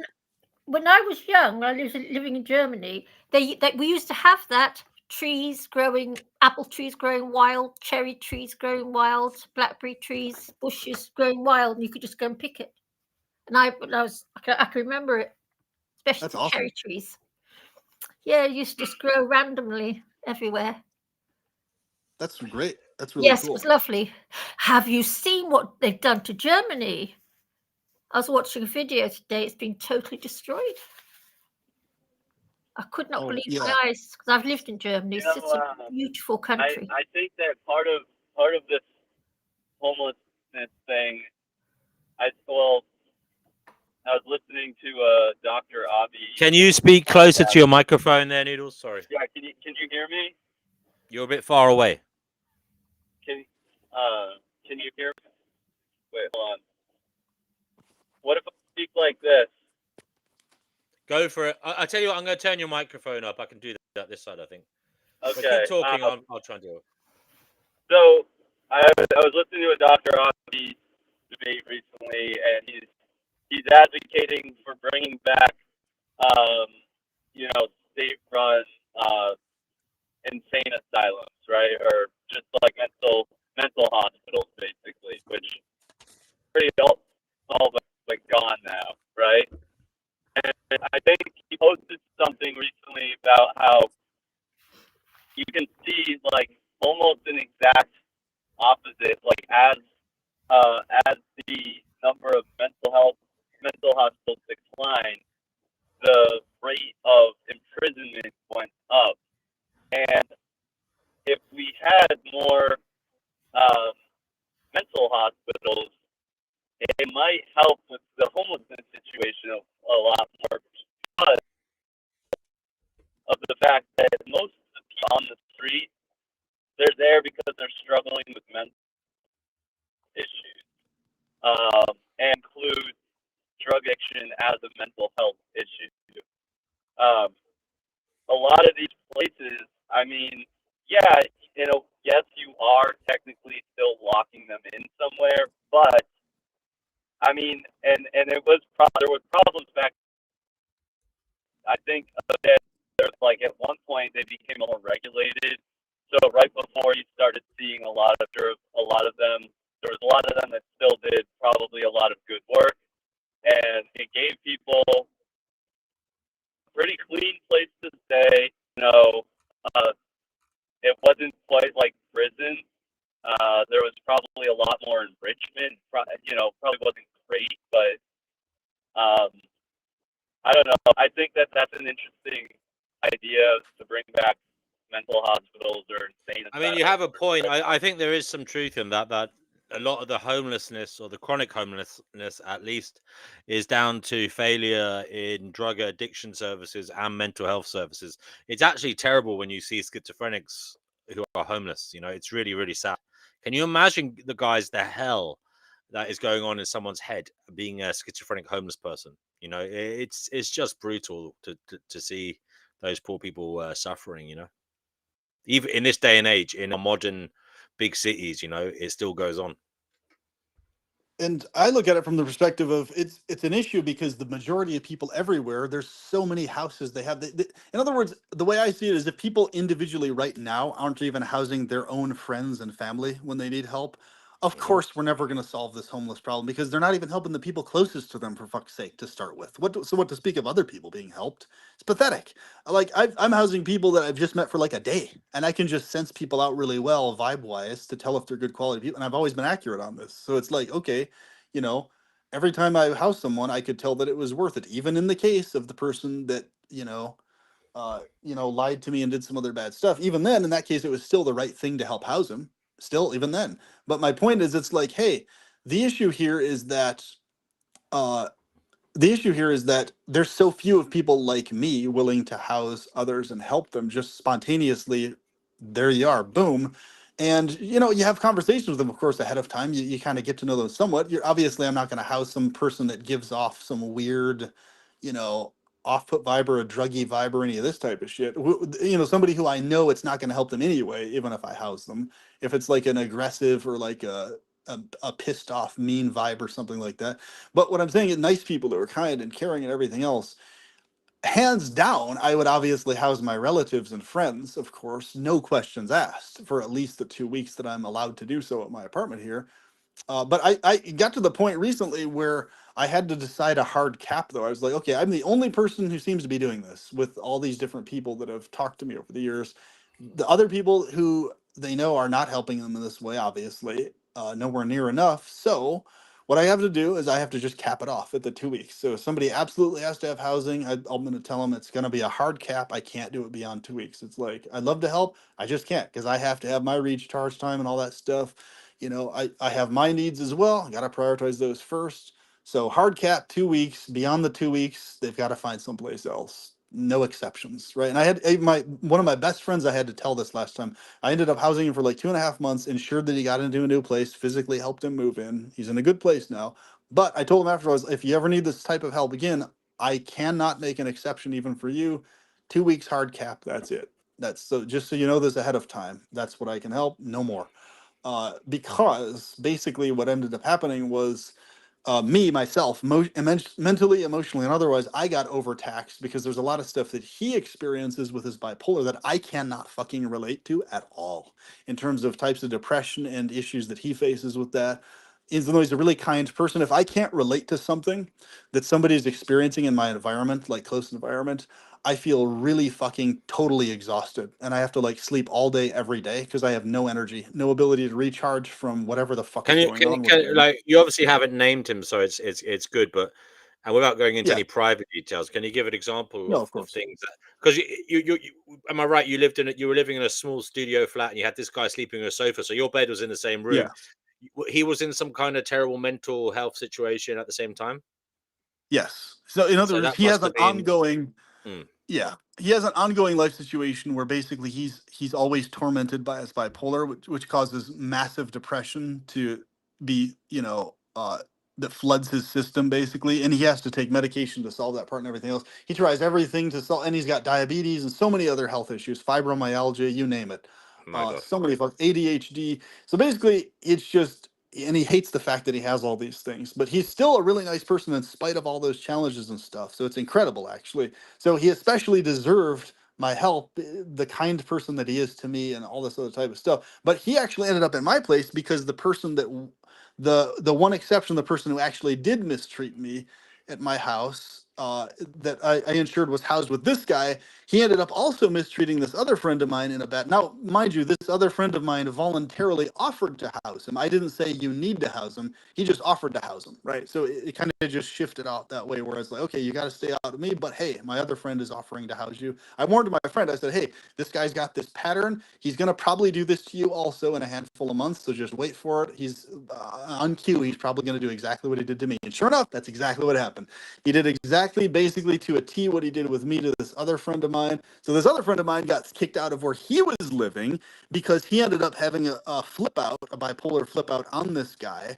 But not even just a bipolar flip out. His flip out on this guy, independent of bipolar, was actually reasonable in that case, because the guy was actually being an asshole to him and just abusing his kindness. He ended up staying there for months and months and months and months on end, way beyond what the guy said he could originally do.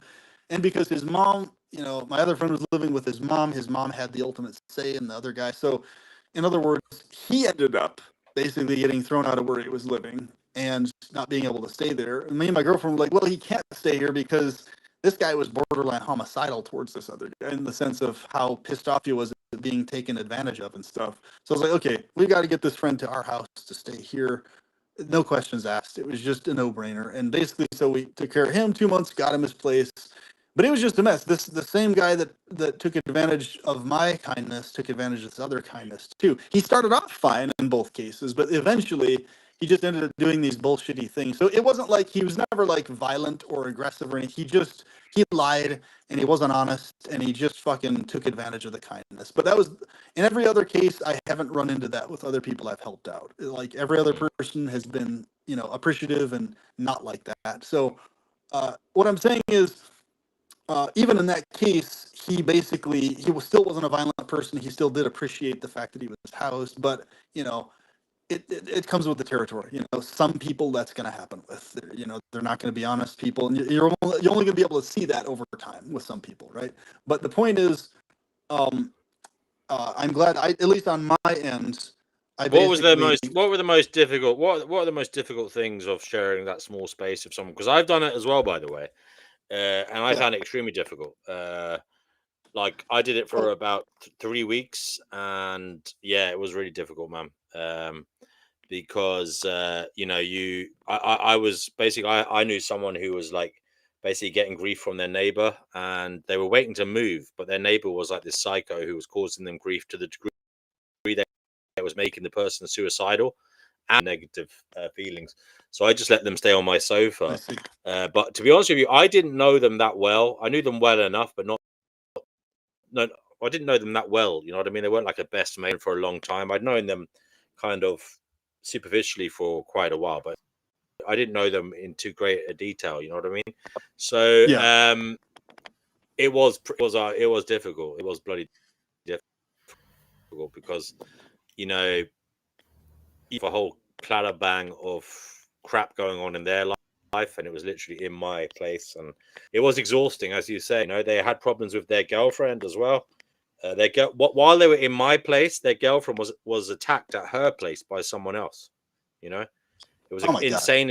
It was an insane story. But someone broke into her girlfriend's room in the middle of the night and attacked her while she was lying in bed and cut her face. Person ended up being arrested, and I think they were put in a mental home. But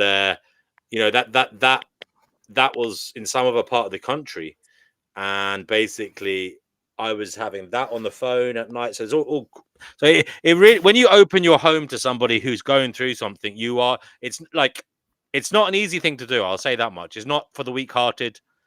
You do need to be quite strong yourself, because I would say you also need to be you need to be strong in terms of you need to be somebody who's not going to join in drugs and drink if the person is a drink or drug taker, So 1 second, I've got a delivery coming. I'll be right back. PP, Yeah. Do you take tablets for your depression? I never asked you. I actually don't have depression ever, and I actually don't take anything for it, even when it happens. It's like when I say depression, I mean in my entire life, I think I've only been actually depressed, and in cases where it was chemically induced by me ingesting the wrong supplement. But even then, I actually bounced out of it by just taking other supplements. I've never taken medication, and that it's so rare and it's such a blue moon that it's basically a non-existent issue for me. I almost never have depression for any reason, no matter how stressful or difficult things get. Depression almost never happens with me. Like I'm really resistant to depression, like kind of to crazy degrees. Most people, if they faced what I faced in my life, would be probably suicidal all the time. To give you kind of an idea of how resistant to depression like if I were to describe to you in detail a lot of the situations I faced, at the very least most people would feel chronically depressed in my life Mm. situation. However, because I'm so resistant to it, that's the only reason I don't, and I maintain a positivity in spite of it. There's probably countless there's probably countless things I could point to as excuses to why I could allow myself to fall into depression. But since mine is a situational thing and it's not biochemical, I Mm. just don't use those excuses. So I don't allow depression to happen. I just stay, positive and focused on that, which I know is rare because not a lot of people have that ability. A lot of people just feel it and they can't, control how Yeah, they feel about things and stuff. it's very taxing. Yeah. Yeah, So it's taking I'm my very life. glad I've never needed meds. Huh? I'm very glad I've never needed meds for it.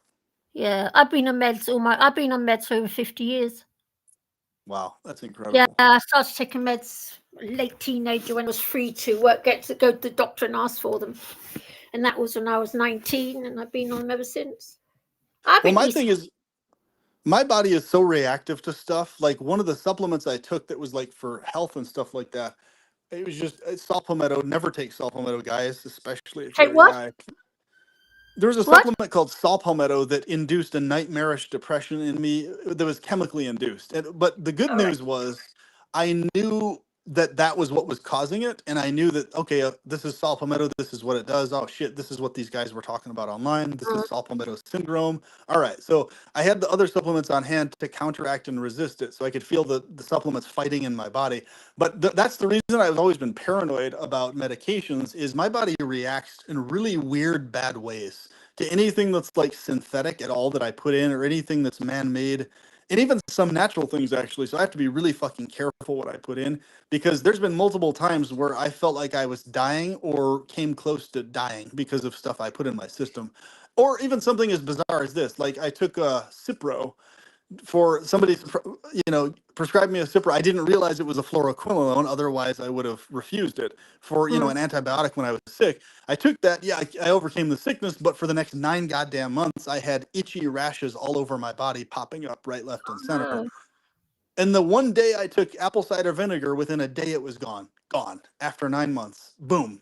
And it's like, what the fuck? Like it's weird shit like that. Like I'll take one thing, it'll have a drastically positive effect. Another thing, yeah. it'll have a horrible Oh, effect. they tend to do that. Yeah. So Yeah. that's why for me, I'm paranoid against medications because I don't know what effect it's going to have on me. I don't know if it's going to kill me, if it's going to cause me allergic reactions for like 9 months on end or what. But it's just, So yeah, I'll I've tell you had too what many I weird do. things like that. You want to hear a funny story? What I do? I've got rheumatoid arthritis, and and I can actually rub myself with stinging nettles, and I don't get stung, and it actually works to get rid of. You get these red marks, red swelling everywhere, and it actually works. Interesting. Stinging nettles. Yeah, stinging nettle's really good for keeping yourself warm in the wilderness too. It artificially stimulates nerves. That's cool. It's such a useful plant, Yeah. so I'm amazed in your case it actually got rid of rashes. Yeah. And And I'm things like that. actually, Wow. I don't get stung by it. It's really weird. I also take Comfrey for my RA. It really works. That's cool. Mm. Yeah, nettles. It gets to a point if you handle them long enough, you stop feeling the sting, and that's really good. I got to that point when I handle them a lot, making rope and using them for food in the mountains. It's been a while since I've handled them though, so I probably need to work back up to it. But that's interesting. I'm glad you let me know that about the Yeah, I take the stinging nettle tincture as stuff. well. I take tincture every day as well. But I buy that Cool. because I can't cook. I can't boil an egg. I actually don't know. I've got no idea. I don't know how to boil an egg or a potato. Nothing. So I just Yeah. eat everything raw. Yeah, it's kind of. I've noticed that, like in my life, like what Tanel is mentioning here, it's in my case, it is kind of weird how resistant to depression I am. It's weird in a positive, good way Yeah, though. you're lucky. It's a very good thing because holy shit, there's been a lot of weird, straining, stressful, chronically straining, did you stressful ever read situations about I've that faced. guy who had some kind of brain problem, and I don't know, he had some kind of illness or something, and then like his personality changed, and he just kept he was basically immensely happy and laughing all the time, and his wife had to live with it. Like he would just be sitting on the sofa, pissing himself laughing, and like being really happy at anything, even at the most in situations where it wasn't good to be smiling, for example, Interesting. inconvenient times. Yeah, I just found that quite interesting. Yeah. I'll have to look into that because I feel like on a more minor level, something like that is going on in my brain. Because I actually will be in that state a lot where I'll be like spontaneously laughing about a bunch of stuff and super calm and laid back, where like I'm just, I'm not at all affected by like the negativities or anything like that. I actually am frequently in that state a lot of times, actually. I'm just chuckling, laughing, super positive. And what's interesting Yeah, I in my know, but case, when I'm in those states, he it's like, never got out of that. Mm. right, I he mean, never like said, it's like he Chippy, was sorry, automatically in it. So, PP. Yeah, PP. I think you're somewhat of a slow burner, though. From my view, like I think you it does get to you on a subconscious level, but then you're such a resilient character that it kind of simmers below the surface, and then one day there's yeah. like this plate tectonic shift, and you're like a volcano. You erupt in an intense release of emotion, and it's Right. immensely disturbing for you personally. But afterwards, like it lasts.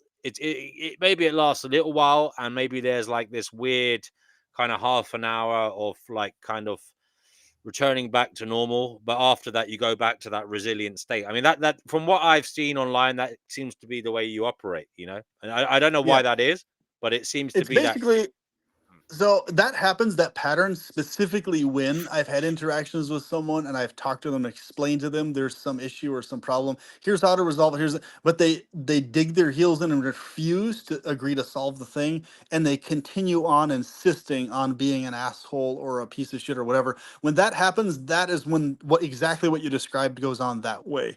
If it's Mm, if and it's always a situational thing. It's never just a generic, you know mm, in general I'm depressed, or it's always a very specific situation, and that's exactly how it goes. It's like, okay, I was reasonable with the person, I'm reasonable again, again, like a gazillion times from my end. I'm reasonable over and over and over and over and over, calm, laid back, firm but calm and laid back. Hey, this, I'm not okay with this.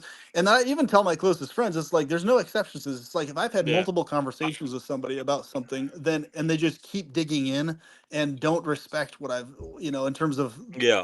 hey, then eventually I do explode. And I tell them ahead of time, hey, like, hey, if this keeps up, I will explode about this eventually. Like, let's make sure this stops so I don't explode, please. I'm going to verbally yell at some point about this. So let's make sure that never happens. Please just shift out of this pattern. Please, we have to shift out of it.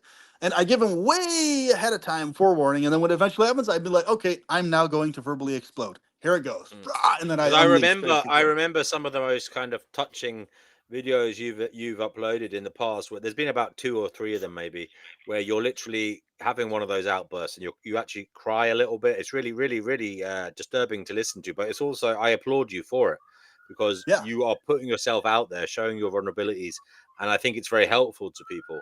So thank you for doing that. And also to see you bounce back, I think that's very helpful for people, because it shows that you can be there, but you can also go somewhere else in life. You can be Yeah. that down and out and feeling terrible, but you can. There is potential to bounce back or to even feel better than you ever have, and your channel kind of shows that. But can you explain like what those really intense outbursts that you've kind of given us access to on your channel? As I said, there's a few of them there where you literally are crying, and it's like it's horrible. Like it's really horrible to listen to because you clearly are suffering. Yeah. How long does it take you to heal from that? Well, the thing is, I'm right then and there when I'm unleashing it, I'm actually healed right there as it's happening. So when I'm in those states, I'm just unleashing what's been building up in me a long time, like you said. And so when I'm feeling like sad about the fact that, I've been kind, I've been reasonable, I've tried to be calm with this person as much as I can. I've been as friendly as I can. I actually wish their best, but they insist that I was not caring, and that's it. When I get in that state, and I'm genuinely sad over the fact that the other person, no matter what I say or do, cannot recognize ever that I actually care about them, and that was my motive and feeling the whole time towards them. But realizing that it was never that way from them towards me, and on top of that, that they're dug into the illusion that I never cared about them and don't now, and I'm lying and stuff. That just throws me over the top, because I'm like, all right, now I'm really angry and sad at the same time, both like super furious, angry, and really deeply goddamn sad. Because it's like, nope, my emotions and feelings were genuine and are genuine now. This person is so fucked in the head they can't recognize it ever for the life of them. And that makes me sad and angry at the same time. Sad for them and sad for the situation, knowing that that's why the problems in the world continue the way they do, and over the fact that knowing from my end, I was genuine the whole time, and I look at it, God damn it. I was genuine the whole time. They were never genuine, and they're just a fucked up piece of shit. That's the reality. God damn this fucking reality that's that way on their end, you know? So it's like, hey, I'm basically already healed when I'm unleashing that way. And yet I know after the fact, nobody's going to understand, no matter how articulate I am, no matter how much specifics I go into. They're still going to dig their heels in and assume that I'm feeling something other than what I'm feeling. They're going to think, oh, you're just absorbed in emotions. No, actually, I'm actually healed myself already. So when I'm in that state, I'm actually just letting it loose in a healthy way, so that things are not balled up in me, and be like, hey, these are my emotions on the thing, and here's also my logic and reason pertaining to it. And I basically, while it's happening, I'm already moved forward. But it's interesting too, because I know that while I'm doing that, that the other people I'm calling out will never move forward. They'll never change heart. They'll never have a shift around. They'll just remain dug in, these rotten pieces of crap. And that's always how it goes. It's like, every time I realize that I've been genuine, but the other person was the rotten piece of crap, then those are the situations I get to that point on. It's like, fuck, what a waste of my goddamn time, effort, and energy ever trying to help or be kind to this person, ever. Like, ever. Like, what a waste of my fucking time. Like, Ever. god damn it, I could have invested that in somebody else.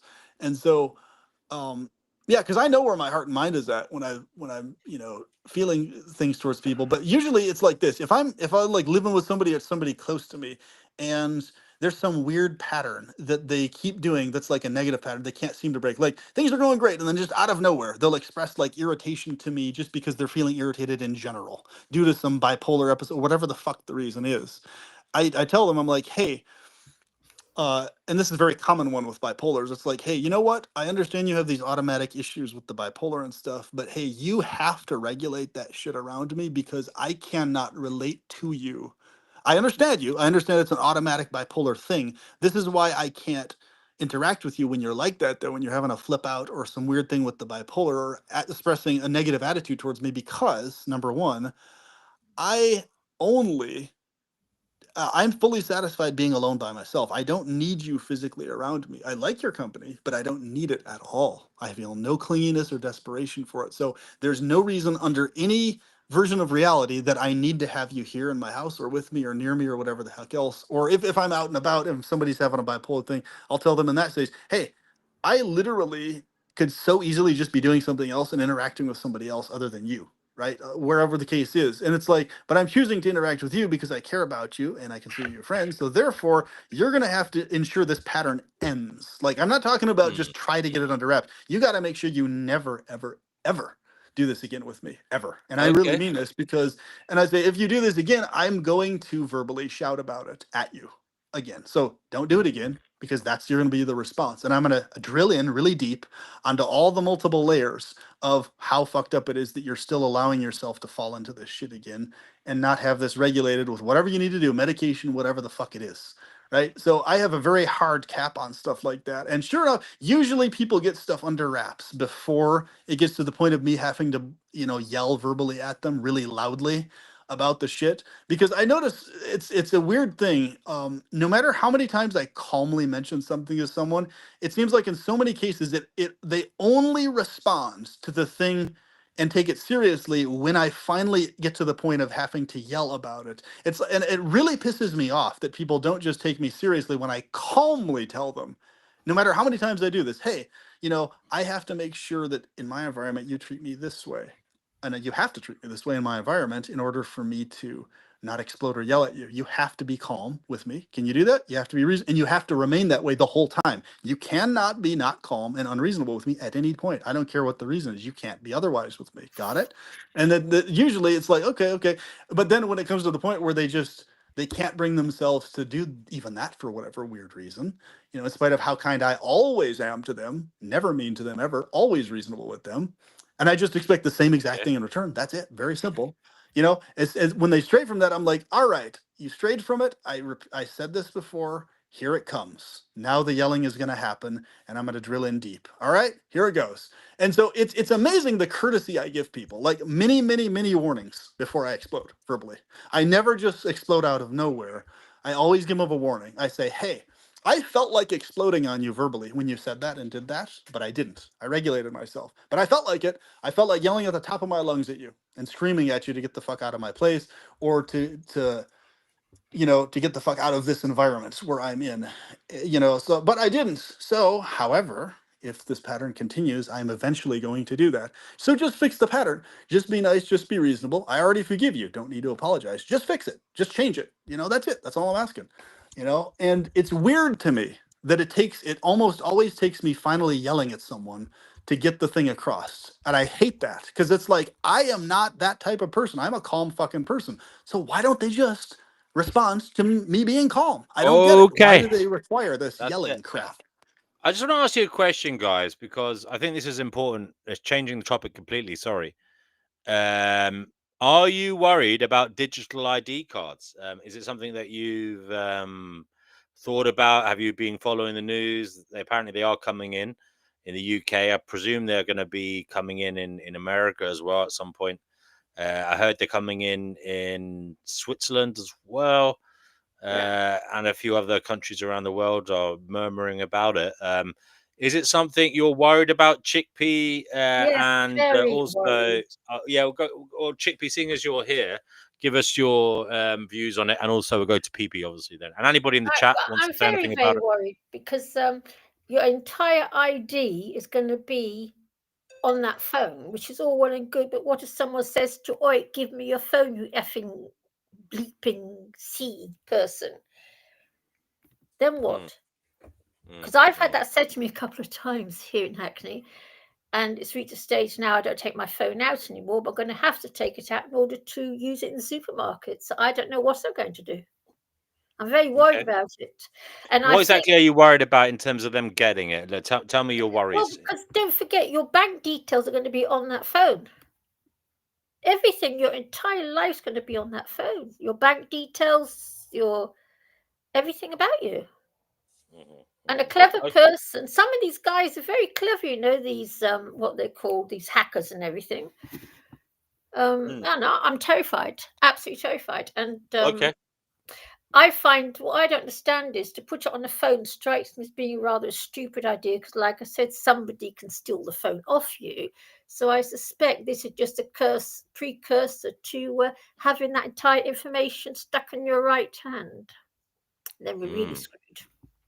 I knew it. PP, are you worried about digital ID cards going forward?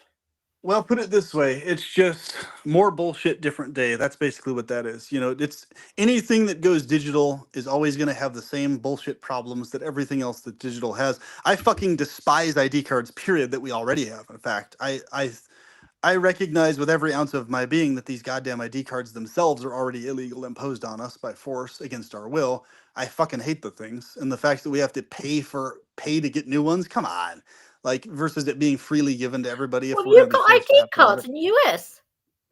Yeah, we have ID cards, and they're required for just about everything if you're over 18. What? For I all thought sorts America's of stuff. supposed to be a free country.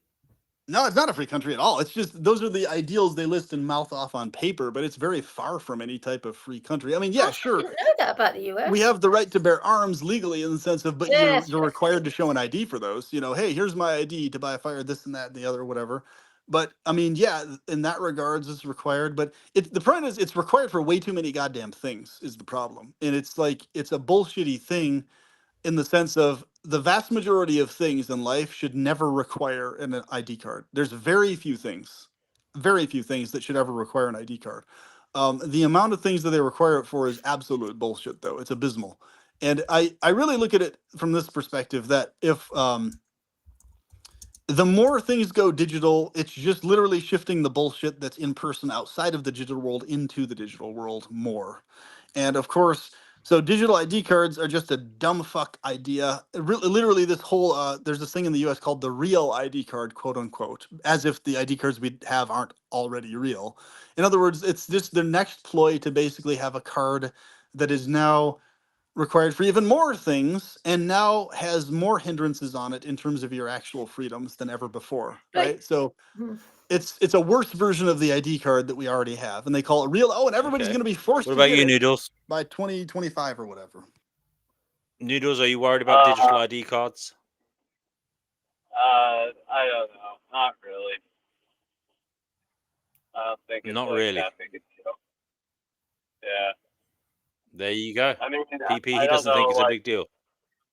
I'm, I call myself a born again statist. Like, obviously, I think the government is really stupid, but at the same time, it's like a paradox. It's really dumb, but at the same time, kind of needed. There is a level of necessity to a lot of the institutions we have that are also really shitty.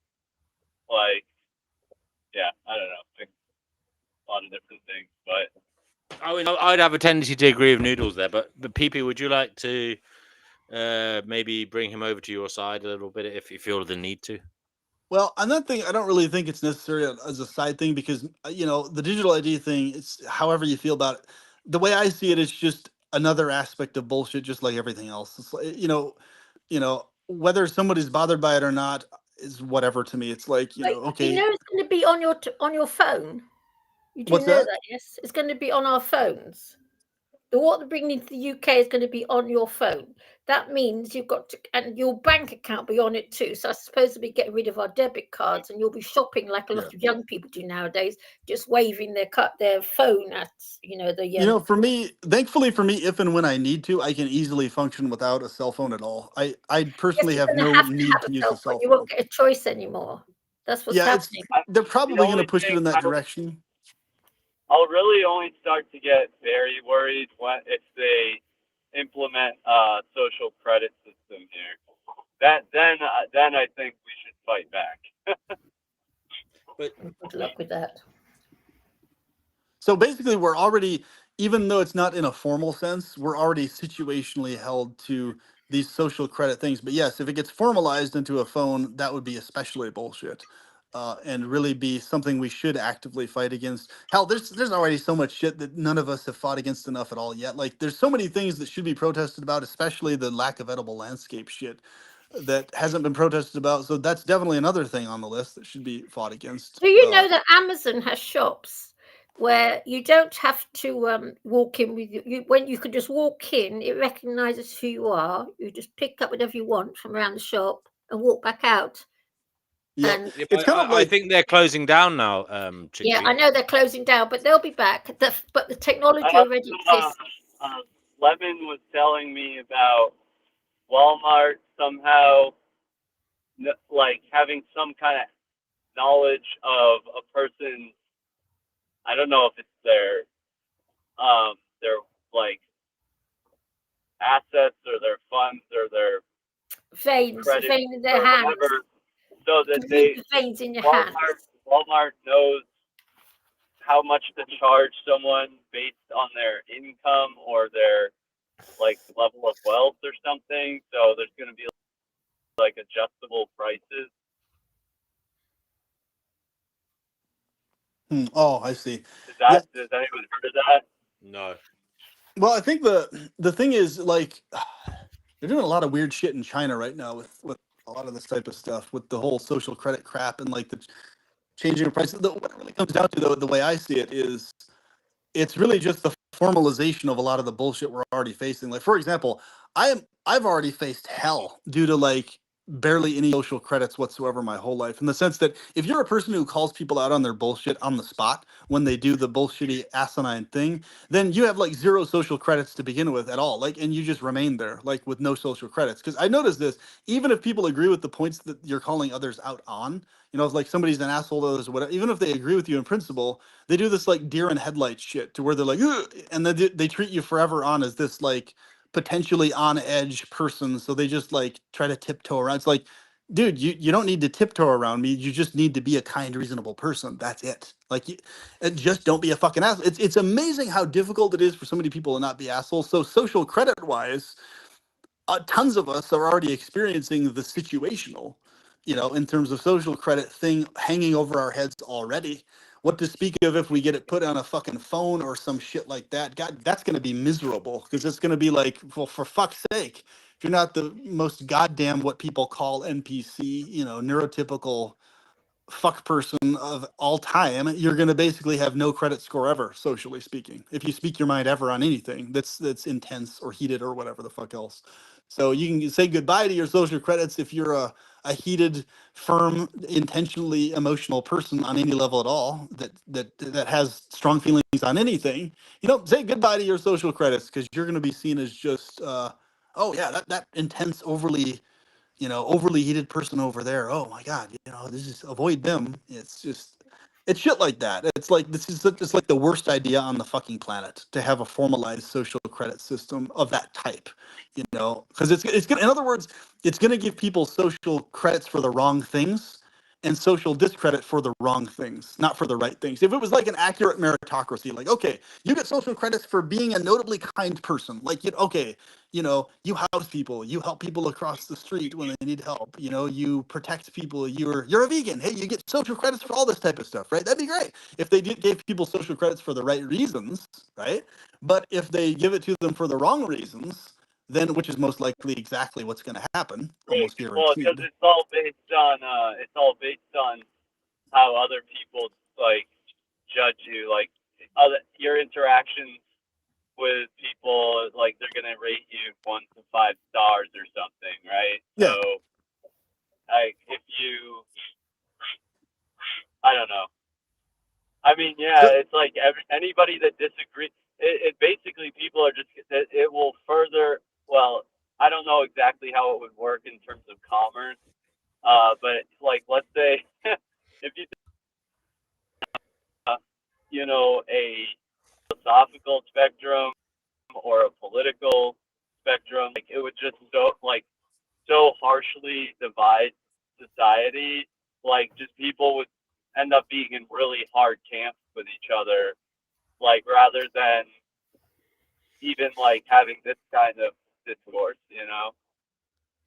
yeah, the last thing we need is for people to be in more hardline ass camps than they are now. For fuck's sake, holy shit!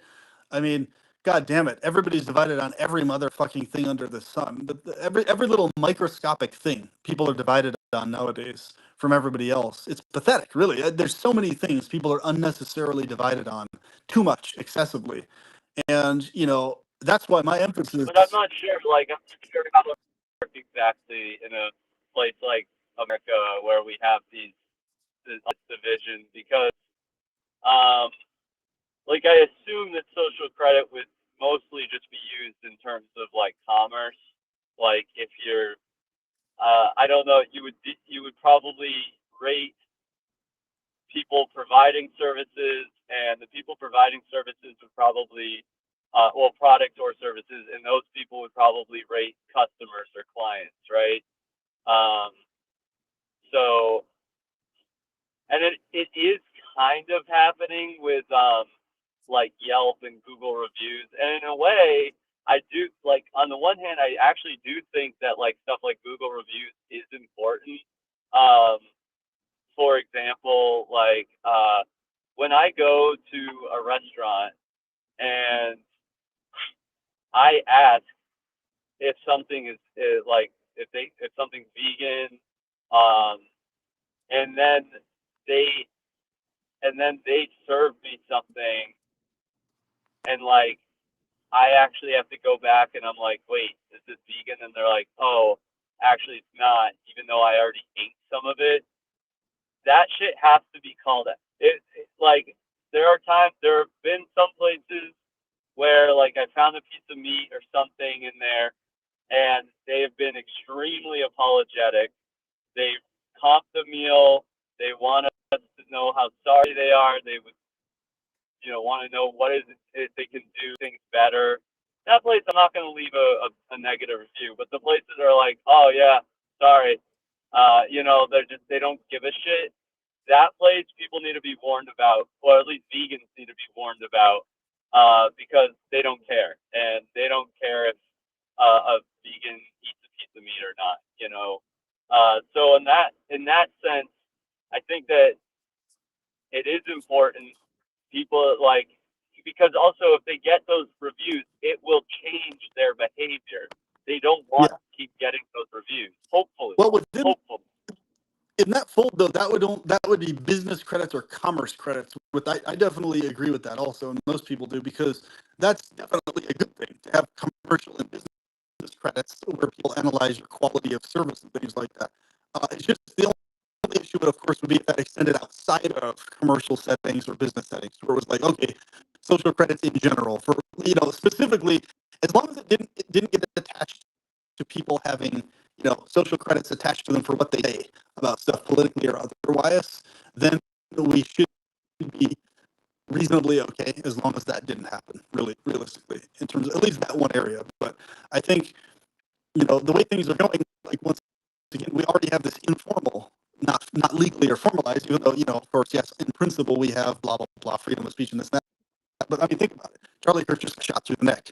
So supposedly, and we live in this free speech thing and this and that, and everybody's people are cheering for his death and shit like this, and other people are just horrified. I mean, that's the world we're in now, where we're like, okay, holy shit, what the fuck? I mean, people cheering over somebody getting killed. Like, what the fuck is this shit?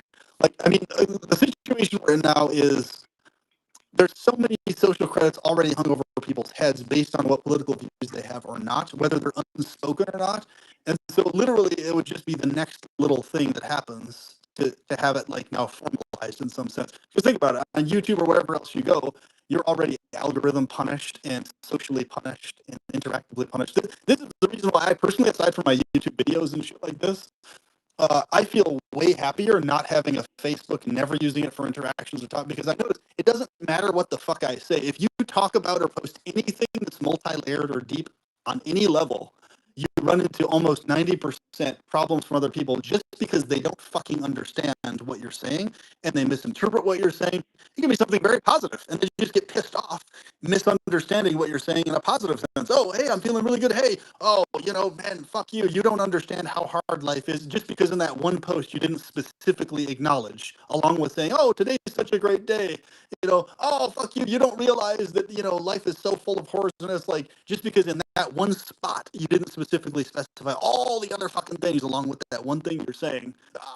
You don't realize this, or if you're saying, you're pissed off about one thing, they're like, oh, but you got to realize the positives in life. It's like, are you fucking kidding me? It's like somebody who has hundreds of goddamn videos on all sorts of aspects of shit like this, and different times I'll say one specific thing in one spot and another thing somewhere else. It's like very few people on this planet can understand that, hey, a person saying something somewhere in a comment or a post or one thing that has zero to do with their full comprehensive view of reality as a whole, who they are, how they see like, it's one fucking thing they're saying and another one fucking thing. It's like, hey, how's it going today? I'm feeling good today. How are you? Yeah, I'm feeling good today too. And like somebody in real life, that's what it would look like if people responded the way they do online. It's like, hey, oh, fuck you. You don't realize how bad life is. It's like, people don't interact that way in person, because in person there's this automatic, oh, the person is this whole being aside from just one single thing they're saying on one fucking topic. Like, it's weird to me that most people cannot operate that way and just automatically grasping that when they see online shit and stuff like that. Like, so this is why for me, not having a Facebook has improved my life quality by leaps and bounds. But the side effect, of course, is barely anybody fucking talks to me or reaches out to me or calls me.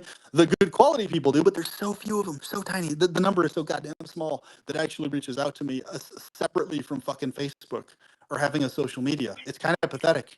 You know, even though I'm reachable, I'm achievable. They can reach out to me more. It's like it's just strange. But I think with this Yes, whole NFS, you yeah can come on. Go ahead. with this online world and shit like that, it's basically most people are going to remain on social media of some type or another. It's nowadays because a lot of people have to, at least for their businesses, which is really fucking pathetic that they have to. Because I've noticed in my life, I would probably say realistically, 90+% of conflicts I've run into with other people is from their end. They misinterpret what I said in a negative, wrong way that I didn't mean or intend. Number two, they don't pay attention to anything I say afterwards at all. No matter what, in terms of clarifications, they dig their heels in further to their misassumption, and literally, no matter what I say or do, it doesn't matter. They're just forever for the rest of their existence. If I see them in person wherever, they're just emotionally pissed off still forever, eternally about that one fucking post I posted 5 goddamn years ago, however long it was fucking ago that they didn't like or didn't agree with. One motherfucking post, even though everything else about me they like, everything else they agree with, one goddamn fucking thing they don't like that I say, and now they just never interact with me ever again. This is the majority of people behave like this, and it pisses me the fuck off. It's like, are you fucking kidding me? One goddamn thing, and the rest of my existence, you just never fucking interact with me again, and you give me this goddamn cold shoulder. Fuck all you people. This is the shit that pisses me off to no end. It's like, because I don't do this to them. They can say a shit ton of goddamn bullshit that's bullshit as fuck, and I can confirm it's bullshit. But it's just like, okay, it's just stuff they're posting. They're posting shit. I don't base my assessment on someone based on what they fucking post, because it's just a goddamn post. It doesn't reflect who they are at all, whatsoever. None. Zip, zero, nada. What reflects who they are is how kindly do they treat me if I'm interacting with them in person. Why the fuck can other humans not operate this way? I don't relate to it. I understand that it's because they're dumb as fuck and they don't think and feel this far into things, and they don't have basic sense. I understand that. I just don't I mean, I relate to think it. there's in certain situations it might be about like protecting themselves. Like, so for example, I'm not trying to bring up the Israel Palestine debate right now. I'm using this as an example, so please let's not get into it. But I am just using this example. Like when I see people posting like specific stuff, like pro-Palestine stuff, that in my opinion feel is like so misinformed. I've dealt with those people before, and in real life, a lot of, not all of them, but a lot of them, like they end up like when they learn my position, they end up being slimy to me. Like they end up being like really fucking bad faith towards me, and it made me say to myself, "Oh, I have to protect myself from this group of people. This is a weird cult. I'd rather not even give them the benefit of the doubt or take a chance." And maybe there's a couple people I know that I do, or maybe a handful of people that I'd be willing to, but most of the time it's like, oh, they're one of those people, I'm out, like, so, to be fair, what I'm basically saying is for someone, they might have this experience when they see that whatever content it is post they don't like, they might attach it to experiences they've had in real life with people who have those ideas or beliefs or whatever, and they're just like, oh, I'd rather just shelter myself, or to protect myself from any potential uncomfortable like weirdness or something, that might arise, because generally they make a generalization where they say, oh, the people that believe this stuff generally are like this in real life or something. Yeah, and I know a lot of people are like that. Basically, when they post something or write something, they tend to be absorbed emotionally and thought and feeling in that thing. And this is why my other part of the strategy is because I know most people are like that, because dullards. A lot of they're just dull. They don't think or feel very deep, so they're just not very layered and not very self-aware. So what it comes down to is like this is why all aspects of my life I have very compartmentalized, and I actively avoid allowing myself or allowing anybody to get too close to me if I notice that they have any kind of those kinds of fucking patterns, bad communication patterns, you know, unable to regulate their emotion patterns, any of this type of weird negative pattern shit. If I notice it in a person, then I cap it off. It's like, okay, if I, play a sport with somebody, I only do that with that guy if I notice he has some weird things. So it's like, okay, as long as it's a sport context or LARP context, do that with that. Another person, I only, talk philosophy with that person at a distance, over the phone or online. That's it. I don't have anything to do with them in person, any other area, just philosophy talk. That's all. Another person, just I hang out with them, play video games on occasion. That's it. Nothing, nothing else. Another guy I do historical tabletop stuff with, and I don't do much else with him. That's about it. It's just maybe a little politics talk with that guy. That's about as far as it goes. So I notice doing this ensures that I have a much wider friend range because I just cap it off and don't allow things to go into discussions or focuses with them that I know for a fact they're not going to properly pick up on what I'm saying or trying to get at pertaining to a specific thing or something else. So basically, compartmentalizing my life this way has been very effective because I literally I have a friend of some kind, or at least a good acquaintance in most areas of life. I got a mechanic buddy who helps me with mechanic stuff, and that's almost the entirety of our relationship. It's just we work on car stuff together. That's about it. Nothing else, really. Nothing else is really there. But it works. He's good at mechanics. He helps me out. He likes helping me out, and we get along at least in that area. So there you go.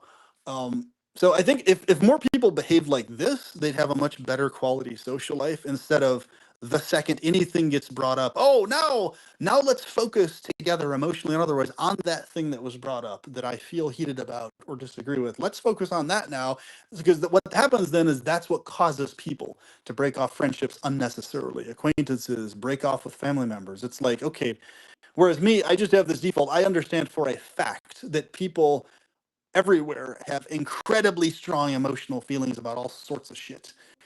And with very few exceptions, most things people feel really heated about emotionally are easily things that I can avoid discussing with them easily, right? And I could just discuss other stuff in most cases. There's some exceptions, like, for example, like with Islam, I cannot have a relationship that's healthy or trustworthy or anything with someone who's Islamic. If I know I just like, hey, I respect you as a human being and as a person that has value as a being, right? But I can't be around you. I don't trust your ideology. Here's my issues with it. It's a no-go. I can't get close to you if you're a Muslim. I just can't do that. And here's why, basically. Your ideology doesn't allow me to do so because it teaches you this, that, and the other. So there you go, right? Hands off to that. So that's one exception. There's a few other exceptions. But in the vast majority of cases, it's not too difficult to easily navigate all of these territories. But I notice most other humans have a really hard time doing that. Like, especially when it comes to separating business or semi-professional stuff from personal stuff. I don't know how many goddamn times I've run into this where me personally, like, it doesn't matter how much of a one-on-one with me, like negative thing somebody has towards me for whatever weird fucking reason. It's like, okay, as long as they behave and are calm towards others and are kind to other people and nice to me when we're in a group setting, right? And they promote the group itself in a positive way, no issues. It's like they can be one-on-one with me outside of that setting, disliking me, whatever the hell it is. As long as they're cordial with me in the group setting, they're two different worlds. The business world is a different world, different standards. Okay, it's like, are you going to be friendly and kind with me in the business world in group settings? If the answer is yes, cool, we can still interact in that setting. But most people, they can never do that. It's like if they get some feeling, that's bothered by you or whatever it is, no matter how irrational it is, they cannot separate out their business or professional life from their personal thoughts and opinions life. So what they'll do is they'll mix the two up. And this is what causes so many things to fall apart, group-wise, business-wise, and everything else, because they can't separate out their personal opinions and emotions from the business shit. And so it's like, okay, that's totally bullshit and idiotic. It's tribalistic and it's fucking primitive, dull-brained bullshit. So it's like, people need to stop, but they never will because they're fucking doofuses. I mean, the amount of time I've run into that is pathetic. And it's like, okay, here's a common example. If someone is online like let's say you or whoever else, and you have a personal post on your personal social media page, whatever you're saying, political, religious, anything else, your opinion on something, right? It's your personal private page or a public page people can see, right? So you're saying something within the sector of outside of the business and group related fold. It's just your personal thoughts on something, right? It has nothing to do with the business, nothing to do with the group thing at all, or that person. And then just because this other person who's involved in this group or business with you, they see it and they personally don't like the fact you're saying that. And they say, oh, I can't work with you in my business or group setting anymore because you have this thought on this thing. But in other words, never mind the fact that the whole time you were nothing but kind and cordial and you work really well together with them in business. No issues personally with them back and forth. No issues with the dynamic. They had no issues with you. They just see something they disagree with and they're like, oh, I can't work with you anymore. I can't do this. It's like, that's dumb as fuck because they're not analyzing how do you operate in the business group world independent of what you're saying privately. It's like honestly, I think that should be made illegal for people to be able to do that shit. In terms of like if there's any formalized anything on paper or a contract, and people should sign contracts on shit like that where social media posts cannot the private pages, if unless they pertain specifically to the business directly, cannot have any effect on that dynamic, right? In the business or the group or whatever. It's unbelievable how many times I've seen this basically, where people have just and it's always from I've never done this to people. It's like it's always from their end. They say something and then the other person says, "Hey, I can't work with you in business or in the group anymore." Whereas what I will do is I see something that I don't like or think is disgusting that somebody's saying as a personal statement, opinion thing. I'll just be like, if I talk to it or if it comes up, I'll be like, yeah, I don't agree with that. That's a fucked up idea or opinion or whatever else. But it has zero correlation on how well they behave business wise or group wise. But it's like, and I'll just look at it like that. I won't even bring it up unless they bring it up to me. And just be like, as long as they're What if you found that they were like a neo-Nazi or something, though? even then, if that's their ideology, but they're not correlating it with the business or group stuff, it's just an opinion they have. I'll be like, yeah, hey, that's a fucked up opinion. Here's why you shouldn't have that opinion or that idea. Like that's messed up. So, but as far as like group and interpersonal business stuff, you're good at the business stuff. Okay, that's a fucked up idea. You shouldn't have that idea. But that's what I cap it off because think about it. There's so many fucking things that if you're talking about a situation where it's an obvious neo-Nazi thing, even then though, it's like, okay, neo-Nazi ideas, those are shitty, stupid, bad ideas. So whether it's neo-Nazi supremacism or Judaic supremacism or whatever the version of supremacism is, it's like, hey, okay, well, they're bringing this up. That's fucked up. And you can talk to them all the time you want in private, in person, whatever, about how that idea is a fucked up idea. But once again, if they're still behaving well in person in the business fold, interactively with people professionally, then once again, that's their professional world. Their private personal opinions are just that. That's what they are.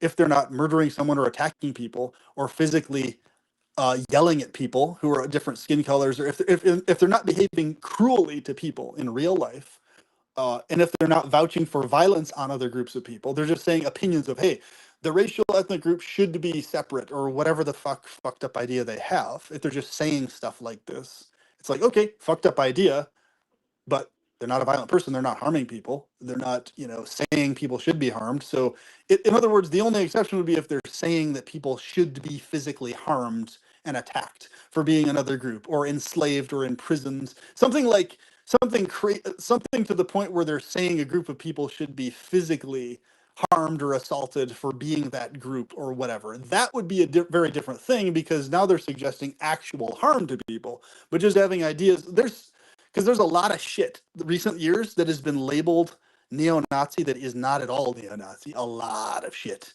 that people say, oh, that's so fucking obviously neo-Nazi.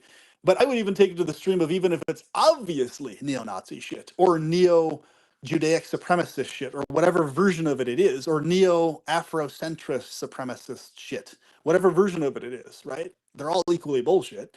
The same thing. I've actually run into situations like that where I was like, wait a minute.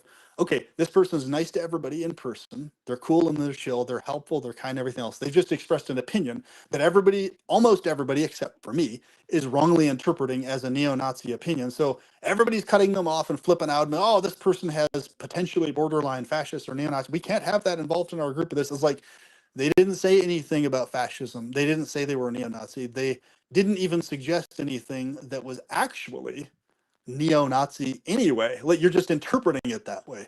And I'm like, I recognize that type of shit. And, I'm like, but even if they had, unless it's specifically saying people should be harmed physically, which is outside of just an opinion on things in general, then that doesn't warrant them being thrown out of the group or not associated with or any type of. You just have a conversation with them. Hey, those ideas are pretty fucking dumb. Here's why you should have this other idea. Just talk to them about it. Like, I mean, right? They talk to you. They're a good communicator. They've been talking to you for what, 5 years, and been in the group for this long, and nobody's had any issues with them on anything. It's just they say something on a post. Are you fucking kidding me? Come on, like. But that's what I'm saying. I've run into that. There's a group called the SCA where it's gotten so goddamn left leaning politically that it's because of this. It's like so many times over, somebody has said something that's in the conservative leaning direction, and just because they said one thing on a post somewhere, they get basically gang hounded, emotionally blackmailed by the rest of the group, saying, and just not associated with anymore. And everybody gives them the cold shoulder and just basically cuts them off and says, hey, we don't know if we can really have you involved in this and that, blah. And they just, that's what happens, and it happens over and over and over again. So you have this funnel effect where the entire group gets filled with like far left leaning type people only, exclusively, and they keep doing this with anyone else that comes in and says anything, basically. So it's like, okay, well, that's the problem. You're literally not separating out how people behave on site in the group from their opinions online. That's really goddamn dumb. Because you're not assessing how they behave in the group setting. That's what you need to assess. How do they behave there, right? Not what are they saying in some private space that you don't even have to look at, right? You can look at it, but I've run into it many times over, and I fucking despise it. I really fucking despise it. I'm sure you've all probably run into stuff like that too as well, or seen it happen. Somebody else, not even if it's not you, you say somebody else says something, right? And there's some group or friend group, whatever it is, whatever the group setting is. And then everybody else starts emotionally gang hounding them over the fucking one thing they goddamn say.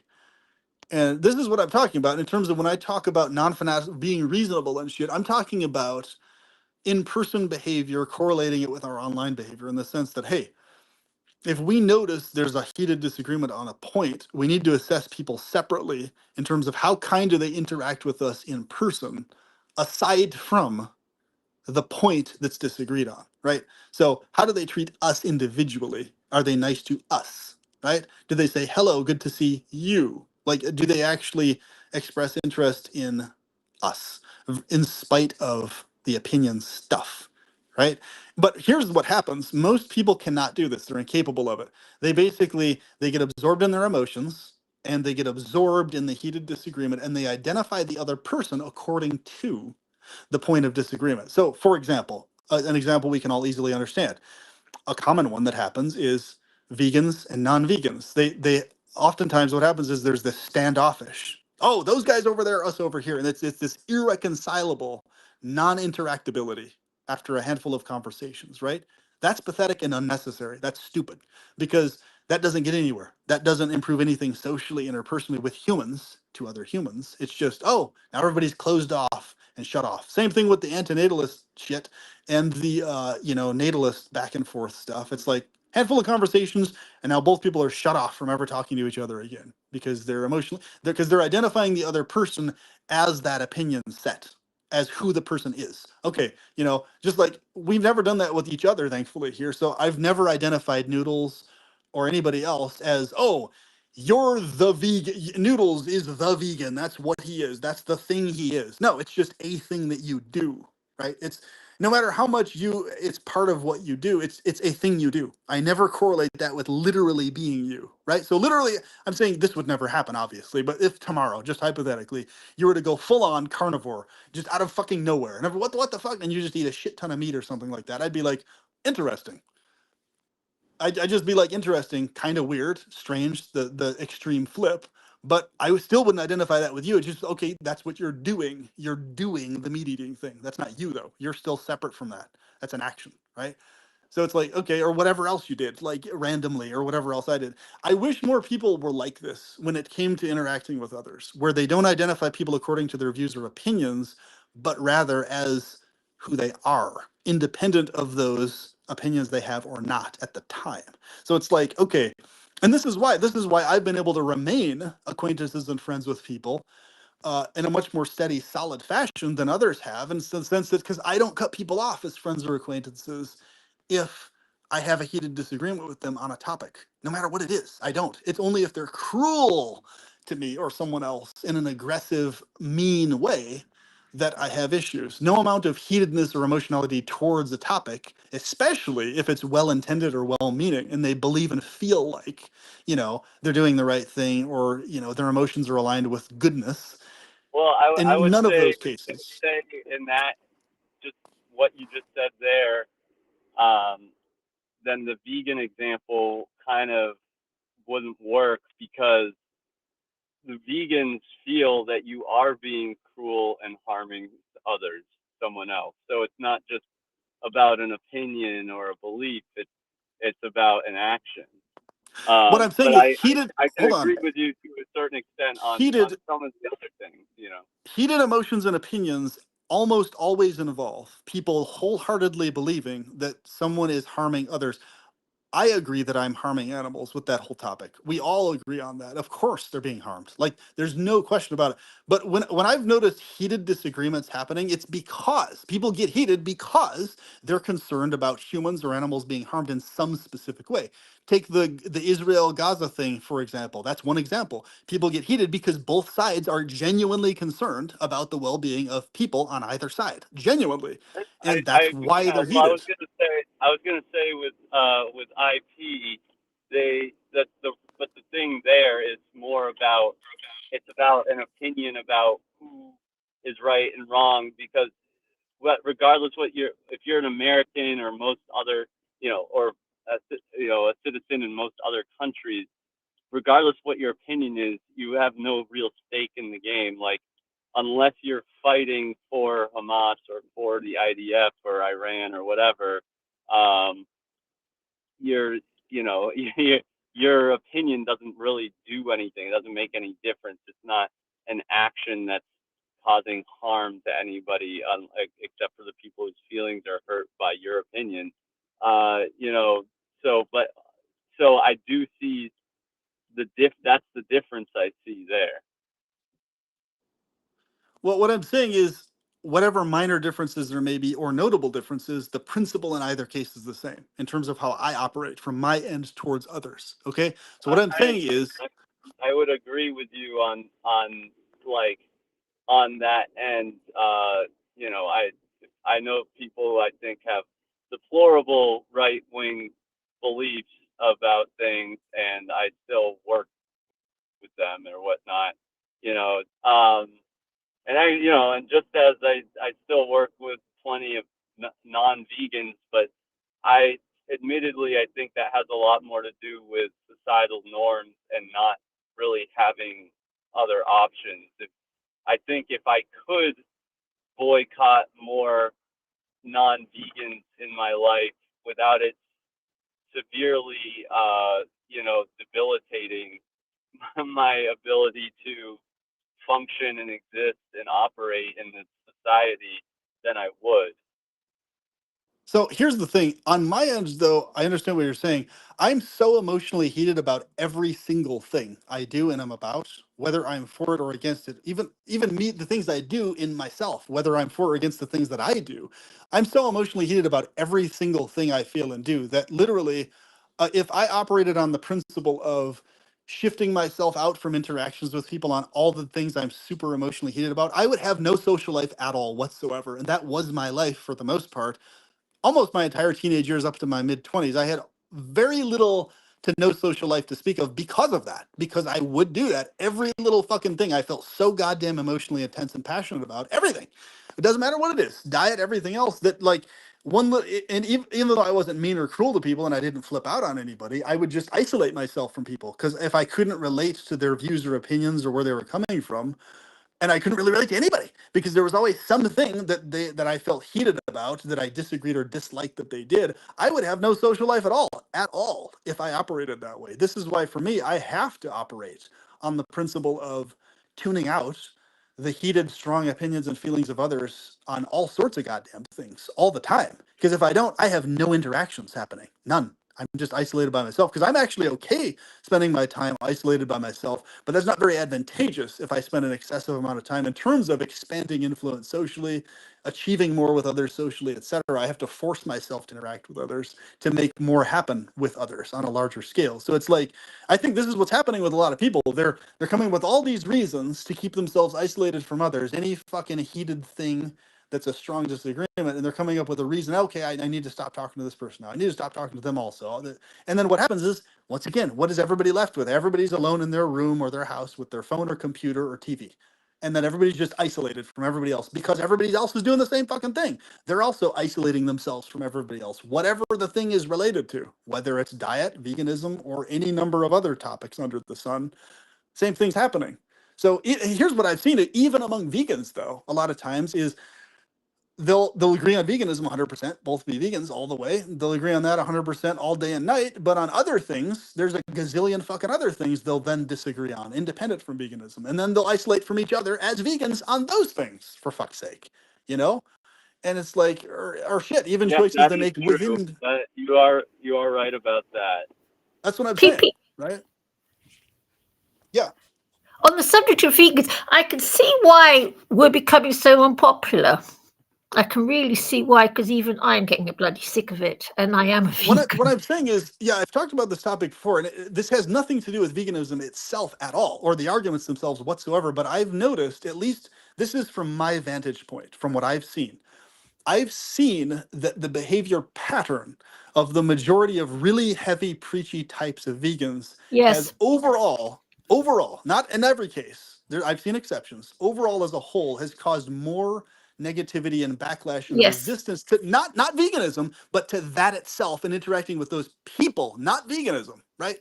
So this is a thing that a lot of times when I notice, Yeah, I'll I know try what to you're bring this saying. up. Yeah, but a lot of times what'll happen is vegans, they'll snap right into, and then they'll start going on about the vegan points again. Oh, well, at least we'll get one or two. It's like, hold on, wait a minute, hold on. What I'm saying is, there's a better, more effective way to do this and to interact with people in terms of preaching and promoting for veganism that's going to be more effective on a larger scale, to where people will be more susceptible to hearing about it and talking about it than they are currently.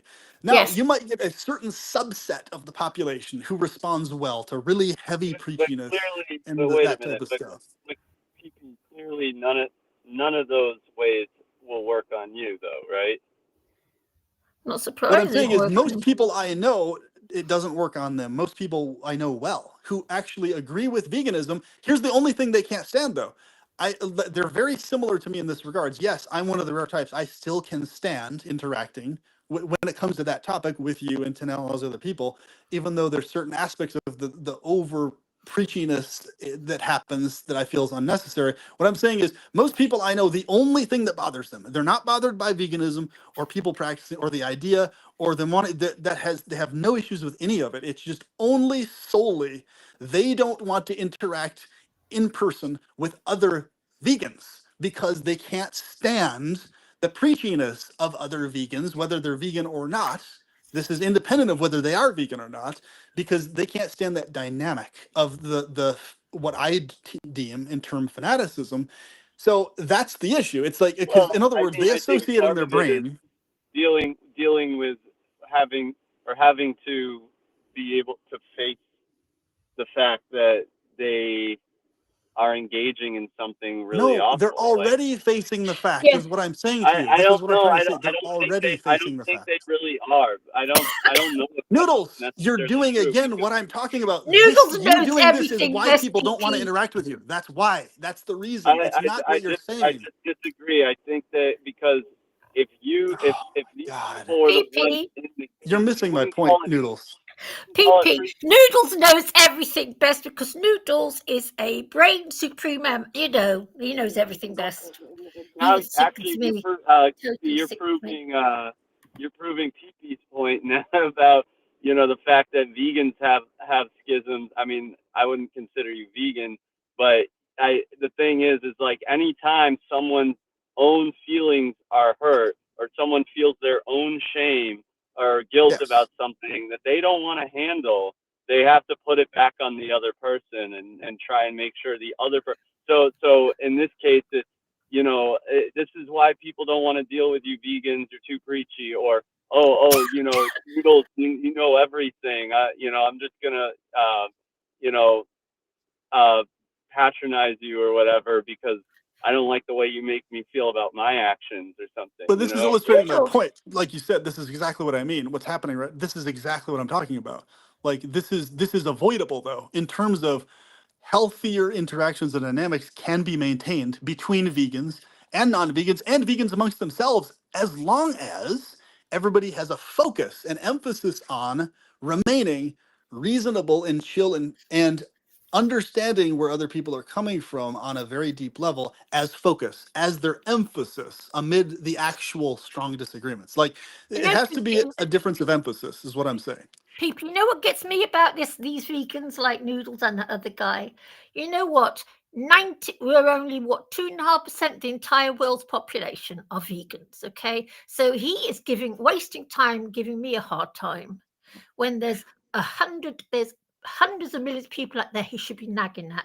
Not nagging That at is me, telling what's exactly one of happening. my points also. It's like, I yes, you're think all, that you I yourself think are already a vegan. no, Chickpea. First of all, Chickpea, you're right. It is a waste of time talking to you because you're Yes, it too is a thick. waste of time You're, because you are you're actually turning me off as you're well. right. You're I'm probably not not going to going to become a change. meat eater. You're not ever going to actually step into like Yeah, real I will. veganism.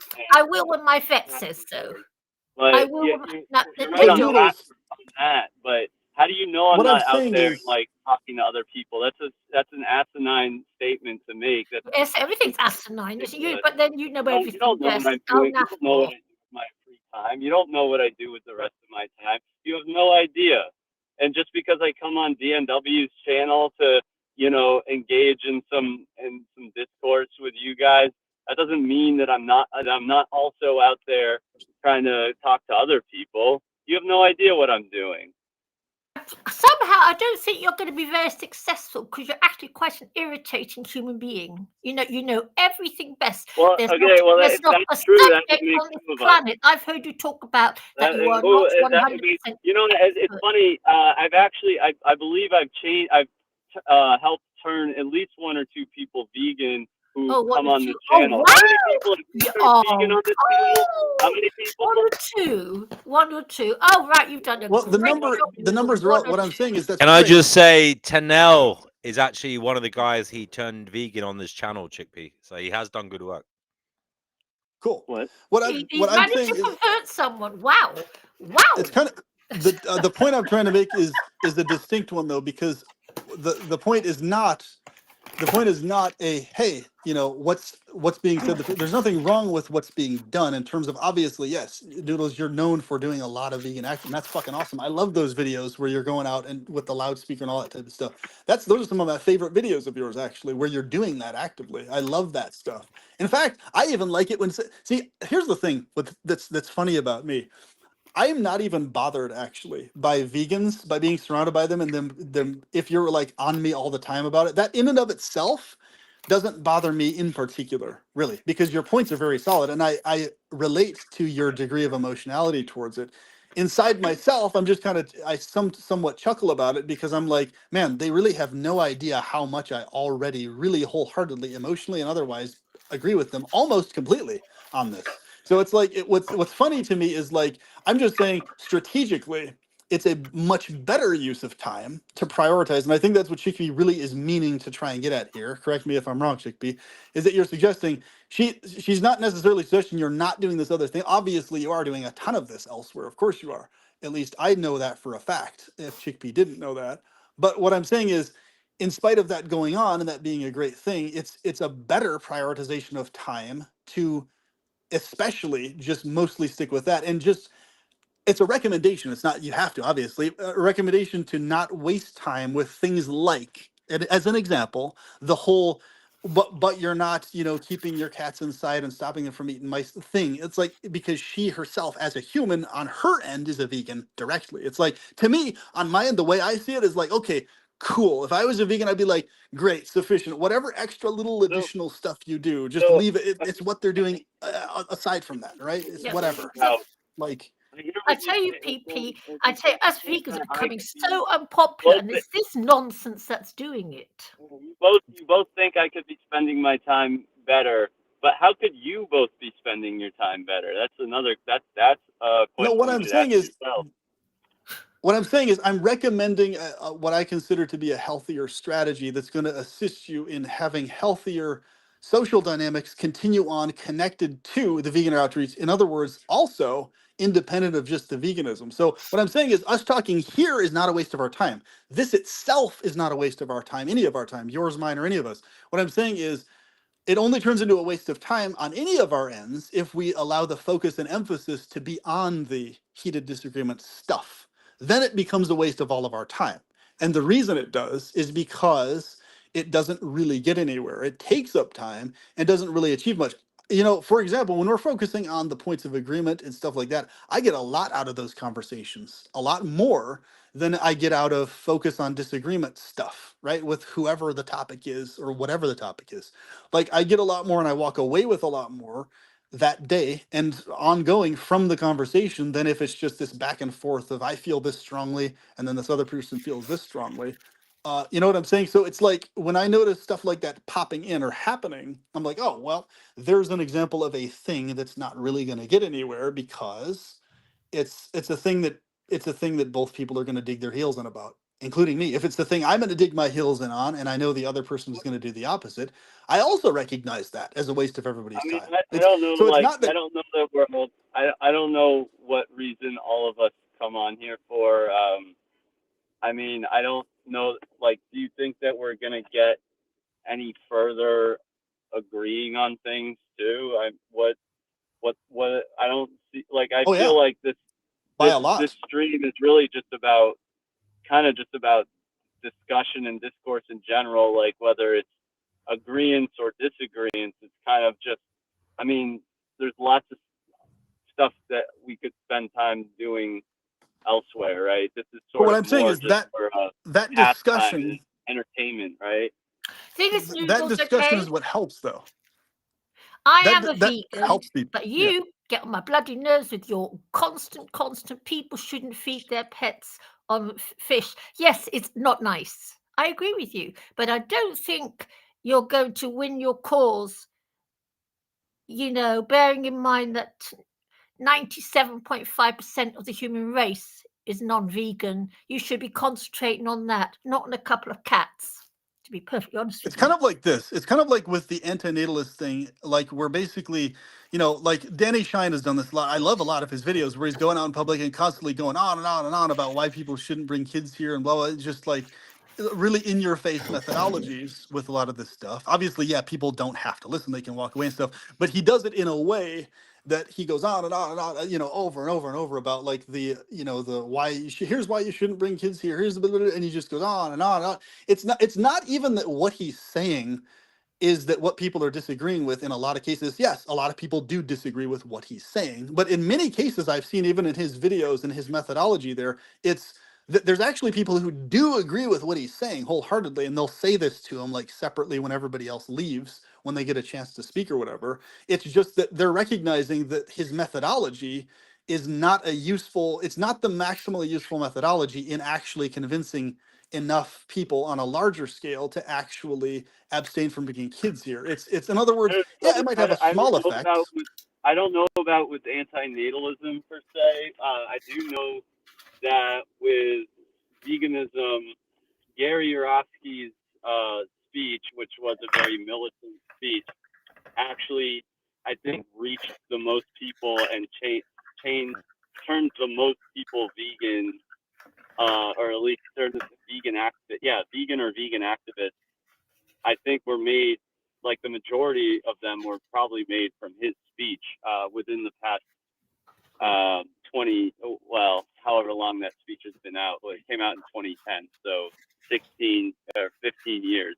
But yeah, like so I think actually the evidence shows that a militant approach does actually work better than a softer approach. And as for focusing on trying to work on other people, I mean, I will and I do, but when I'm on this stream, and this stream is just a place I like to come hang out sometimes, and engage in this sort of stuff. And I like DNW. He's my friend, and I like to be part of his stuff.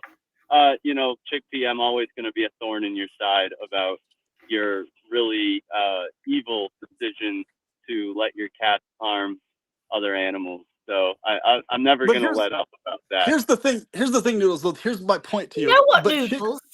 I think Can I you have a good suggest- point here that will be useful. I'm sorry, Chick. I don't want to interrupt, but I think this will help before anything gets gone into. So what I'm saying is, Chickpea, though, here's an example. On her end, she doesn't remain a pinprick in your side about you not housing a bunch of rats in your house. And why don't you prevent the rats? Why don't you take rats in as pets to prevent them from dying from cats outside never thought on of your that. end?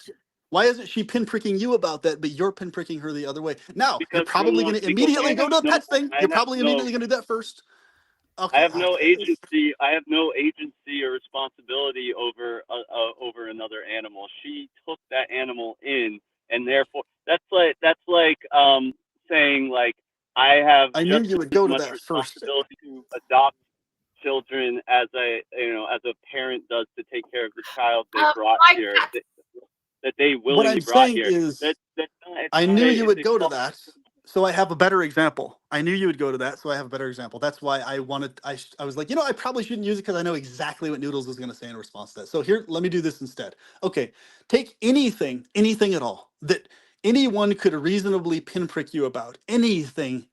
There's so many things people could decide in their heads, reasonably so, to pinprick you on in terms of within their head, and you could look at logical and rational. Okay, there's logic and rationality in them pinpricking you, but instead of pinpricking them, even though there's logic and rationality there, let me just, in order to not be a pinprick, because I care about not being a pinprick, not be that way in those areas. For example, in not pinpricking people about the facts that they drive cars, not pinpricking people about the facts that they have kids. See, here's the thing. I am totally fine not pinpricking people about a huge list of things I really goddamn wish they would do or stop fucking doing. Like, really goddamn badly. Like, I just don't pinprick them about it. Why? Because I respect the value. Hey, let me just not pinprick people about this shit that's goddamn really fucking legitimate to me that I really wish they would fucking change. I just don't do that. And the way people look at what they do in diet and stuff is one of them. In fact, I could pinprick people who eat meat and, do dairy and stuff like that. I could pinprick them all the time about, hey, you need to acknowledge that what Good. you're doing is evil and sadistic like I do. I could do that type of pinpricking to people, but I just don't do it. That's what I'm saying. Like, what I'm saying is I'm suggesting to you, please just decide from your end to not pinprick people on those kinds of things. You can just decide not to do that. Even though your pinpricking points themselves have a type of logic and rationality to them, she doesn't even, here's the thing, Chickpea doesn't even disagree with you in principle on that. She's told you this many times, but you keep on about it though. That's what I'm saying. She doesn't even disagree with you on principle on it at the core. She's just deciding to, in her own individual life, have her cats fucking run outside. It's really such a microscopic little fucking thing, bro. A person having their own private cats run outside and do what cats do outside, for fuck's sake. It's just, come on. Like, we don't need to microscopically pinprick every little fucking thing every person does all the time. It's like, it's just, it's crazy making. And it makes the other person feel bothered. Like, nobody on the planet is going to feel anything other than bothered if they're pinpricked on microscopic little fucking things like that. Like, it's just dumb. There's a certain threshold where it's like, okay, point taken, point understood. Now it's just dumb to All harm right. people on the thing, right? You see what I'm saying?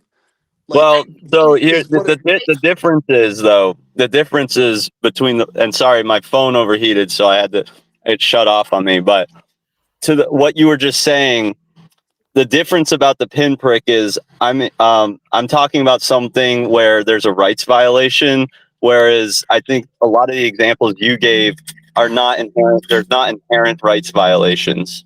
Yes, they are. So Cities and cars are a rights violation to animals everywhere, all the time. They are a rights violation to animals. Very much so.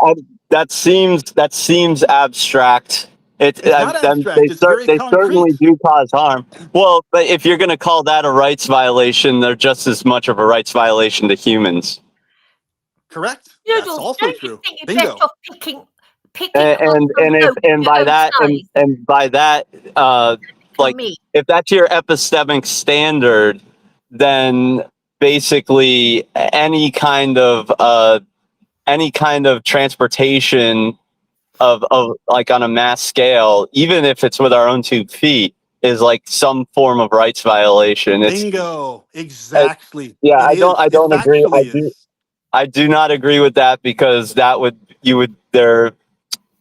very arbitrary, and it goes to, you'd have to take it to a ridiculous conclusion.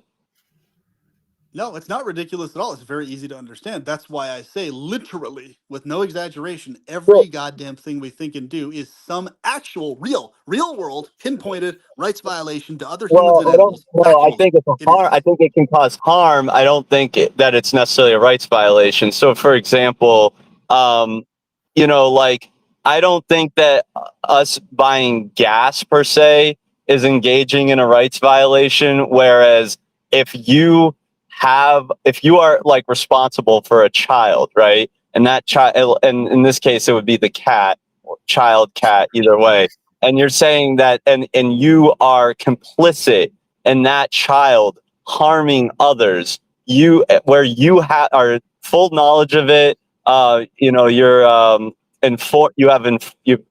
informed of the situation, you have the power to stop it with it, and reasonably so, you are engaging in a rights violation. Whereas Gasoline being harms locked the into a environment. You know it larger harms the system. environment. I do. If you get gasoline, it's also a rights violation. This is why I'm saying this is why we shouldn't pinprick about anything like that, because people get it. They already understand it's a rights I violation. disagree. I Yes. think They you're get it. talking about something far more abstract than this micro, what is more of a on a mic. You're talking about something on a macro Noodles. level, You're what which I'm is saying is systemic. Whereas, you keep. I could give you more. Okay, I can give you a gazillion micro examples. See, here's the thing. I can do okay, that for you. Let me let's give do you it. some more, but it's unnecessary, because here's the thing. I could give you 10 different micro examples of an example of something I could do and pinprick. Hey, you should make sure that your dog never runs outside on a leash ever under any there's its own type of abuse in never allowing an animal Yeah. outside free from a leash. That's its own Mm. kind of abuse, dude. Yes. How do you not Precisely. understand Wait, that? how is that an abuse? Because you're not allowing What? the animal to ever roam free in its natural ever. You're keeping it in a Are you? separate Natural? Wait, house what do or you on a mean leash. natural? Wait. Indoor environments are polluted, bad air. They affect Oh my animals just like God. they do our Get, lungs. get Also, a how do you not understand get this? you get a air filter. I mean, if you can breathe the Noodles, air, the animal can noodles. breathe the air. Everybody understands what I'm trying to get at here. Who's here? Did What I'm saying Noodles is, say this is you so never easy let But to I your dog don't, off like understand. the I leash? said, you can take the Noodles. animal out on a leash. You can take them out on in a pram. You can create an But you enclosure for never them outside. don't give them That is, the right Noodles. to run Oh free. my Are God. you out of your bloody mind? In other words, You're a nasty piece of you work. don't You understand are a how really an animal never being nasty allowed to man. roam free is its own Oh, kind of abuse. You're not you're not grasping that also, I in addition to the understand rest. why you have an emotional attachment to that idea, but I don't think they're not It's letting not them an roam free. emotional attachment. You can give them exercise and enrichment without letting them harm other animals. I've named several different Yes, options. you I know I have can. Of friends course who you have can. I have friends who have enclosure, like outdoor enclosures for their cats. People that bring their cats out on a leash, who bring them out in a So here's carriage, the in a thing, Noodles. pram. yeah. Well, my Why are you cats like not? to run up the trees. They Why are like you to not obligated to run up care for trees. animals and take them in if you're obligated to not eat them? Why are you not also obligated to take them in, also in addition to that? Why not? Because you have a physiological have to eat thing going on? Is that why? I would assume that's probably what you're going to say. What do you So I have a mean response to that. physiological? I don't, wait, hold on. What are you talking about? I'm Why, so confused. So what you're saying is you're going on this pinpointing nitpicky little thing about her not specifically preventing her cats from eating any rats ever under any circumstances. Okay, you're pinpricking about that point. You're saying to her you're going to continue pinpricking her, bro. Like you're saying you're going to keep doing that until she finally says to you, "Okay, Noodles, okay, I surrender. I finally decided to never allow my cat ever to eat any rats, and I'm There's always going to seven, monitor my cat every time it's a." PP. Unless There's she does 7 that, of them. you're saying you're gonna keep hounding her about it for the rest of your interactions with her, like No, any person I'll on the always be a fucking thorn. planet. I'll always be a thorn in her side about it. But you don't have to be. You can just not be that, bro. This She is what could I'm fucking also saying she to could you. also keep her cats indoors, She can or just or take them decide out on a when she leash, decides or to do create an it outdoor without you enclosure, or pinpricking bring her them out in a about it, pram. bro. She could also do that. This is why people You like have my your channel and stuff, fucking because they mind. see I'm more fucking reasonable when it comes to this shit than you are, Are Noodles. They you? I see that, mean, they you still notice harm it. animals. I How arise. reasonable is that? Because you're more I agreeable. told you that part is not reasonable. How many times do I have to say that to you? That isn't So reasonable to me. it's so you're What more. I'm saying to you about what you're doing People to like her is you reasonable. because you're more agreeable and admit that you're not reasonable. I Yes, don't understand that. Like, that is it's one like, thing they like okay, it's about me. like, It is one yeah, thing but they the appreciate. what the animals you harm don't love about you, right? You Of get course to they be a don't. you get to because you don't have to hear from them. You can just be you can hurt them and harm them. But me just being a minor nuisance thorn in her side when I come on the stream, oh, that's so unreasonable. That's like this fucked up thing. This is why people don't like you. Like, come on, you guys are being like ridiculous here. Like, Noodles, are seriously. you Noodles, what I'm suggesting saying that is people do like you, though. People do like you. We're simply suggesting to you, hey, oh, you I can don't like adjust him. this behavior pattern. Noodles, are you That's what I'm suggesting saying. then That's that all I'm suggesting to you. That's it. Noodles, are you suggesting that animals, say lions in sanctuaries and things, are turned into vegans? A lion. They should be fed vegan cat food or lab A grown meat. lion. Yeah. They shouldn't even be No, you honestly need to they go shouldn't through even some be in guidance. zoos. There's something wrong with you. There's something seriously wrong with you. Well, there's something more wrong with you. So go look in the mirror. Anyway, I got to go to the Now, gym. speak for yourself, you But ugly little have a man. great You night. Have a spastic. great PP. I appreciate your engaging with Thank you you, even Noodles. when we disagree. And we strongly disagree, but I do still like a lot of your work and your ideas, Of course. even though we I've do never have a stopped liking you, yeah. Noodles, and I never will stop liking you. I'll always love the fact that you're a vegan and passionate about it. Always. I'll always love that. So what I'm saying is I'm just making a suggestion. Of course, you're probably not going to act on it, but I think it's going to help you in your interactions with others, and I think it's good like if you just act on this recommendation. That's all. That's what I'm suggesting to you, bro. That's All it. right, So fair take it or enough. leave it. Have Okay? a good night. So long, Thank you, Yep, have a Noodles. good PNW. Take care, Noodles. Thank you for joining, and have a good time at the gym. Guys, to keep the show going, there's space obviously for about 10 people here. So if you want to come on, please do. I am enjoying the conversation. Thank you very much. I'm doing some work here in the background, and it's nice to listen as you guys chat so passionately about things. Obviously, we haven't come to any agreements, but at least we are trying to bash things out and doing so mostly mostly with good intentions, I would say. So So can we DMW can we while it's the three of us here, yeah, can we talk just a little bit more, even if you have to close out just a tad bit more about what we just discussed with him amongst ourselves here, just a little bit. Because I think we're close to getting some really good ground covered here, especially with Chickpea on. Are you okay with that, or do you need to well, close it I off tell you with what, him you though? guys can keep doing. I'm gonna be doing something here in the background. I've got some stuff to do, but I am listening, and if I hear anybody coming on to join, please do join, guys. It helps the conversation flow and brings new perspectives. So yeah, I am listening. I'm just running it in the background, but I am Okay, listening, so keep going. I sounds just good. love the Okay. way that he would actually turn a lion into a vegan. You know what? Say for example, that would mean that no animal would ever be eaten. It's the world we live in, unfortunately. Yeah. You know, if lions didn't eat zebras, we'd be knee high in zebra corpses. It would be an Yeah. that we've been knee-high in mice. They would all be dying of horrible diseases all over the Yeah. place. In fact, here's what's interesting. A lot of people don't know this about the hunting industry and the outdoor, like the national forest systems, especially in the US. Not sure Mm. exactly about the UK or as well, but they have it, it's an industry that's been developing and ever more refined over the years, and it's directly correlated with people have seen many cases many times over of wild animals who are not being eaten by predators actually dying of far worse situations, much horrible. higher Yes. disease ratios. It's terrible. They're actually in a worse situation if Situation, I wild know. predators aren't balancing them out in the wilds in a Yes. worse situation than not.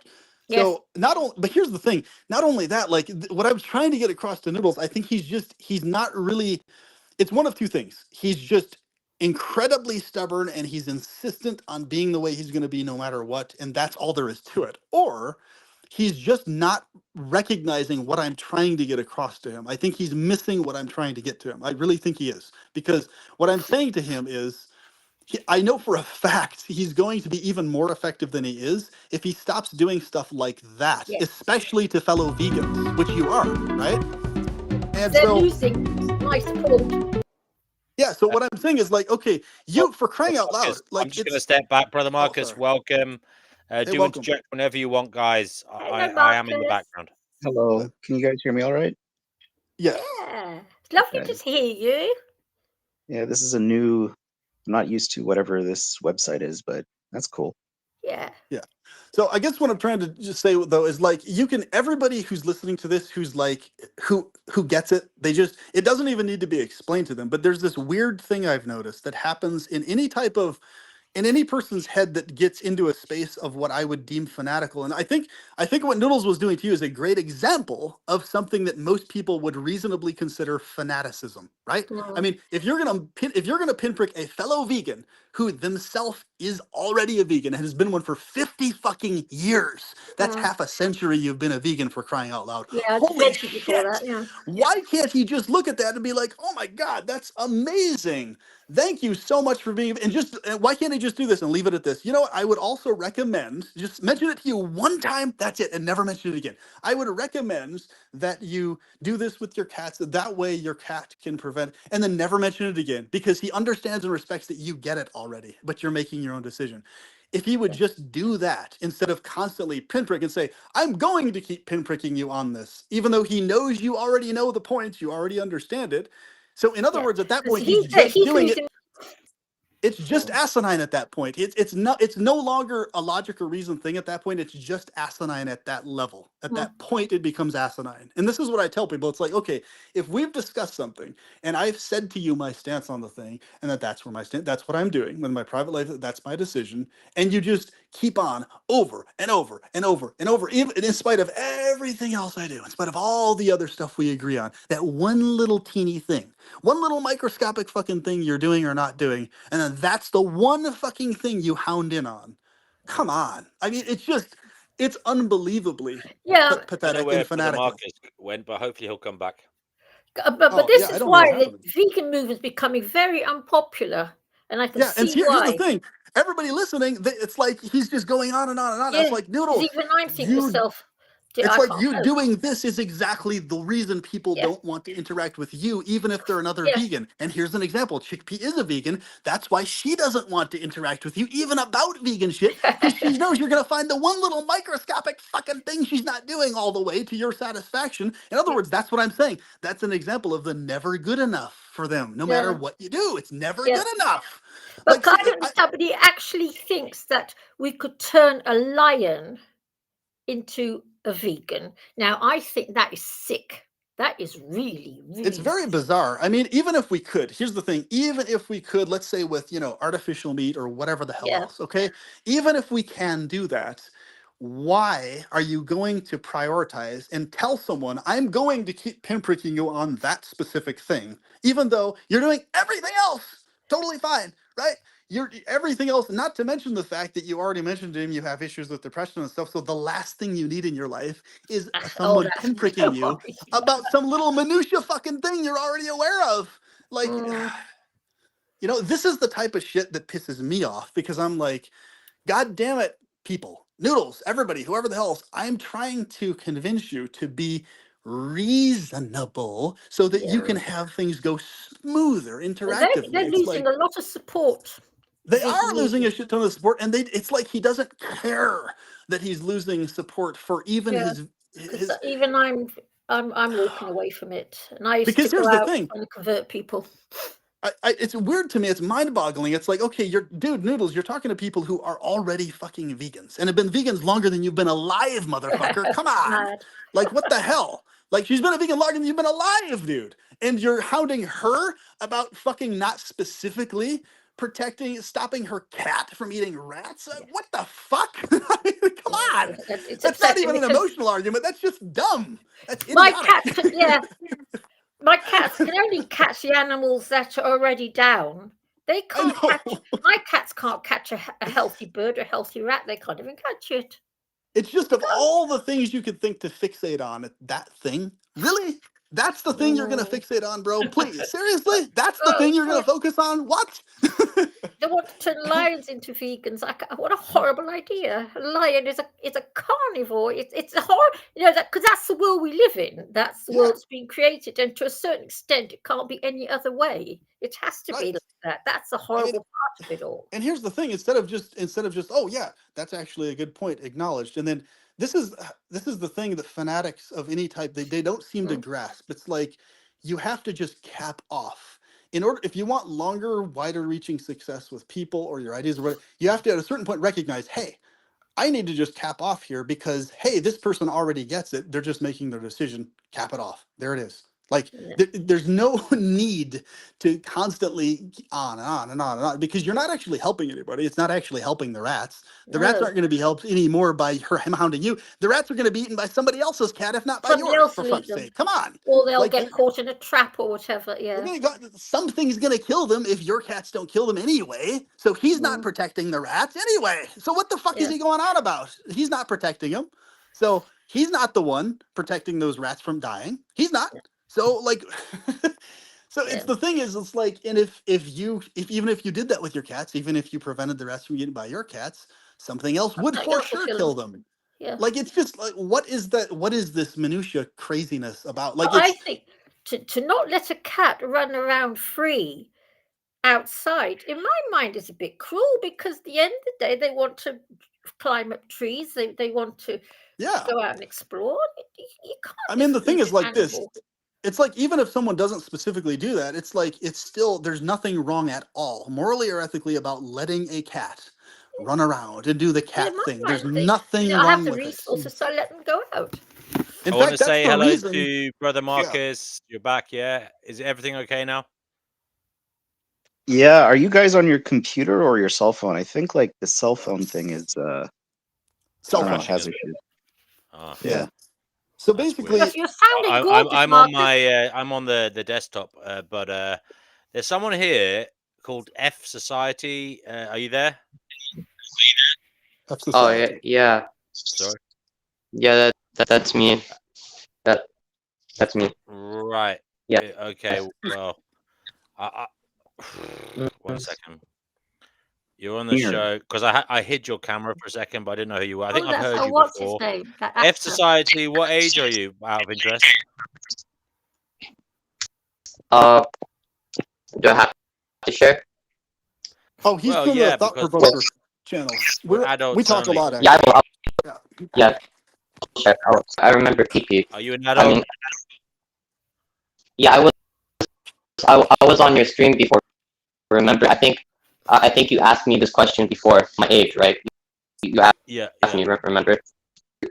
You Yeah. remember my voice by any chance? Okay. I do, but I don't remember your age. Sorry.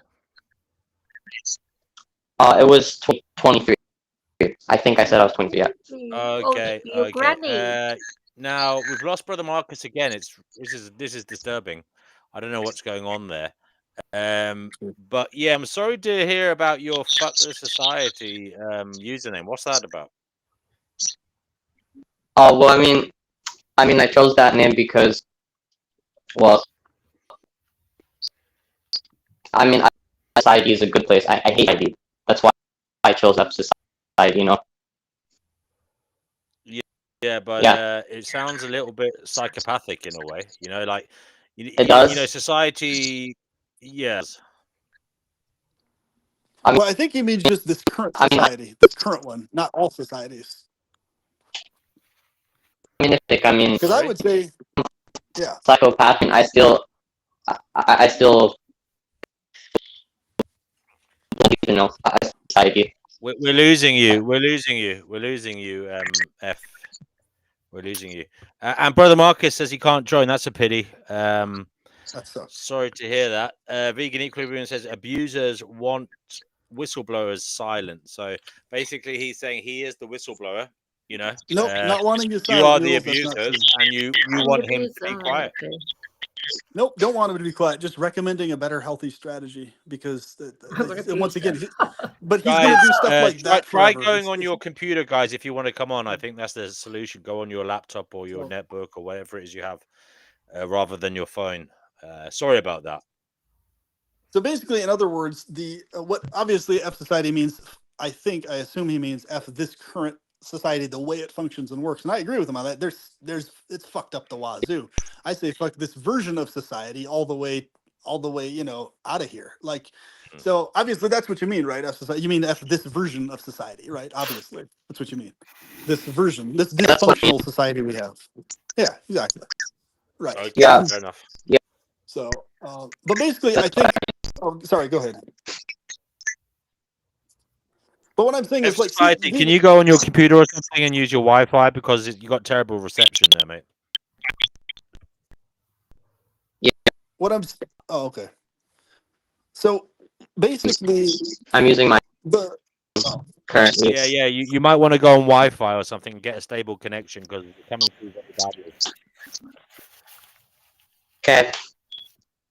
All right, come back when you thought about that.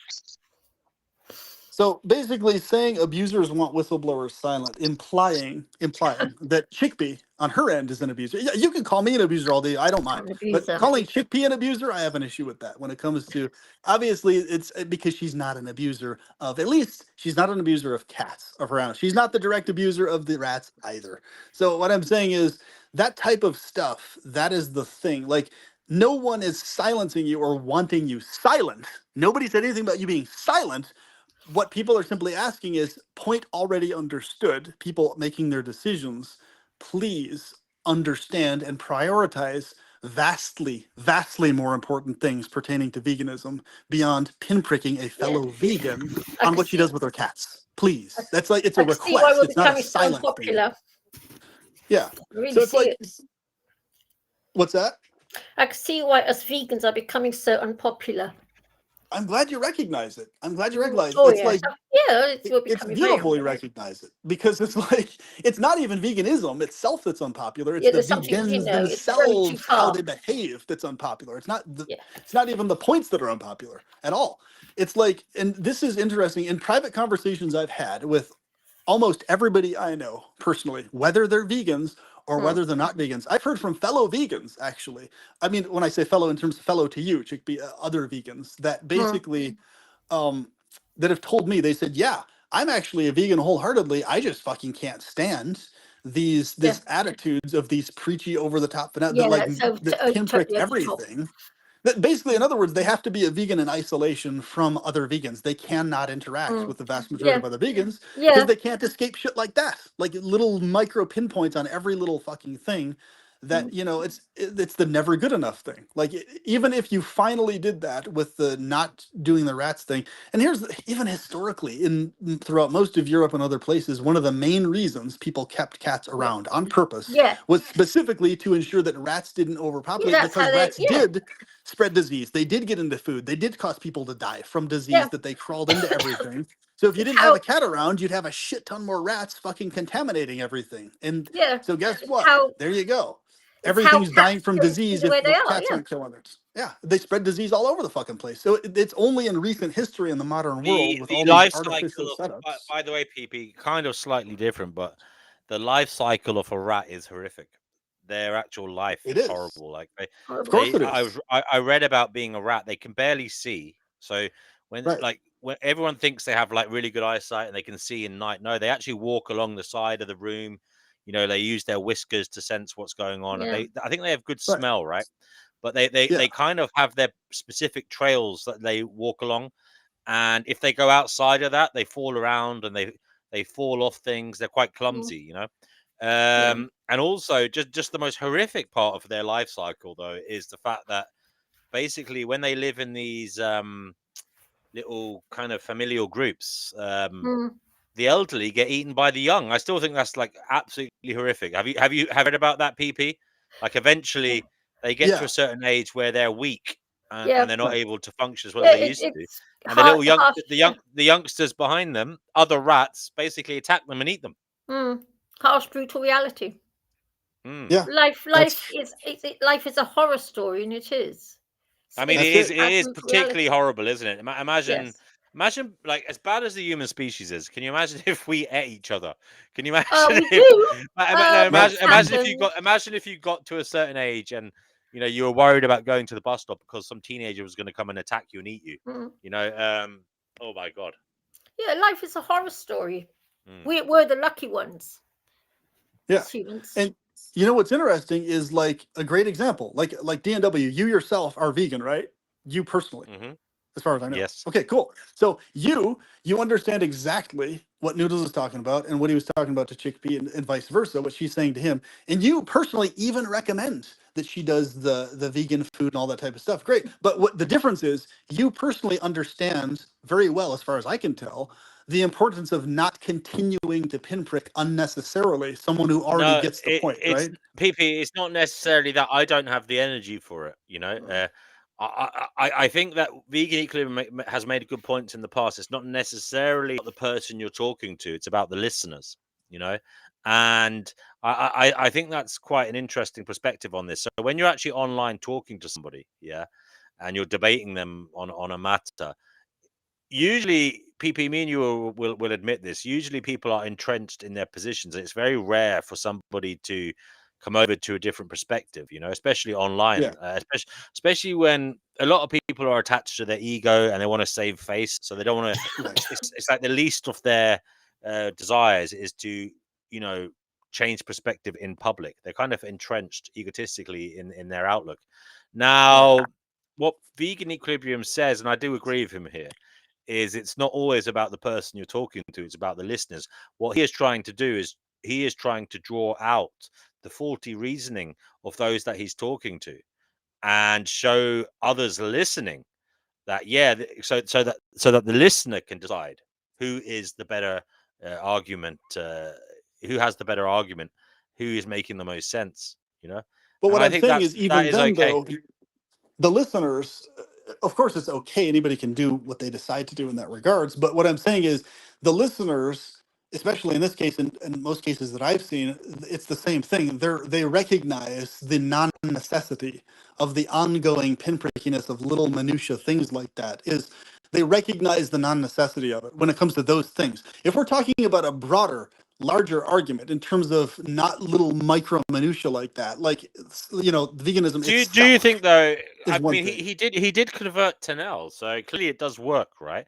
So, I mean, Tanel But was somebody that's independent of what I'm talking about, though. I'm not talking about the veganism itself. I'm Tanel talking provided about. robust efforts in his argumentation against vegan equilibrium back in the day, against Noodles, and Noodles did win him over eventually. But what I'm So saying is that's clearly, not happening here, DNW. That's not what's happening here. This isn't about. I We're know not it's even not arguing happening veganism. here. I know it's not Yeah. happening here, but I'm saying it could happen potentially. You know, I mean, there's always that possibility, right? It could have. What I'm saying is you recognize how it's misplaced to pinprick and hound Chickpea on that specific cat rat thing. You see, do you recognize how that is He's misplaced? a In bit other of a words, bully. and unnecessary. Do you No, recognize I don't. that, DNW? Look, what I What's up? think is right. I think Chickpea. I personally would find it difficult to really keep at Chickpea on it, even though his argument is right. Okay, I think Chickpea has already shown that she's not willing to change perspective, and that's just the way she is. And But I'm just that's following. me. That's me personally guarding my energy levels. All right. Now I know that other people have different energy levels to me, and they will not feel so Oh, jaded. But because I'm ah! sorry, what? I have a vegan friend who lives in the same block as me. He's got 3 cats. His cats, he feeds them on meat. I'm not Yes, the only and vegan doing Needles it. thinks you're not vegan because you do that.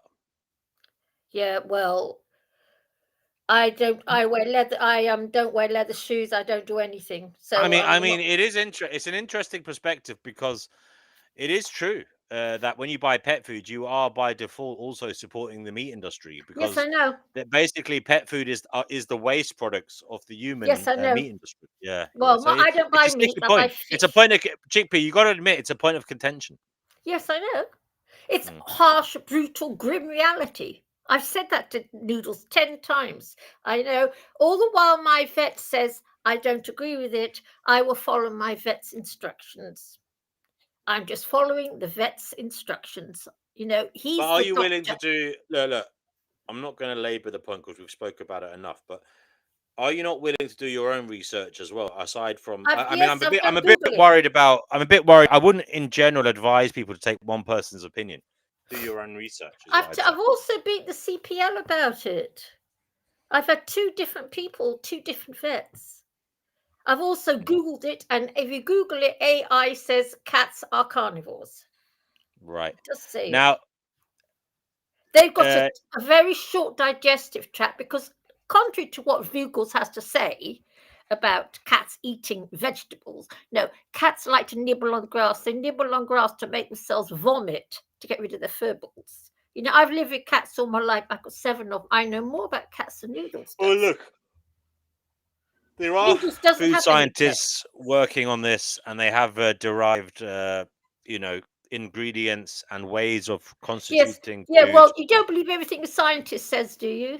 Because I don't be funny, says Stu. Scientists are paid to say certain things. Blah Well, blah that's blah. true. That's true. That's true. But I mean, the proof is in the pudding, chickpea. No, Maybe your cat might prefer vegan pet food. You I don't use doubt it very vegan much. I'm cat not food. going to. You know, they're very fussy. They like their fish. No, a cat is nature's carnivore. I don't like it, but that is the way they've been created. I don't like it. Now, I will say one thing. PP did raise an interesting point. Now, if we didn't have cats out there killing mice and rats in the city as they are Yes, at the present moment, I wonder what would happen with the rat population. yes. I wonder what happened if the lions became bloody vegans. Now, Well, that is they would that is skyrocket. interesting. That is an interesting point. I've got to admit that is an interesting point. It's a sad, brutal Um, reality. It's a actually horrible known what reality. happens, B&W. It's known that they skyrocket to crazy levels. New York has a massive issue with it because there's not enough cats eating enough of the rats in New York, so humans have I to mean, go and kill them some because there's might so say we'll fucking bring many of in them. the foxes, but foxes have horrible lives. I've seen that with my own eyes. The foxes in London all have mange, and they have horrible lives. So They're cared What for I'm in saying Italy, is, you it's know. like either if way, you wanted, something's going to eat what I'm them. saying is, if you wanted an animal dealing with the rat population, it might be better to have cats doing it than foxes, because cats are Yeah. domesticated, they're being looked after by their owners, whereas foxes are just having atrociously awful lives in the city. I'm just saying that Right. is an argument. I mean, It's just someone could make. brutal reality. Reality is Yeah. brutal. So here's the thing. It's interesting how like a person, will acknowledge, like all of us acknowledge that reality is brutal and gritty, and we're doing what we realistically can, right? But the only real difference here is that, hey, certain of us are deciding to not pinprick people on things, and I don't others know are what. By deciding the and way, telling them we're going to do this. sorry, I don't know what Lemon is on about. You believe AI, but question someone believing a scientist. I don't know what the fuck that's about. Anyway, Lemon, That's come on and that's talk. to the thingy. It says on if you Google AI and ask a question, it says that cats are carnivores. Blah blah blah. Whereas Okay, yeah, scientists that's say, AI. "No, Okay, okay. a cat Well, is a we vegan." know that Google AI is I mean, to say dubious. that a cat is a vegan is a nonsense. That is utter bloody nonsense. I mean, something that's been eating only meat, Brother maybe a Marcus little. says, "Open your house and make some rat friends." Now, it's no laughing matter. In 2 places I've lived, unfortunately, when I moved into them, there were rats in the building. in my life, and it was absolutely horrible. It was horrific. It Well, was a their poop can horrific kill you. experience. A lot of people don't know this, but the poop of rats, the dust from it can kill Yeah, you. yeah. It's called If you hantavirus. breathe it in, if you breathe it in, it can kill you. Yeah, that's right. And also Easily. the piss can kill you as well if it gets into a cut. Yes, it's Also, dangerous. you know, I did lie awake at night sometimes, worried that they were going to bite my neck or something, because you hear horror Yeah, well, stories. you see, and cats Yeah. kill. It's you know, it's grim, brutal reality of the planet we live on. I don't I like talked here's to it the a rat thing. more today. than anyone else. You know, does. the fact that technology does exist to allow cats, you know, because it mimics the amino acids and stuff that allows them nowadays with technology to finally eat a vegan version of what they would otherwise get beforehand with dead animals. That's great Mm. technologically. However, the thing is, it's completely dependent on that technology for that to be the case. Historically, for millions of years. Lemon makes a good point here. Lemon says feral cats in New York City struggle and suffer immensely. New York City needs to properly dispose of their trash. Don't put it on domesticated cats to do the work and suffer for humans. That's an interesting But here's the other thing: nobody's suggesting that. Literally, all we're talking about is domestic cats who are let outside here and there, and occasionally eat a rat here or there. Like that's such a little minutia, microscopic little fucking thing. It is pretty nutty that somebody's fixated on that specifically. Like being fixated on it, mentioning it, and having it as an aware thing. I'm aware of it. All of us are aware of it. vegan. But fixating on it, Noodles. that's weird to fixate on that shit. That's Noodles strange. says, "What does a scientist gain from a vegan pet food conspiracy?" Money. What? A pet Brother food Marcus says it's called a conspiracy. love bite. D&W is talking about the rats, yeah, and Okay. and we have Noodles back again saying, "Provide evidence, PP." He's Evidence of basically saying what? he's saying your mouth is writing checks that you can't cash. You know, so he Evidence wants of the what evidence. exactly? Is there anything Noodles doesn't know best? He seems to be a stupid. You know, What I'm saying is the Be nice, fixation be on nice. why what I'm saying Noodles is isn't. He's quite ill-mannered Oh, towards I think me. there's someone in the background waiting to come on. Sorry, this is there's 4 oh, people here. Oh, one second. Here we go. Sorry about that, F. I'm gonna call you and F. the Tanel You saying I will F'er. not stop calling you out publicly, but Yeah. what? It's like on that Oh, on a pet cat eating hello. rats here and there. What?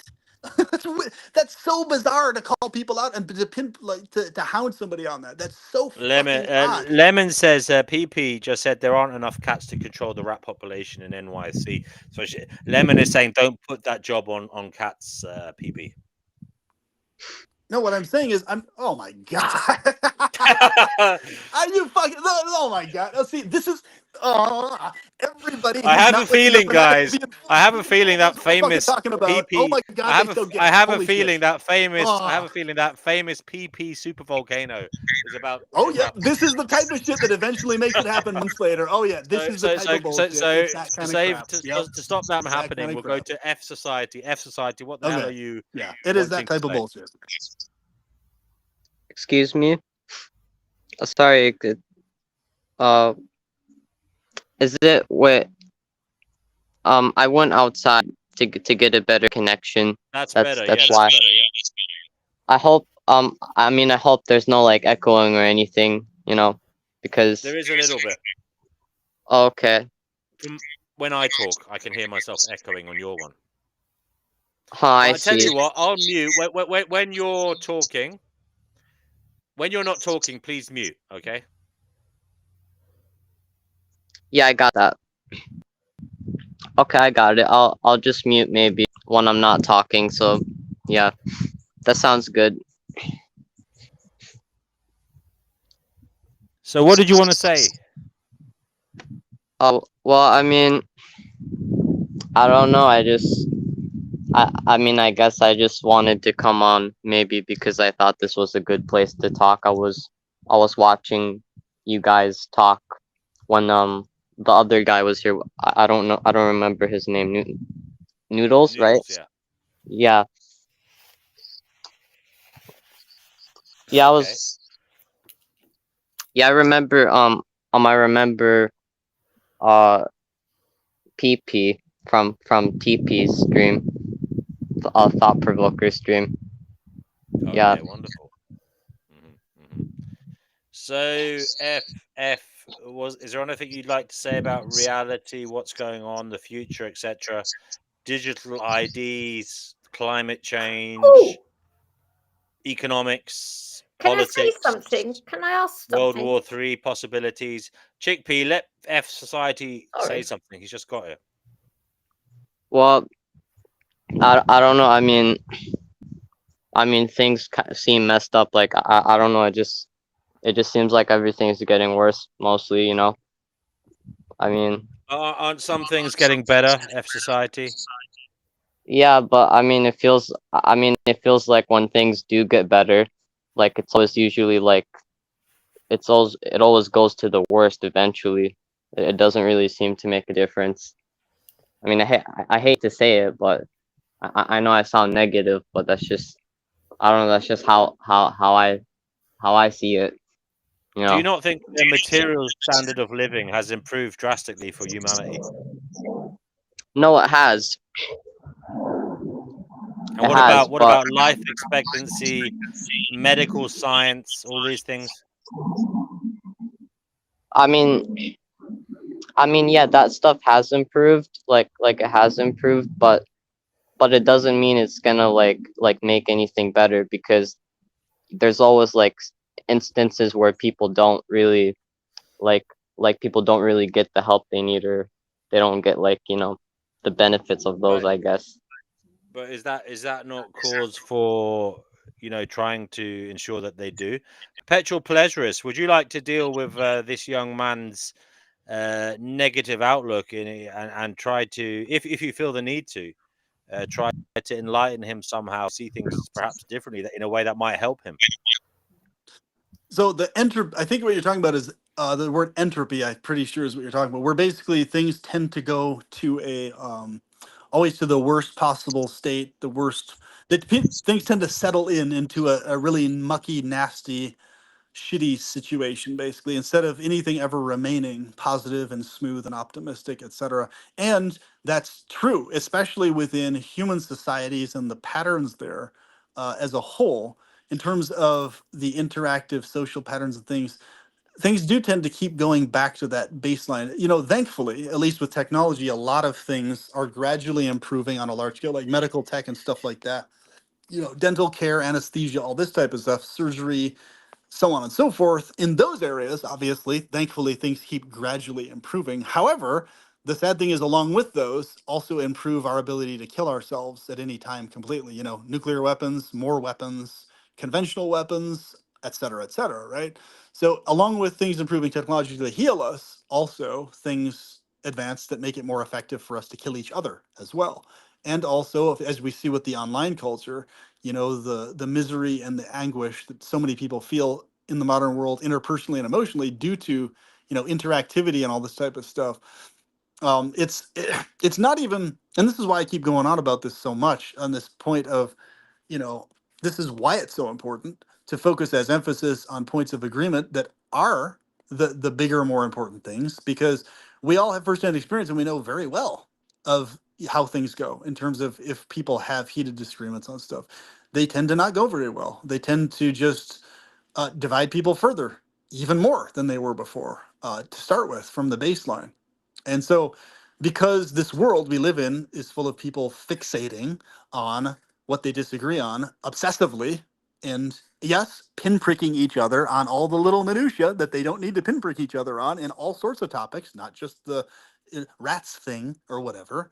In many other areas, people do this to each other, and they insist on it. They do this. They like, you know, I'm going to keep on about this or that or whatever the hell it is, and I'm just like, and this is why we have these interpersonal social issues, because people insist on doing shit like that. That's why. So have fun, everybody. We're gonna remain in this world where everybody keeps doing that to each other, pinpricking each other and telling each other, I'm gonna keep on about this or I'm gonna keep on about that. Well, there we go. And so that's what they do. And so what happens? Well, everybody isolates more and gets tired of interacting because the other people don't stop. They don't stop keeping on them about shit that they can't, are unable to, or unwilling to change, and vice versa. Either way. So there you go. Two people isolated in their own rooms yet again on their computer or phone, disconnected, less connected than before. So it illustrates what you're saying perfectly. Of society, it really is. And that, yes, I agree. That aspect of society and interpersonality, I say fuck that aspect of things too. That's pathetic. It's ridiculous. You know, Yeah, it's ridiculous. It's crazy. It does because it doesn't need to be there. It's like people can It's if just, yeah, they can be I mean, it's otherwise. They just, can be different. well, I was gonna say that, I mean, it's just like arguing. It's like arguing over like little things, right? Like you would think that like small things don't matter to, like, you wouldn't have to argue about much, but that's not the case. Like typically, like when people get in these arguments, it's over small things. It's like, you know, that's typically what it's over. So Yeah, it's over really small things. It's like if somebody is going to argue, that's kind of where I come from too. Is if somebody is going to argue, please let it be about something on a larger scale that's much more hard hitting, a much bigger deal than stuff like that. Please, like stuff that's like such a minuscule little micro hair picking thing, right? It's like it's kind of like you know with so many other things when people basically uh, like within the transgender world too, when people basically just somebody declares, "Hey, I identify as this, sexual identity," and then somebody else is like, "No, by biological definition, you're not." Blah, blah, blah, blah. It's like, okay, I wasn't talking about biology. I was talking about identity, not biology. Like you're educating me on biology. I already understand biology. This is my identity. Oh, but you can't hypertechnically refer to yourself as that because blah, blah, blah, blah, blah, blah, and then just go on and on and on and on. It's like, okay, why is that the thing you're fixated on? Like, I'm just saying what I identify as. That's all. It's okay if you disagree. It's okay if you don't believe that. But why are you hounding me about that? Why? Like, why is that what you're doing instead of any number of other things you could be talking to me about? Like, can we just together talk about, oh, I don't know, maybe planting fruit trees throughout cities, and strategizing on that?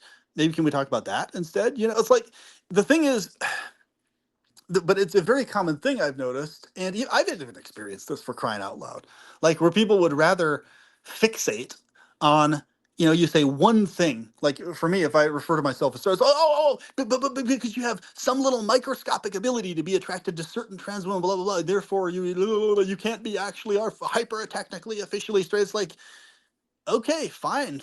Believe that, have that your thing, have that be your stance, whatever. Cool. I'm fine with it. But why are you hounding me about it? Is it telling me what I can and can't do, or what I should and shouldn't do, or how I'm like, what, why are you doing that? Like, that doesn't make any sense. So it's like, these types of things, and I run into this shit all the fucking time with all sorts of goddamn things, right? And so it's what's interesting is when I bring up something that's very legitimate, like for example in air hockey, right? I brought up this thing that was very legitimate. It's like, hey, you know what, we have this convention here where everybody expects and assumes that we need to bump mallets, otherwise it's a sign that you're rude. But all of you have told me, the guys who run the stuff before I came in, that that's not actually required. It's just a convention. It's not a sign of people being rude at all if you don't bump mallets whatsoever. It's officially, formally not rude if you don't bump mallets whatsoever. It doesn't imply anything, doesn't indicate anything. So we need to let these new people playing this know that, and we need to stop telling them as refs bump mallets as a command, because the players have to follow the command of the referee within the rules if they're playing a tournament game. So if you're a referee and you say bump mallets, that is a command you're giving them as a referee. You're not making a suggestion. Hey, you can bump mallets if you want, which is what I say. Hey, if you feel like it, feel free to bump mallets. That's what I say. Go ahead and do it if you want. Okay, Or I just don't say it. PP. Noodles has come in with what appears to be a gotcha question. He Okay. says PP has a lot of advice about everyone else and how they should change, right? But what does he think he should change about himself? Watch my 400 plus videos and you'll see the answer. I've talked about that directly to you many times over, Noodles. I've directly talked to you about this. I need to change my diet and become a vegan as soon as I can. And I've repeated that a gazillion times over. That's one thing, Noodles, that I need to change. And I've repeated it many times to you in person and over again.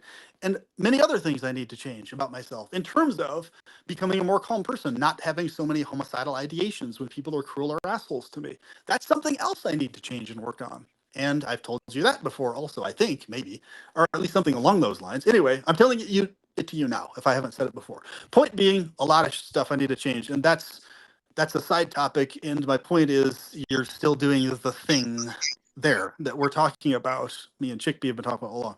But what I'm saying about this point, this is a valid point. Okay, I was telling him, but instead of my valid point being talked to these guys, hey, we should do this. Therefore, people aren't confused because now everybody's assuming that not bumping mallets is a sign of malice, and that people are getting pissed off. Hey, that guy's rude because he's not bumping mallets. No, he's actually not rude because it has nothing to do with rudeness at all. Zero. There was a time I couldn't bump mallets because I was getting infections on my fucking knuckles because of it. I couldn't do it. So what I'm saying is, they just totally reject this, like, nah, it's not a big deal. What if people will figure it out gradually? Like, no, they're not figuring it out gradually. We've had PP, they're conflicts coming arise for your between jugular people. here. They're coming for your jugular here tonight.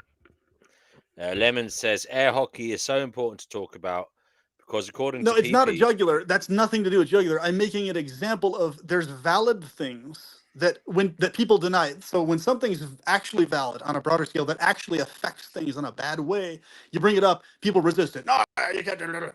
But then when it's something microscopic, like some little pinpoint minutia thing, then guys in the chat, if you want to come on and talk, please do. It's good if they'll you're. focus on that, and then you're like, hey, that's an unnecessary I mean, we microscopic can move. minutia. It might be an interesting thing to talk about instead of move away from the vegan argument and move to this argument, as in, like, what is a good reason for PP to change his mind on anything, and and why he should.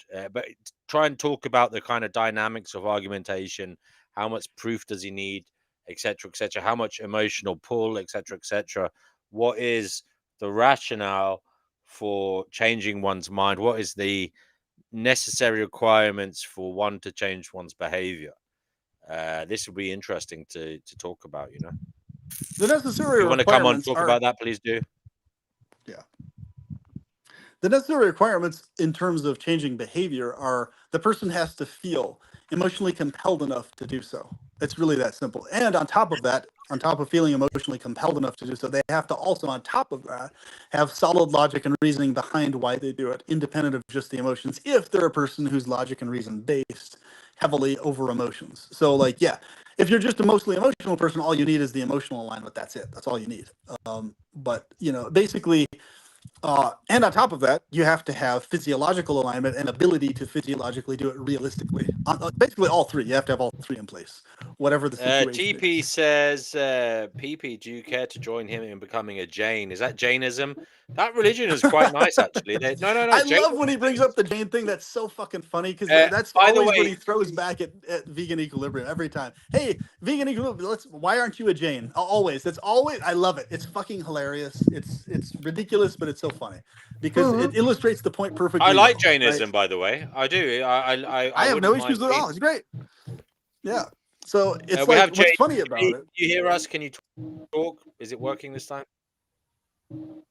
Oh no, we hear you, bro. You might have to change your mic settings. Go to the little cog at the bottom and click on that and make sure that the microphone is the right one. So it could be your speaker or it could be your Bluetooth headset, whatever it is. Make sure it's the right one.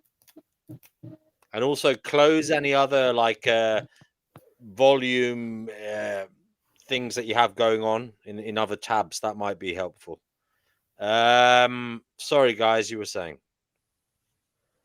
So yeah, for me, it's just when people unnecessarily stubbornly dig into things that are factually little microscopic minutia things, factually, and you can verify that that's what that is that they're fixating on. It's, of course, they can do it. They have the right to do it, but it doesn't help anything interpersonally between people. Is what I'm saying. It doesn't help anything because you're talking to other people who already know, and it's kind of like if you have a friend, right, a close friend that's living or a romantic partner, right, and there's some, for example, there's some little thing they do on a daily basis in the house, like the way they clean dishes or something, and they always seem to accidentally leave a little teeny amount of water on the sink or something, or whatever it is. It's some minor ass little fucking thing, right? Or with the toilet seat thing. The females go on, oh, somebody leaves the toilet seat up or down, and women all across the planet getting all pissed about it in this united weird hive mind shit thing. Whereas guys don't even bat an eyebrow over it. Like, whatever. Okay, who cares? Like, it's this huge difference in this pinpointed, okay, let's fixate on this little minutia and be pissed off about it. It's like people don't even understand how much that unnecessarily ruins healthy dynamics between them pointlessly. Brother Because Marcus I've says he seen this wonders shit. why Jainism isn't more popular. I think it's because being Jainist, there's a lot of dedication there. There's a lot of things that they do and don't do in terms of self-control. So I think a lot of people just don't want to do it because It's not either they're unpopular though. That's the thing. It's not unpopular. well, It's very it's popular. People like the idea of it. They just they like can't the idea of actively it, but they do don't do it. I mean, I'll be honest. I've never It's met a not Jainist. unpopular. I don't think I've ever Yeah. met someone who calls himself a Jainist or Jain. Well, You know. here's what I'm saying. People who hear about Jainism, it is popular. Almost everybody likes the idea. Oh, that's really nice. That's really compassionate, but it's just not practical. So that's not unpopular. That's just people don't practice it. So I think if you mean unpopular in the sense of not being practiced, yes. But in terms of people looking at it from the outside, almost everybody idealizes it that I know about. Hey, that's a really incredibly compassionate practice. It's just not practical for most people. But it's what's interesting is that's an example, and that's the same exact thing. And of course, there's the 3 hour freaking point after point after point after point. The vegans will go on if they're the fanatic type about oh, that's not the same as veganism, blah, blah, blah. But it actually is the same. It's impractical for many people. That's the main central reason why. Not only just impractical, but extremely impractical for a lot of people to be vegans for many different reasons, especially diabetics and others in many cases. And it is impractical for them. It doesn't mean impossible, not mean they can't do it. Just like most people could be a Jain, it's just going to be difficult and really impractical, and much more impractical for certain people than others, right? Some people would probably do way better as a Jain. Others probably couldn't fucking stand it after a couple weeks, even though they like the idea, right? Hey, yes, this concept is great. I just can't fucking do it. It's like, so I don't know. But I honestly, PP, what if you have to do it? If that's the ultimate transcendence, have you ever thought of that? well, it obviously isn't the ultimate transcendence for many reasons, because think about it. It's just a form of tormenting yourself on various levels. In other words, abstaining from so many different things, having to look at the ground to make sure you don't accidentally step on an ant and all this. It's just, in other words, what it does is it emotionally, mentally taxes the person too much who has to do that, especially if you're living in an area where it's not set up for you to get regular, convenient access to vegetarian, especially if you have physiological issues where you're always goddamn exhausted and tired, and you have to have food like right on hand, especially if you're behaving that way, and especially if you have mental exhaustion issues where you're extremely mentally exhausted with having to do all those little fucking things all the time. If you have issues where you're overly OCD about stuff and a Jain, you're going to have massive mental and emotional problems because you're going to be obsessive, and you're not going to be able to shut off the obsessiveness about dodging every little insect on accident being harmed. You're going to kind of drive yourself insane if you're OCD and try to be a Jain at the same time. If you're not OCD, you might do okay. But if you are OCD, you're probably going to have a lot of problems. And so it's these nuances that people need to be in consideration. I know because of my OCD tendencies are really fucking bad. I would basically, if I did the Jain thing, I would be so goddamn obsessive about following it to a T perfectly and not making any mistakes that I'd drive myself fucking insane if I made mistakes and didn't follow it properly. Like, that's how I am. I don't know about other people, but like that's just me personally. So it's like I have to I get so fucking into things that I have to just not do them if I'm going to actually have any degree of sanity at all without driving myself fucking crazy.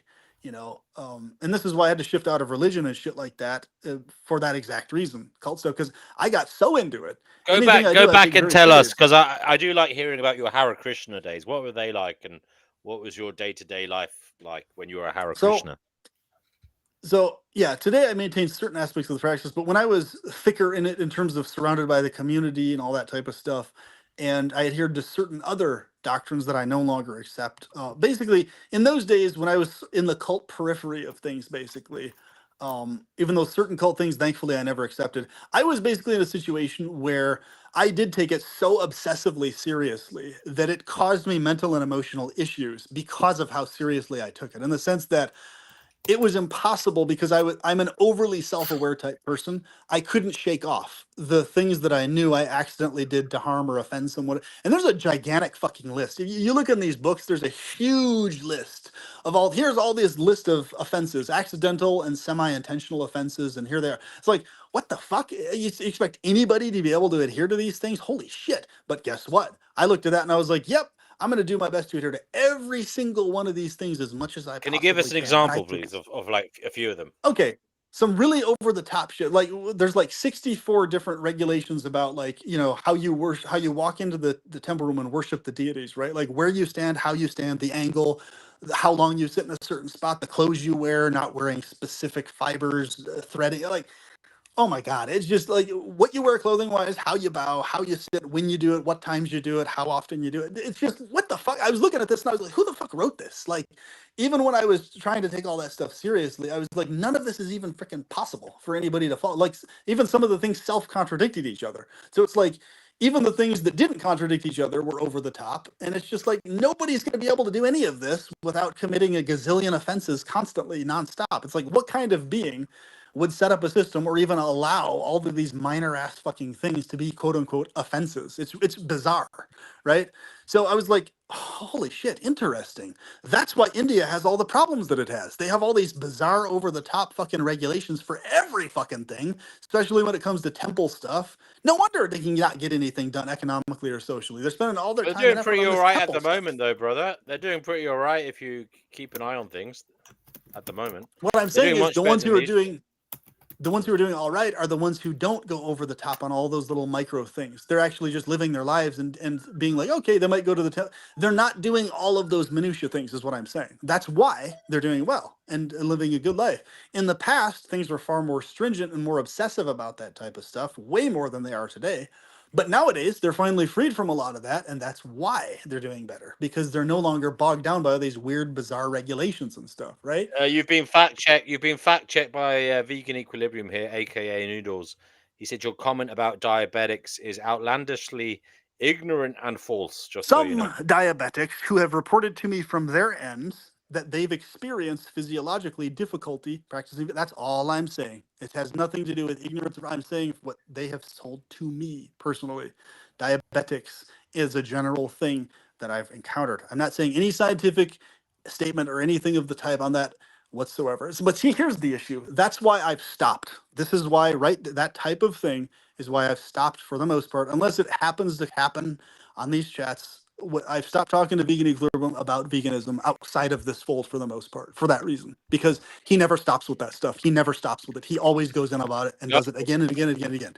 And the thing is, and he says he will never stop. Is when it comes up with the thing. Volcano. So there you Okay. go. And Yeah. so since he informs me of that, it's like, okay, you'll never stop. So therefore, I will just not outside Oh, of these there you go. settings talk to you about it. Jains are hypocrites because they consume dairy. I didn't know they consumed There it dairy. is so again. we He's don't- doing it again. There it is. Never good enough. Never he's good right. enough. Doesn't He's matter right there, everything though. you do. He is right. He is right there. You know, if they're all about protecting Hypocrites animals, because then they. geez. Oh my God, DNW. I love you, man, but where to even begin? I know exactly where to begin. But it's an unnecessary microscopic minutia thing. Again, that's what I'm trying to What? say to you. There it is again. Isn't Would microscopic, hounding- brother? That is microscopic. It is, and here's why. Especially if the Jain is living next to a cow that they milk directly with their own hands or somebody else does, okay? And it's not a cow that's harmed. It's a cow that's totally fine being milked. And the cow is being exploited for milk, even though the cow's happy, you can't exploit it for milk. That's the shit I'm talking about. That's the crazy fanatic crap. He's going to go on that thread now. Oh, you can't No, do but this. in general, You see what I'm saying? PP, in general, Okay. BP, people aren't living beside a cow bursting at the seams. Oh my in terms God, of DNW, milk I'm beyond aware of that, bro. Everybody, we all know that, bro. You're saying shit that's so fucking obvious to me and everybody here. Like this. I know, but what I'm saying is your argument. It's- Your argument doesn't make sense, brother. In that sense, in that from that perspective. But what I'm because- saying is, why are you hounding a Jain? No, because who's doing all look, these other things about yeah, milk. When because there's the other people dairy doing all sorts of industry shit that aren't Jains drinking milk also. Like what the hell? PP. If they're acting all high and mighty about animals being sacred and you shouldn't harm animals, then consuming dairy is directly contributing to animal harm. Because It depends on the Jain, though. It doesn't. Not every Jain does do dairy. But that is what It's a very Jainism is founded on. blanket thing. Jainism is founded on trying not to harm any other living being. Yeah. But what I'm saying is that it's not true that Jains do dairy. There's plenty of Oh, okay. Jains that don't do dairy. Oh, You okay. can I be see a your Jain point and not now. do Okay, well, there you go, Vegan Equilibrium. He's It saying has not all nothing to do Jains with consume Jainism one dairy. way or the other. Whether you do you can be a Jain who's a vegan Jain and doesn't do dairy, so that doesn't even Okay, hold up. It depends on the individual Jane, is what I'm saying. So once again, though, that's a microscopic minutia hair picking thing. It's unnecessary to pinprick that shit. Does everybody, please let me ask everybody else, F Society, Chickpea, anybody else here who's not within that fold of like pinpricking those little things? Is what I'm saying making sense? Am I coming across as sane to you? Sane, like reasonable and sane to you. I'm not sounding crazy to you, right? F Society, I'm not sounding nuts to any of you in what I'm saying, am I? DNW? No. Is anything you I'm don't. saying No, you sounding sound very bizarre? screwed up, actually. So it's very grounded, right? Calm, Well, laid to chill. It's sound. Well, It's you sound. see, PP, we'll have to go It's back to grounded. this point. Look, you said there are Jains that don't consume dairy. Fair enough. But it may be that Jainism allows for dairy consumption, which does make the whole religiosity of those people questionable in terms of they say they're all about preventing harm, but their religion allows for causing harm. It doesn't make sense, does it, to follow that religion? That's what I think. That's the point Noodles is making. That doesn't add up though, because just because something you can get milk from a cow that's not coming from an industry. So if you're a Jain and you are in a situation where you can get milk independent, your own cow, milking it directly, independent of industry and all this, and the cow's happy being milked by you, it loves you, it's your pet, there's nothing harming the cow in that just because you're consuming the milk. There's no harm being done there. So that is a totally minutia, Right, microscopic, this is like the pointless argument where fucking if thing. you rescue battery hens, you can eat their eggs. But the Jain might not.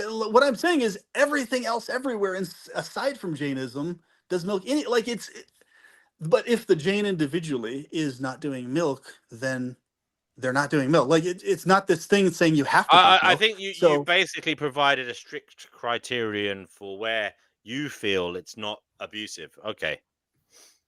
Mhm. well, what I'm saying is, even if it is microscopically on some little micro level abusive, even though the cow's not bothered, it's not mad, it's happy, it feels fine being milked.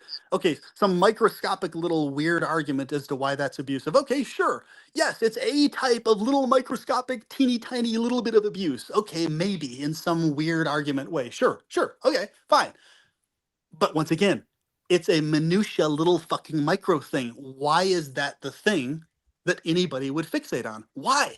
That does not make sense. There's a gazillion other things that we do talk about here that are vastly more important than that on a regular basis that are useful to discuss, like the things we were discussing before all this weird vegan fanatical behavior pinprick stuff started happening. And it always goes that way. You notice this. It always seems to go that way, where it's like, even if somebody's also a vegan, if they're not doing all these little micro pinprick things. So this is how bad it would be. I'm not even kidding you. Okay, so let's say a Jain was on this chat right now. Some Jain living in India or whatever. They have their own cow. The cow, they know for a fact and can tell the cow is happy. They're showing all the signs that they enjoy being milked by that Jain. Okay, and that's the situation between that individual Jain and that individual cow. It's so bad. The situation is so fucking bizarre here with these fanatical vegans that they would, even then in that person's case, they would hound that person about how them milking the cow in that context is still fucking abusive. This is how crazy this shit is. Okay, does everybody sane feel me on this one? Why that's everybody on the planet except for these fanatical vegans who do that shit understands why that is insane and nutty and crazy. It's crazy making. Now to the other thing people, is, too. PP vegan equilibrium does raise the pertinent point here that cows do need to become pregnant in order to lactate. Now, look, there will be the rare case where a cow is lactating and say her calf gets hit by a car or something, so she is producing milk. I actually don't know the biology here. Maybe someone can tell me. When does the cow stop lactating? I don't know the actual ins and outs of that. Like, it's same with a human. When does she stop? Is there something happens like when a baby stops suckling? Like after a couple of weeks, the mum stops producing milk. Is that what happens? I don't know. Someone tell me in the comments. Okay, if cows are happy and feeling really good, they produce an over extra abundance of milk way beyond what the calf even needs to drink by a lot, actually. So this is well known scientifically and otherwise. All throughout history, people have known this. That's why they use the milk. Hey, why not use it instead of let it go to waste? Extra nutrients. Cool. There you go. Meat in the form of not having to kill an animal, and the cow's happy. She's smiling. She's joyful. She's not mad that she's being milked, right? She's milked. She's feeling happy. There's her baby. Her baby's happy, fully well fed, and extra milk still coming out. Hey, cool, extra milk. Let's use it. That's literally how milk goes. Milking cows throughout all of history, outside of factory farming insanity and bullshit, right? So there you go. But so there's no abuse in using extra milk that the calf isn't using. It's just gushing out. It's like, okay, well, you can let the milk gush out onto the ground and just go into the ground if you want and not drink it and have less nutrients. Sure, you can do that if you want, but it's not abusing the cow to do a little extra milking, getting extra milk from it. This is exactly what its calf is doing. Vegan Equilibrium asks, why is the cow there in the first place? Because it's a pet. In India, they treat them as pets. They actually have them as pets in India and have all throughout history, just like cats and dogs and stuff. It's a pet. It's being cared for and protected from wild animals so it doesn't eat them. But see, this is what I'm saying. It doesn't matter how far you go. It's never good enough. He does this with again and again and again. It doesn't matter how far you go. It's never good enough. He's just going to bring up the next thing and then the next thing and then the next thing. And what's interesting to me is internally, I just chuckle within myself because everybody who watches this stuff, when that goes on, they recognize very vividly that they see what I'm talking about, that no matter what you do or say, whether you're a vegan or not, whether you milk cows or not, whether you're a Jain who's also a vegan, I can almost guarantee you that he would still be able to find some problem, some microscopic little issue that the Jain who is a vegan is still doing that's not good enough for him. Even then, I bet you money he could find something the Jain is doing that he could pinprick and hound them on. I bet you he could easily do that. And in fact, I know it for a fact. Of course he could. But whether he did that or not, that's a side point. It's just kind of to illustrate the point as to why people get tired of interacting with that. Okay, so it's like Noodles, he can be interacted with on all sorts of other topics, but when it comes to that, he just never stops. And it's never good enough for him. And it's just, everybody knows it. It's obvious. That's what they get tired of. It's not his arguments that they get tired of. It's not the points. It's him constantly doing that shit is what they get tired of. Right? Not the points that they get tired of. It's him doing that they get tired of over and over and over again. So, there it is. I wouldn't be able to fucking Jay wants to know why the hell you don't drink oat milk or almond milk. I do off and on occasion. I just don't exclusively drink that type of milk. That's all. Vegan Equilibrium says you, sir, sound fanatical yourself. About what specifically in particular? Remember, fanaticism is healthy if it leads to healthy, good quality outcomes for the individual and those close to them as a whole. Fanaticism, if that's what it leads to in a tangible, verifiable way, is fine. However, it is not good if the fanaticism leads to further division of people and disturbance via them constantly being pinpricked. That's not a healthy type of fanaticism. So it's not fanaticism by itself that's the issue. It's fanaticism that doesn't lead to overall healthiest outcomes in tangible ways, in efficient, streamlined ways. So you could be fanatical, for example, you could be fanatical about having a balanced, healthy life, right? And individual people define that in different ways. Okay, I'm fanatical about living a very calm, chill, balanced life. So I'm gonna keep my mind calm. I'm gonna keep my diet balanced. I'm gonna keep my exercise balanced. Be fanatical about that, and it leads to a very good outcome, right? It's keeping yourself regulated. That's a very healthy type of fanaticism if you really focus and hone in on that, right? Because the outcome is only good. It's only beneficial for you. You know what? I'm going to remain calm no matter what's thrown at me. Even if I have to defend my life, I'm going to do it in a very precise way with skill, etc. But I'm going to keep my emotions regulated to a max all the time. That's a good fanaticism, a good type to have. And there's many other examples of healthy fanaticism, right? Fanatically against directly being fanatical against suicide, fanatical against never having suicidal ideation. Nope, I will never allow under any circumstances suicidal ideation to pop into my psychology for any reason. That's a healthy type of fanaticism. Save and except obviously torture or crazy over the top circumstances, but in every other case, just from depression or situations like, nope, I'll never be suicidal, and being fanatical against it, that's healthy. It's a good thing. So at least for the individual anyway.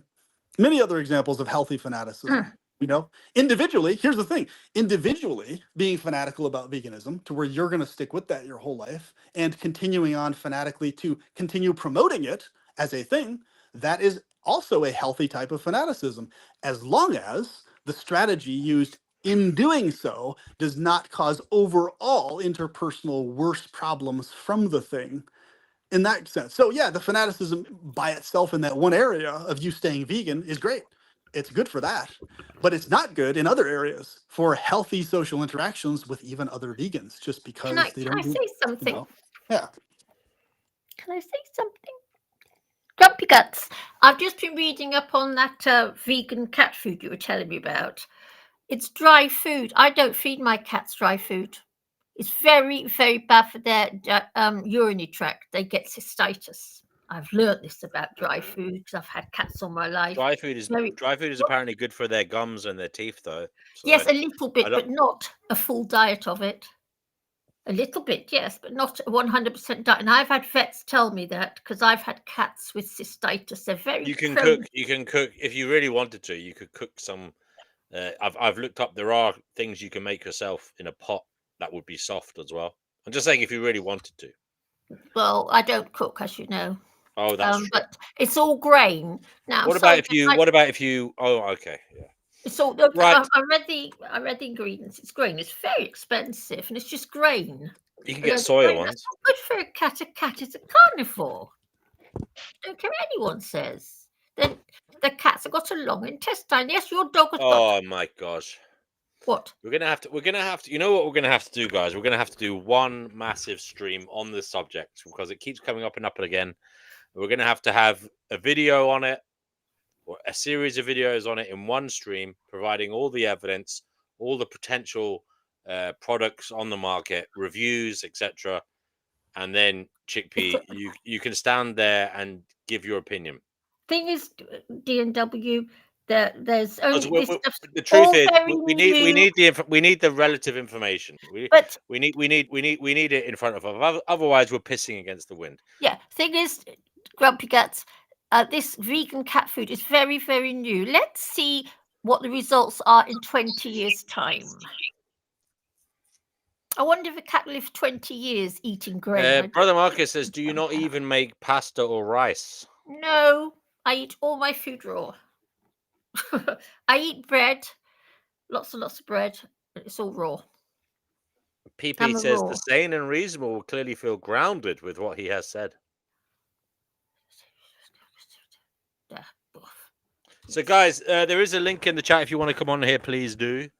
That would be good. Please do so relatively soon because I got to take my dog out for a little toilet trip for him, and yeah, I might not be in to let you on. So if you want to come on now, do so. Yeah. Thought Provoker says, "Is being a Jane vegan the optimal vegan?" I mean, if you're vegan, you don't need to be Jane, in my opinion. Now, Jay says, "I bet even if D&W did a massive stream on the subject, it will still come up again at some point on another stream." Now, I'm not talking about veganism. I'm specifically talking about Chickpea's situation here. You know what I mean? Actually, I'm talking about both of you. Actually, yeah. But mainly, I was talking about the cat food situation. But Grumpy Guts, I don't want to be funny. This whole cats should be vegans thing is very, very new. There hasn't been 20 years of Is that not also sometimes called progress, Chickpea? Well, no, not yet, because they have it hasn't been 20 years yet. You can't. Brother Marcus inquires, "Is your lack of cooking pasta and rice because of health reasons?" No, I'm too lazy to cook. I don't cook because I can't be bothered. Vegan Equilibrium says, "I beg your pardon. There's wet cat food, and you can add water to the dry food." I'm sure my cats would love to eat a load of sloppy grain. They'd love that, yes, because they're quite fussy cats, actually. I don't think a load of wet grain is going to interest them. My dog does like eating soya. Yeah, well, of course, dogs do like eating. My cats like eating soya yogurt, and they do. Perpetual Pleasure says, "It's as simple as this." Vegan Equilibrium says that he will keep on about Chickpea needing to never let her pet cats run free. That is the fact of what his stance is. Yes. But Grumpy Guts, my cats like to eat vegan ice cream, vegan yogurt. I let them eat it because they're allowed to lick my food. They can do whatever they like, but I don't think they'd want to live on it. I don't think they would, because they do like nice food. Chickpea, Brother Marcus says 8 to 10 minutes of boiling. That's all it takes. He's so confused. I mean, Chickpea, you could Marcus, get I a don't rice. have a You can even get a rice maker. You know, they're But I fantastic. don't have a cooker. I don't have any pots. You and don't pans. need it. You buy a little rice maker for about 15, 20 quid, right? You put Mhm. 1 cup of rice in, yeah, cups of water, and then you just turn it on. You men. Little orange light, and it go no little orange Ooh. light, and it goes I red can't when eat it's done. rice. I actually can't eat rice. It actually causes a knife stab sensation Yes, to my it's prostate. I like can't eat What it. about eating, what about acid. couscous? What about couscous then? Just add boiling Just water. I eat Surely you can do couscous. that one. I like eating, couscous. It's good stuff. acid. Chickpea, couscous. Just put that in a bowl, add boiling water, leave it for about 5 to 10 minutes, and it's All done. right. What I'm saying is I do that. Like Sorry, I do couscous. hold on It's a like, second. I want to hear this one. PP said he can't eat rice because when he eats it, he gets a pain in his prostate.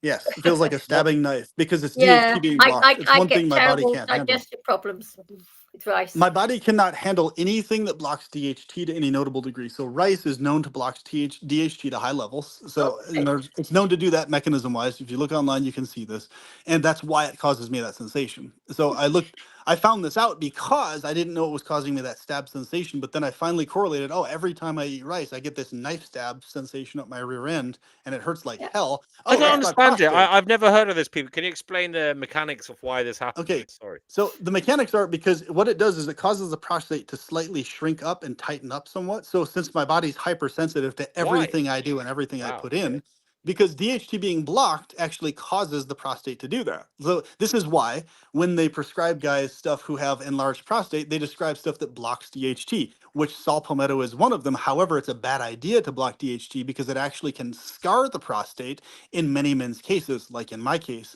That's why it almost killed me.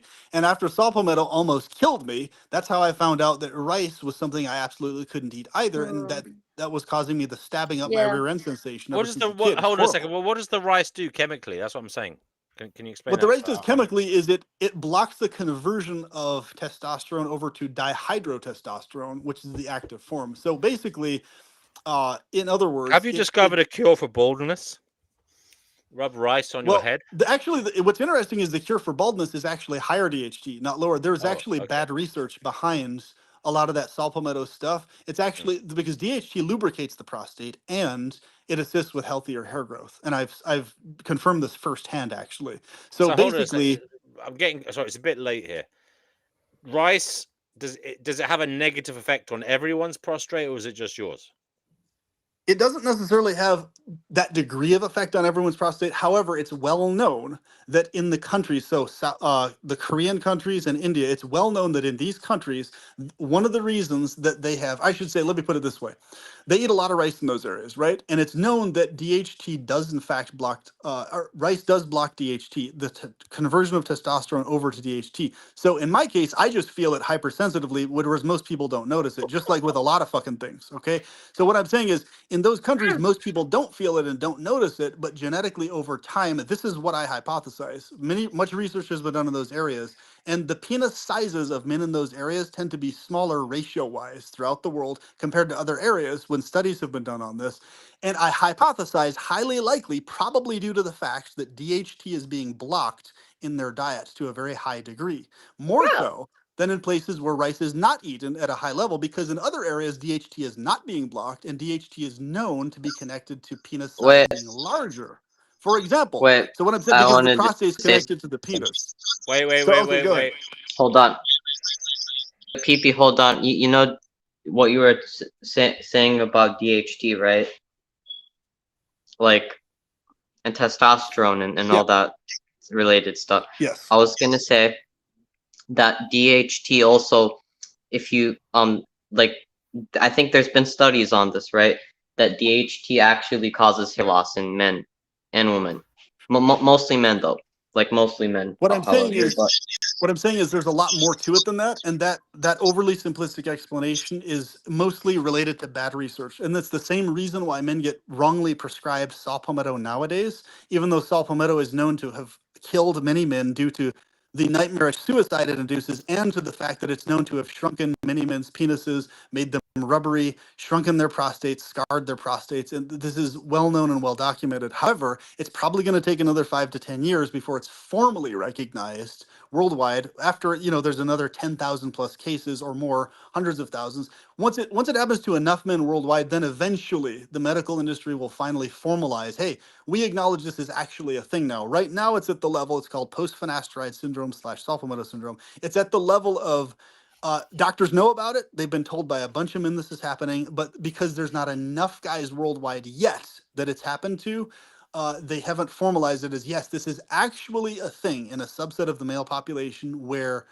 men get a suicidal induced depression in them from eating just even a little bit of saw palmetto, which they take because they want to block DHT so they stop balding or solve prostate issues. But the effect is oftentimes they actually bald worse, because what actually causes balding is excessively high estrogen levels. Because not a lot of people know this. Testosterone converts to either estrogen or DHT, its active form. So the roid rage, right? People getting roid rage, it's because what they're taking is increasing their raw base testosterone, but it's not allowing the testosterone to convert over to its active healthy form of dihydrotestosterone. So it's not because the testosterone itself, it's because it's not converting over. So what happens is in a male's body, that causes a clash and it causes the guy to feel like shit, because if anything's happening, it's converting only over to estrogen and not dihydrotestosterone. And that's what causes guys to be overly pissed off unnecessarily about things just randomly, like for no reason. They're just in general just angry, right? Aside from like a reason to be angry. That's what it does. So if you're a guy and you have testosterone blocked from converting over, you're going to probably have a tendency to just be pissed in general as a feeling, not related to specific things happening, right? So like whereas DHT correlates with you only get angry at things specifically occurring in a rage, like responsible, but you're just not randomly angry as a sensation, right? So basically, the thing is, that's how it works. And what's really weird about it is this misinformation I would say it's like partial information, but it's not complete. And so what happens is most guys don't have saw palmetto syndrome or post-finasteride syndrome when they take saw palmetto. But some guys do, especially guys on the autism spectrum. There seems to be a high ratio of us that adversely respond to saw palmetto and stuff like that. And my system's just crazy fucking sensitive to that. So basically, I almost died. It induced nightmarish depression. It fucking caused me tons of pain in my prostate. Thankfully, I didn't lose any genitalia or anything like that at all in terms of, stuff like that. My case was much more minor compared to most guys, but I've heard cases of guys, they never got their ability to get erections back. Their penis shrunk. They had internal scar tissue inside their penis and their prostate, and it's fucking terrible. It's awful. It's just, Right. It it's sounds terrible. it. It sounds. I'm where to glad you begin? found a cure for yourself. Vegan Yeah. Equilibrium is very skeptical about what you're saying, though. He said he looked for studies about rice blocking DHT, but couldn't find anything. Please That share in the comments. that's got to be some weird And- Mandela effect thing, because literally up until very recently, there was a shit ton of articles online about DHT block or rice blocking DHT. It was everywhere. But it's weird. I actually looked into this. It's like, what the fuck? Where'd it go? So you know about all these weird Mandela effect shit things going on where it's like something's there and then it's just gone, or something like the fucking Monopoly guy thing with the monocle and the fucking Fruit of the Loom with cornucopia thing, right? That whole stuff. Like it's kind of like that. It seems like with this weird thing, but it's mind-boggling to me because I literally have books. I'll pull the books out and I'll do a video when I pull that out soon about the DHT stuff. So yeah, that would be a good video, please. Yeah. but my point is, even though I know that's the reason, even if it's some other mechanism, that's what happens to me when I eat rice. It feels like a knife in my ass, literally. So and literally, it feels like a literal knife being stabbed in my rear end. That's what it feels like. So it's bad. So I'm like, oh, yep, I can't eat that shit. Fuck that. That is not gonna work. So basically, with me, I have to fill my body with DHT stuff, and otherwise it just doesn't work. Doesn't work. But yeah, anyway, have fun, guys. I have to head out and all this type of stuff. Hopefully you can have smooth flowing conversations that are useful and enlivening, and hopefully people avoid pinpricking little minutia stuff and just decide to stop doing that. That would be beautiful. That'd be great. PP, thank you for joining us. And I do appreciate your vitality.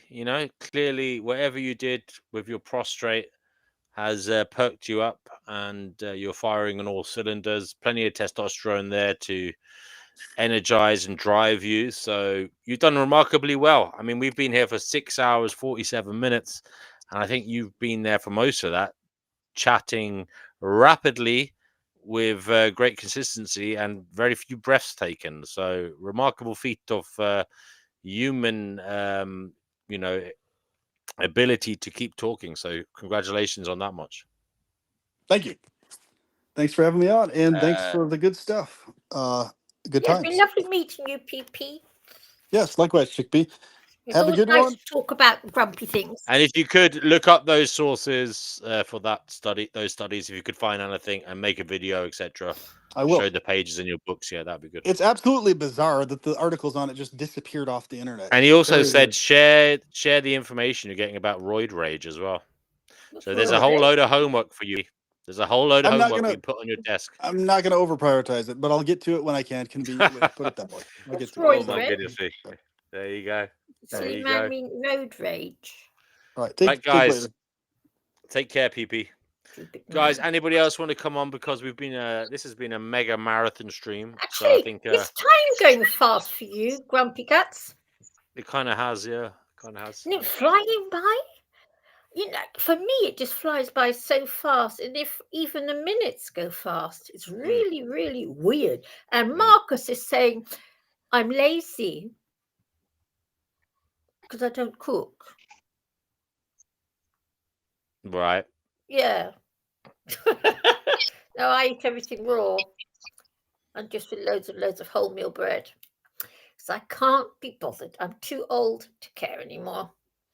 I cannot be bothered. Okay. Well, on that note, if anybody else wants to come on, the link is in the chat. If not, we will end the show. We'll give you about 5 minutes to. Actually, look, we'll go to 7 hours. We've got 11 minutes or 10 minutes now, it looks like. So there's 10 minutes to come on if you want to. Other than that, we will end the show. F Society, you haven't spoke much. Is there anything you'd like to say? Yeah. I don't know if I can say much. Yeah. Because you said you would end the stream for like, well, you would give it 7 minutes until to end it. Well, I mean, if I'm no, what it is I'm giving other people an opportunity to come on. You know. Well, have you got a lot to say? Is there something you really want to, a subject you'd like to break into?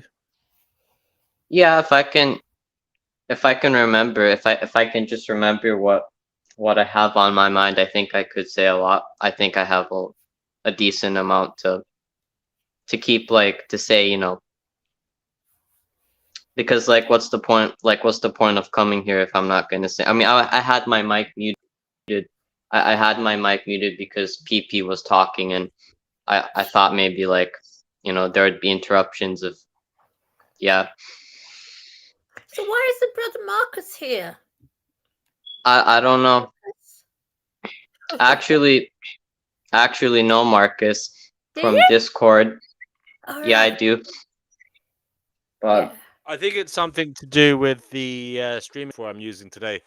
Jay says, please use StreamYard next time, DW, because Restream has too many Oh, issues it's a with it. different thing. Well, actually, I'm afraid I'm signed up to it for at least a month, Jay, because I was trialing it. So I'll probably stick with this for the next month. I'm sorry, Jay. If I do come back on in the next month, that is.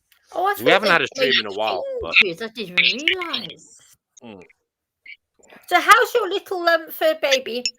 You haven't spoken about him at all. Very well. Good. Very well. We went for a lovely long walk today, and he is currently sleeping. He's very happy. Did you get stopped by lots of women? Today, no, but I did have a few smiles. So Did you? you know, Oh, good. a few I little stop every smiles man at my I dog, see. of course. I stop. If I see a man with a dog, I just stop them all. Yeah. And there's loads of guys in Hackney with dogs, so it's I stop loads of them. Mm. So I like dogs. There's this dog called Percy, little Italian greyhound, and this animal actually knows me, and I can call him from such a long way away, and You could see he's recognized my call. It's so sweet. Yeah. Yeah, I like Okay. Italian bread. So we want to go back to F Society because he was saying he has stuff to say. What do you have to say then, brother? Sorry. I don't know. Maybe I think when Oh, for fuck's sake. Sorry. I think when you no, I think when you asked me about like why I chose the name, I remember that when you told me Okay. about the name. Yeah. I mean, Okay. I chose the name because I just like I'm just I don't really think that society is really a thing, or like I don't know, the concept of society. I mean, it just seems. I mean, like things just seem really messy, I guess, in the world, and you have like you have people like not knowing what to do, or like I don't know. I mean, most people end up confused, I guess, in the world. So yeah. Yeah, but like it depends what part of society you zone in on. F Society. Some parts of society maybe if you're looking at it like overall, but there are some facets of society perhaps that are doing better than others. Are there not? Are they not worth shining a light on or trying to support? Well, I mean, yes, but it depends. I mean, like, what if they can be corrupted? You know, Well, that's is there not a need for vigilance then, and whistleblowing, and stuff like that? Law and order, all these different things that we tried to. You're right. It is very messy, but is it not important to try and curtail the beast? Try and prevent the corruption, try and prevent the nastiness. yes. I mean, yeah. I mean, like I think. I mean, I think anyone would agree. Yes, but I mean, it's just like does anyone have an ability to do that? Is who's gonna do anything about it? I'll say this. I mean, I'll say this. I think maybe like most of the evil in the world Thank that you, goes on, July.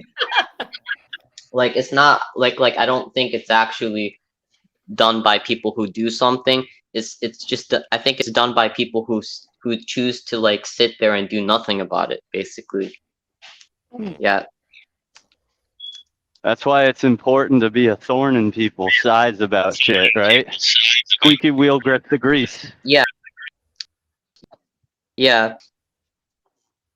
And it's like if you're not gonna listen. I mean, people are not gonna know if you or if you just don't act it. You have to call people out on their bullshit, right? That's what this basically. Yes.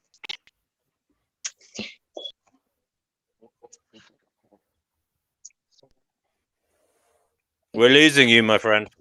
We don't know what you're saying.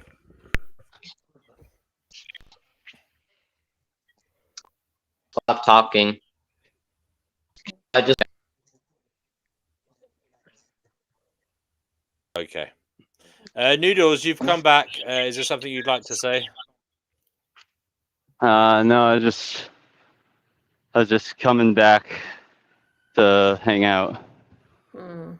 Well, also, I would just want to add, I do not trust any of the stuff that PP was saying about rice and DHT and roid rage and any of that. That all sounds, it sounds pseudoscientific, but I'm not an expert in the field, so take that with a grain of salt.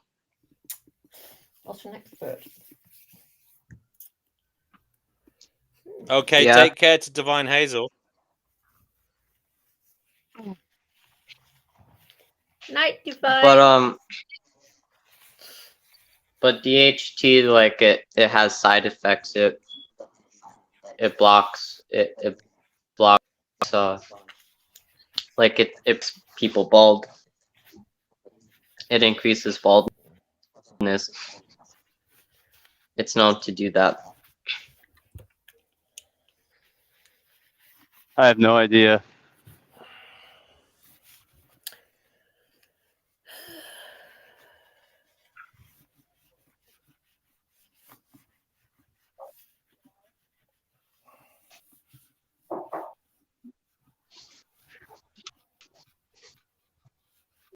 Yeah, I think you guys were not well. I actually know this. Yeah, I actually know this for a fact that you guys were talking about cats, right? And like what they should eat, like what diet they should have. I know. Yep. So what's your take? Your name's just disappeared. What do you think on this subject? Do you think cats?